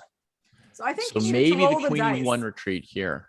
Yeah, I think he needed to just keep the play alive. I don't know if he did this on if he was satisfied with a perpetual, or he just truly didn't see queen e1, or didn't miss something in that line. But we can see that he needed to kind of keep this game going for longer. There was a very important possibility here as well, Irina, like the move where he took on h4 and picked that pawn up. Fabi was offering a second pawn as well on d6. And if you think in terms of avoiding perpetuals and covering the king, I mean, this bishop is better than that bishop, right? Like trading it really actually, because it opened him up. Why didn't he take it?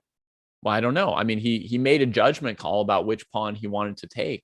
Oh no, but actually, like what you're saying makes so much more sense, because the bishop on f6 is terrible. So why would you want to trade it? And here white still got, the whole center pretty well covered with the queen and bishop. So it might have made more sense to grab this pawn and come back. I don't know. No, this seems like literally just opportunities were left on the table by Levon. Very unfortunately, I mean, he's had a great day, great 2 days of Blitz, right? But look, I feel overall, we could feel that Jan Christoph was in a good position to win. His last 3 rounds were set to be against the bottom half of the table, and he messed things up for himself with this loss against Kovorov. But then, he kept it together, won his last 2 games, and I think he's a very deserved winner of this tournament. Yeah. Maybe he was worried about queen g1 going after the g2 pawn. But then you can go queen e2. But it does seem like you sort of, right? And now there's like e4, queen d4. Yeah. How dangerous is that? I mean, it's only a small checkmate threat, David. I don't know how dangerous it is, but it's a Blitz game. I mean, I might have to go rook f6. Rook f6, David. Let's do it. Okay. If you want to go rook f6, maybe you wanted to do it last move when the queen was on g1.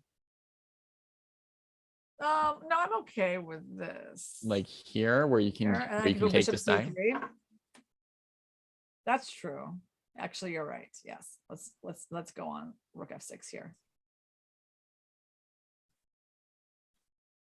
Still looks good for white. I would take white here, because I can safely put the bishop on b2, and it's like, your king is weak. I got a bunch of pawns. Yeah, I can play this. Yeah, I mean, only white could be better, I would say. Yeah, it's an option, but it's like a little bit out of control. I don't know exactly how confident one would be about this position. e4, that's a little something. Yeah, it's a little something. But rook f6 is cool. And for Blitz, I mean, you always want to be the one with a safer king, right? So, for Blitz, I mean, it's more likely the black makes mistakes than white in that kind of a position. I agree. Yeah, so there we go, guys. That was our analysis of this other critical game. I don't know, we can take a look at Anand's game, should we, just for a second? I think it's just that I like chess. I'm sorry to not want to end my analysis. I want to see what else transpired in this final round. I mean, it looks like they got the double queen promotion, right? And I thought that this was pretty dramatic. When I saw him choose h5 here, I thought, maybe he's not even going to stop Wojtaszek's pawn. Maybe they're going to do the multi-queen scenario. But then I guess since Duda had half a point more, we went and watched Duda's finish But yeah, it's not that easy for white to stop the A pawn, right? I mean, Yep, it's not. So he lets the pawn go. oh, black tried to stop white's pawn. Wow. So black chooses not to accept this scenario here. Yeah, because there's an immediate queen trade, right? Immediate queen trade, unless you might be getting mated, you could, and you're going to lose all your pawns. So I think he. If I go here, queen F5 wins. So I have to go queen H6 wins. Okay, so it's lost. It's just done, instantly done. So black has to try something else tricky. Goes with rook B6. That's quite a nice try here. Queen H8 maybe. Oh, Queen H3. Wow. Queen H3. Okay, nice move by Anand. And then he's gonna make a queen. Yeah. So had black sacked on H6, it's very easy for white to go queen B6 and queen A6 and collect the game. So black goes for the multi-queen scenario. Now, look at that rook. It's working hard. Wow. It's working hard. Right? Imagine being like the only rook in a world full of queens, right? You would have to work so hard. Yeah. Hard to compete against those queens. Yeah. Okay. So white just probably takes an F3. No, queen D8. Completely centralizes. Yeah. There's not really any saving scenario for the rook, unfortunately. It's like you can play brilliantly and just postpone the end, but sort of no way you don't lose eventually. Yeah. So by the way, Nakamura stays not even 1 point, but like 0.4 points ahead of Aronian in the world Blitz standings, and a little over 3 points ahead of Caruana. But both Aronian and Caruana have actually managed to push themselves ahead of Carlsen in the world Blitz rankings. And Carlsen right now is number 4. Vishy is number 5. Incredible. Nice to see those guys, propel themselves a little bit further. I hypothesized earlier today that Caruana probably doesn't care about that too much, but you know who probably does care? I think that Nakamura and Carlsen care about the world Blitz rankings. I think so I bet both of them are watching this right now from somewhere, thinking like, where can I play a rated Blitz tournament? Yeah. I bet they're thinking that, and Nakamura is supposed to be preparing for the candidates, but he's probably like looking up like FIDE rated Blitz tournaments right now.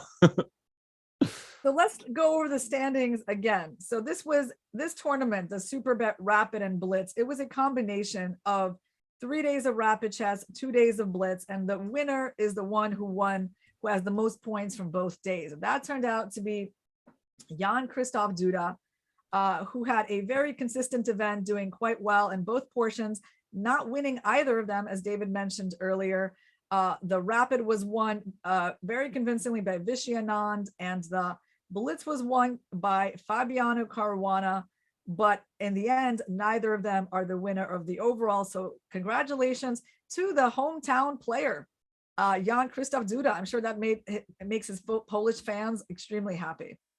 Yeah, there must be a party right now. And, Ketty, who was with us for the first many, many rounds of this event, she is actually in Warsaw right now watching live. That's why she's not with us on commentary today. But, it's been fun working through this tournament with her as well as you, Irina. So we can remember her. She's there right now, and she can tell us later what the scene was like, if people broke out in cheers or anything like that when Duda won this tournament. Let's take a look, David, at the prizes, what the players have earned from these events. Okay. So Levon Aronian has picked up $95,000 for these two events in Romania and Poland cumulatively. Wesley So, 82,000.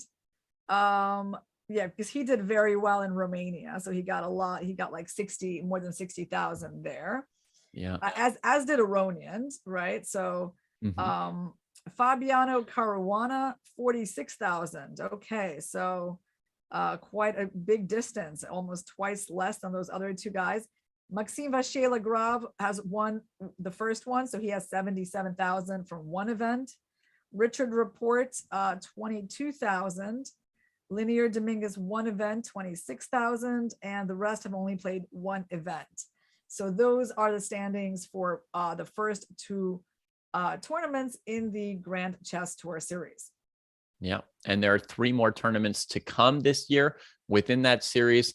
There is the Super United Rapid and Blitz in Croatia in July after the candidates are done. And then there are 2 events in St. Louis, the Rapid and Blitz and the Sinkfield Cup will be played in August and September back to back. And that'll be one more classical tournament there in the Sinkfield Cup. Yeah, so we got a lot of good chess this summer. I mean, August, we got the Sinkfield Cup, we got the Olympiad at the end of July, the Super United Rapid and Blitz in Croatia. I would love to visit Croatia, David. I have never been there yet, so maybe one day. Mm-hmm. And yeah, I guess we are going to sign off, guys. And before we do, yes, we will let you know about one cool event today. No waiting for this one. Wow. Okay. Starting today, I am not a speed. I'm not a speed GM. I'm not a GM Speed Chess Championship. A match between Justice Williams and Danny Wrench. Really exciting 2 players to watch.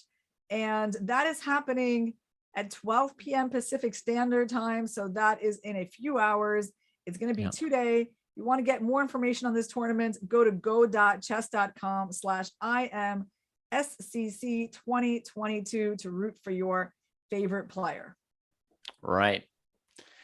And will Danny bring his incredible chess puns? Who knows? He will probably not be on the mic while he plays. The very first match like that we played, Danny and I played 3 hours of bullet chess while we were also the commentators while playing each other. But now chess.com has reached a level where we've separated the job of commentator from the job of player and producer. We don't have to produce while commentating while playing anymore. So I think Danny will just be bringing it on the board today, and that match will be in 2.5 hours. So everybody go out there and cheer for Papa Bear. That's going to be super exciting. I don't think anyone is going to adopt anyone in today's match, right, David? No. I think about that because when I think of Danny, I know he's played some of those adoption matches. Oh, really? But that would have been like with, I don't know, Nakamura or somebody of that level, right? Exactly. Yeah. Of course.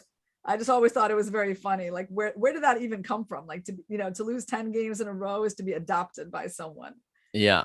How did that originate? I'm not sure. Can we get a wrap to close out the tournament, David?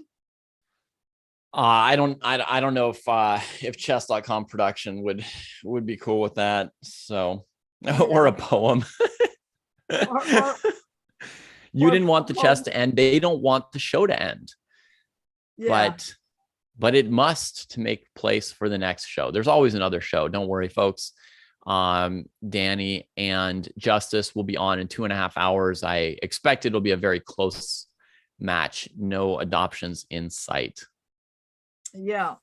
Well, there's a lot of chess going on chess.com these days, right? There is the Junior Speed Chess Championship, the I Am Not a GM Speed Chess Championship. Soon there's going to be the Women's Speed Chess Championship. And, just all the coverage of these great events, plus the candidates next month, guys. That's a big one in the second half of June. So thank you for joining us today for the Superbet Rapid and Blitz. We have crowned a winner, Jan-Christoph Duda. Congratulations to him. And thank you, David. Thank you to our producers. And thank you guys for watching. We'll see you soon.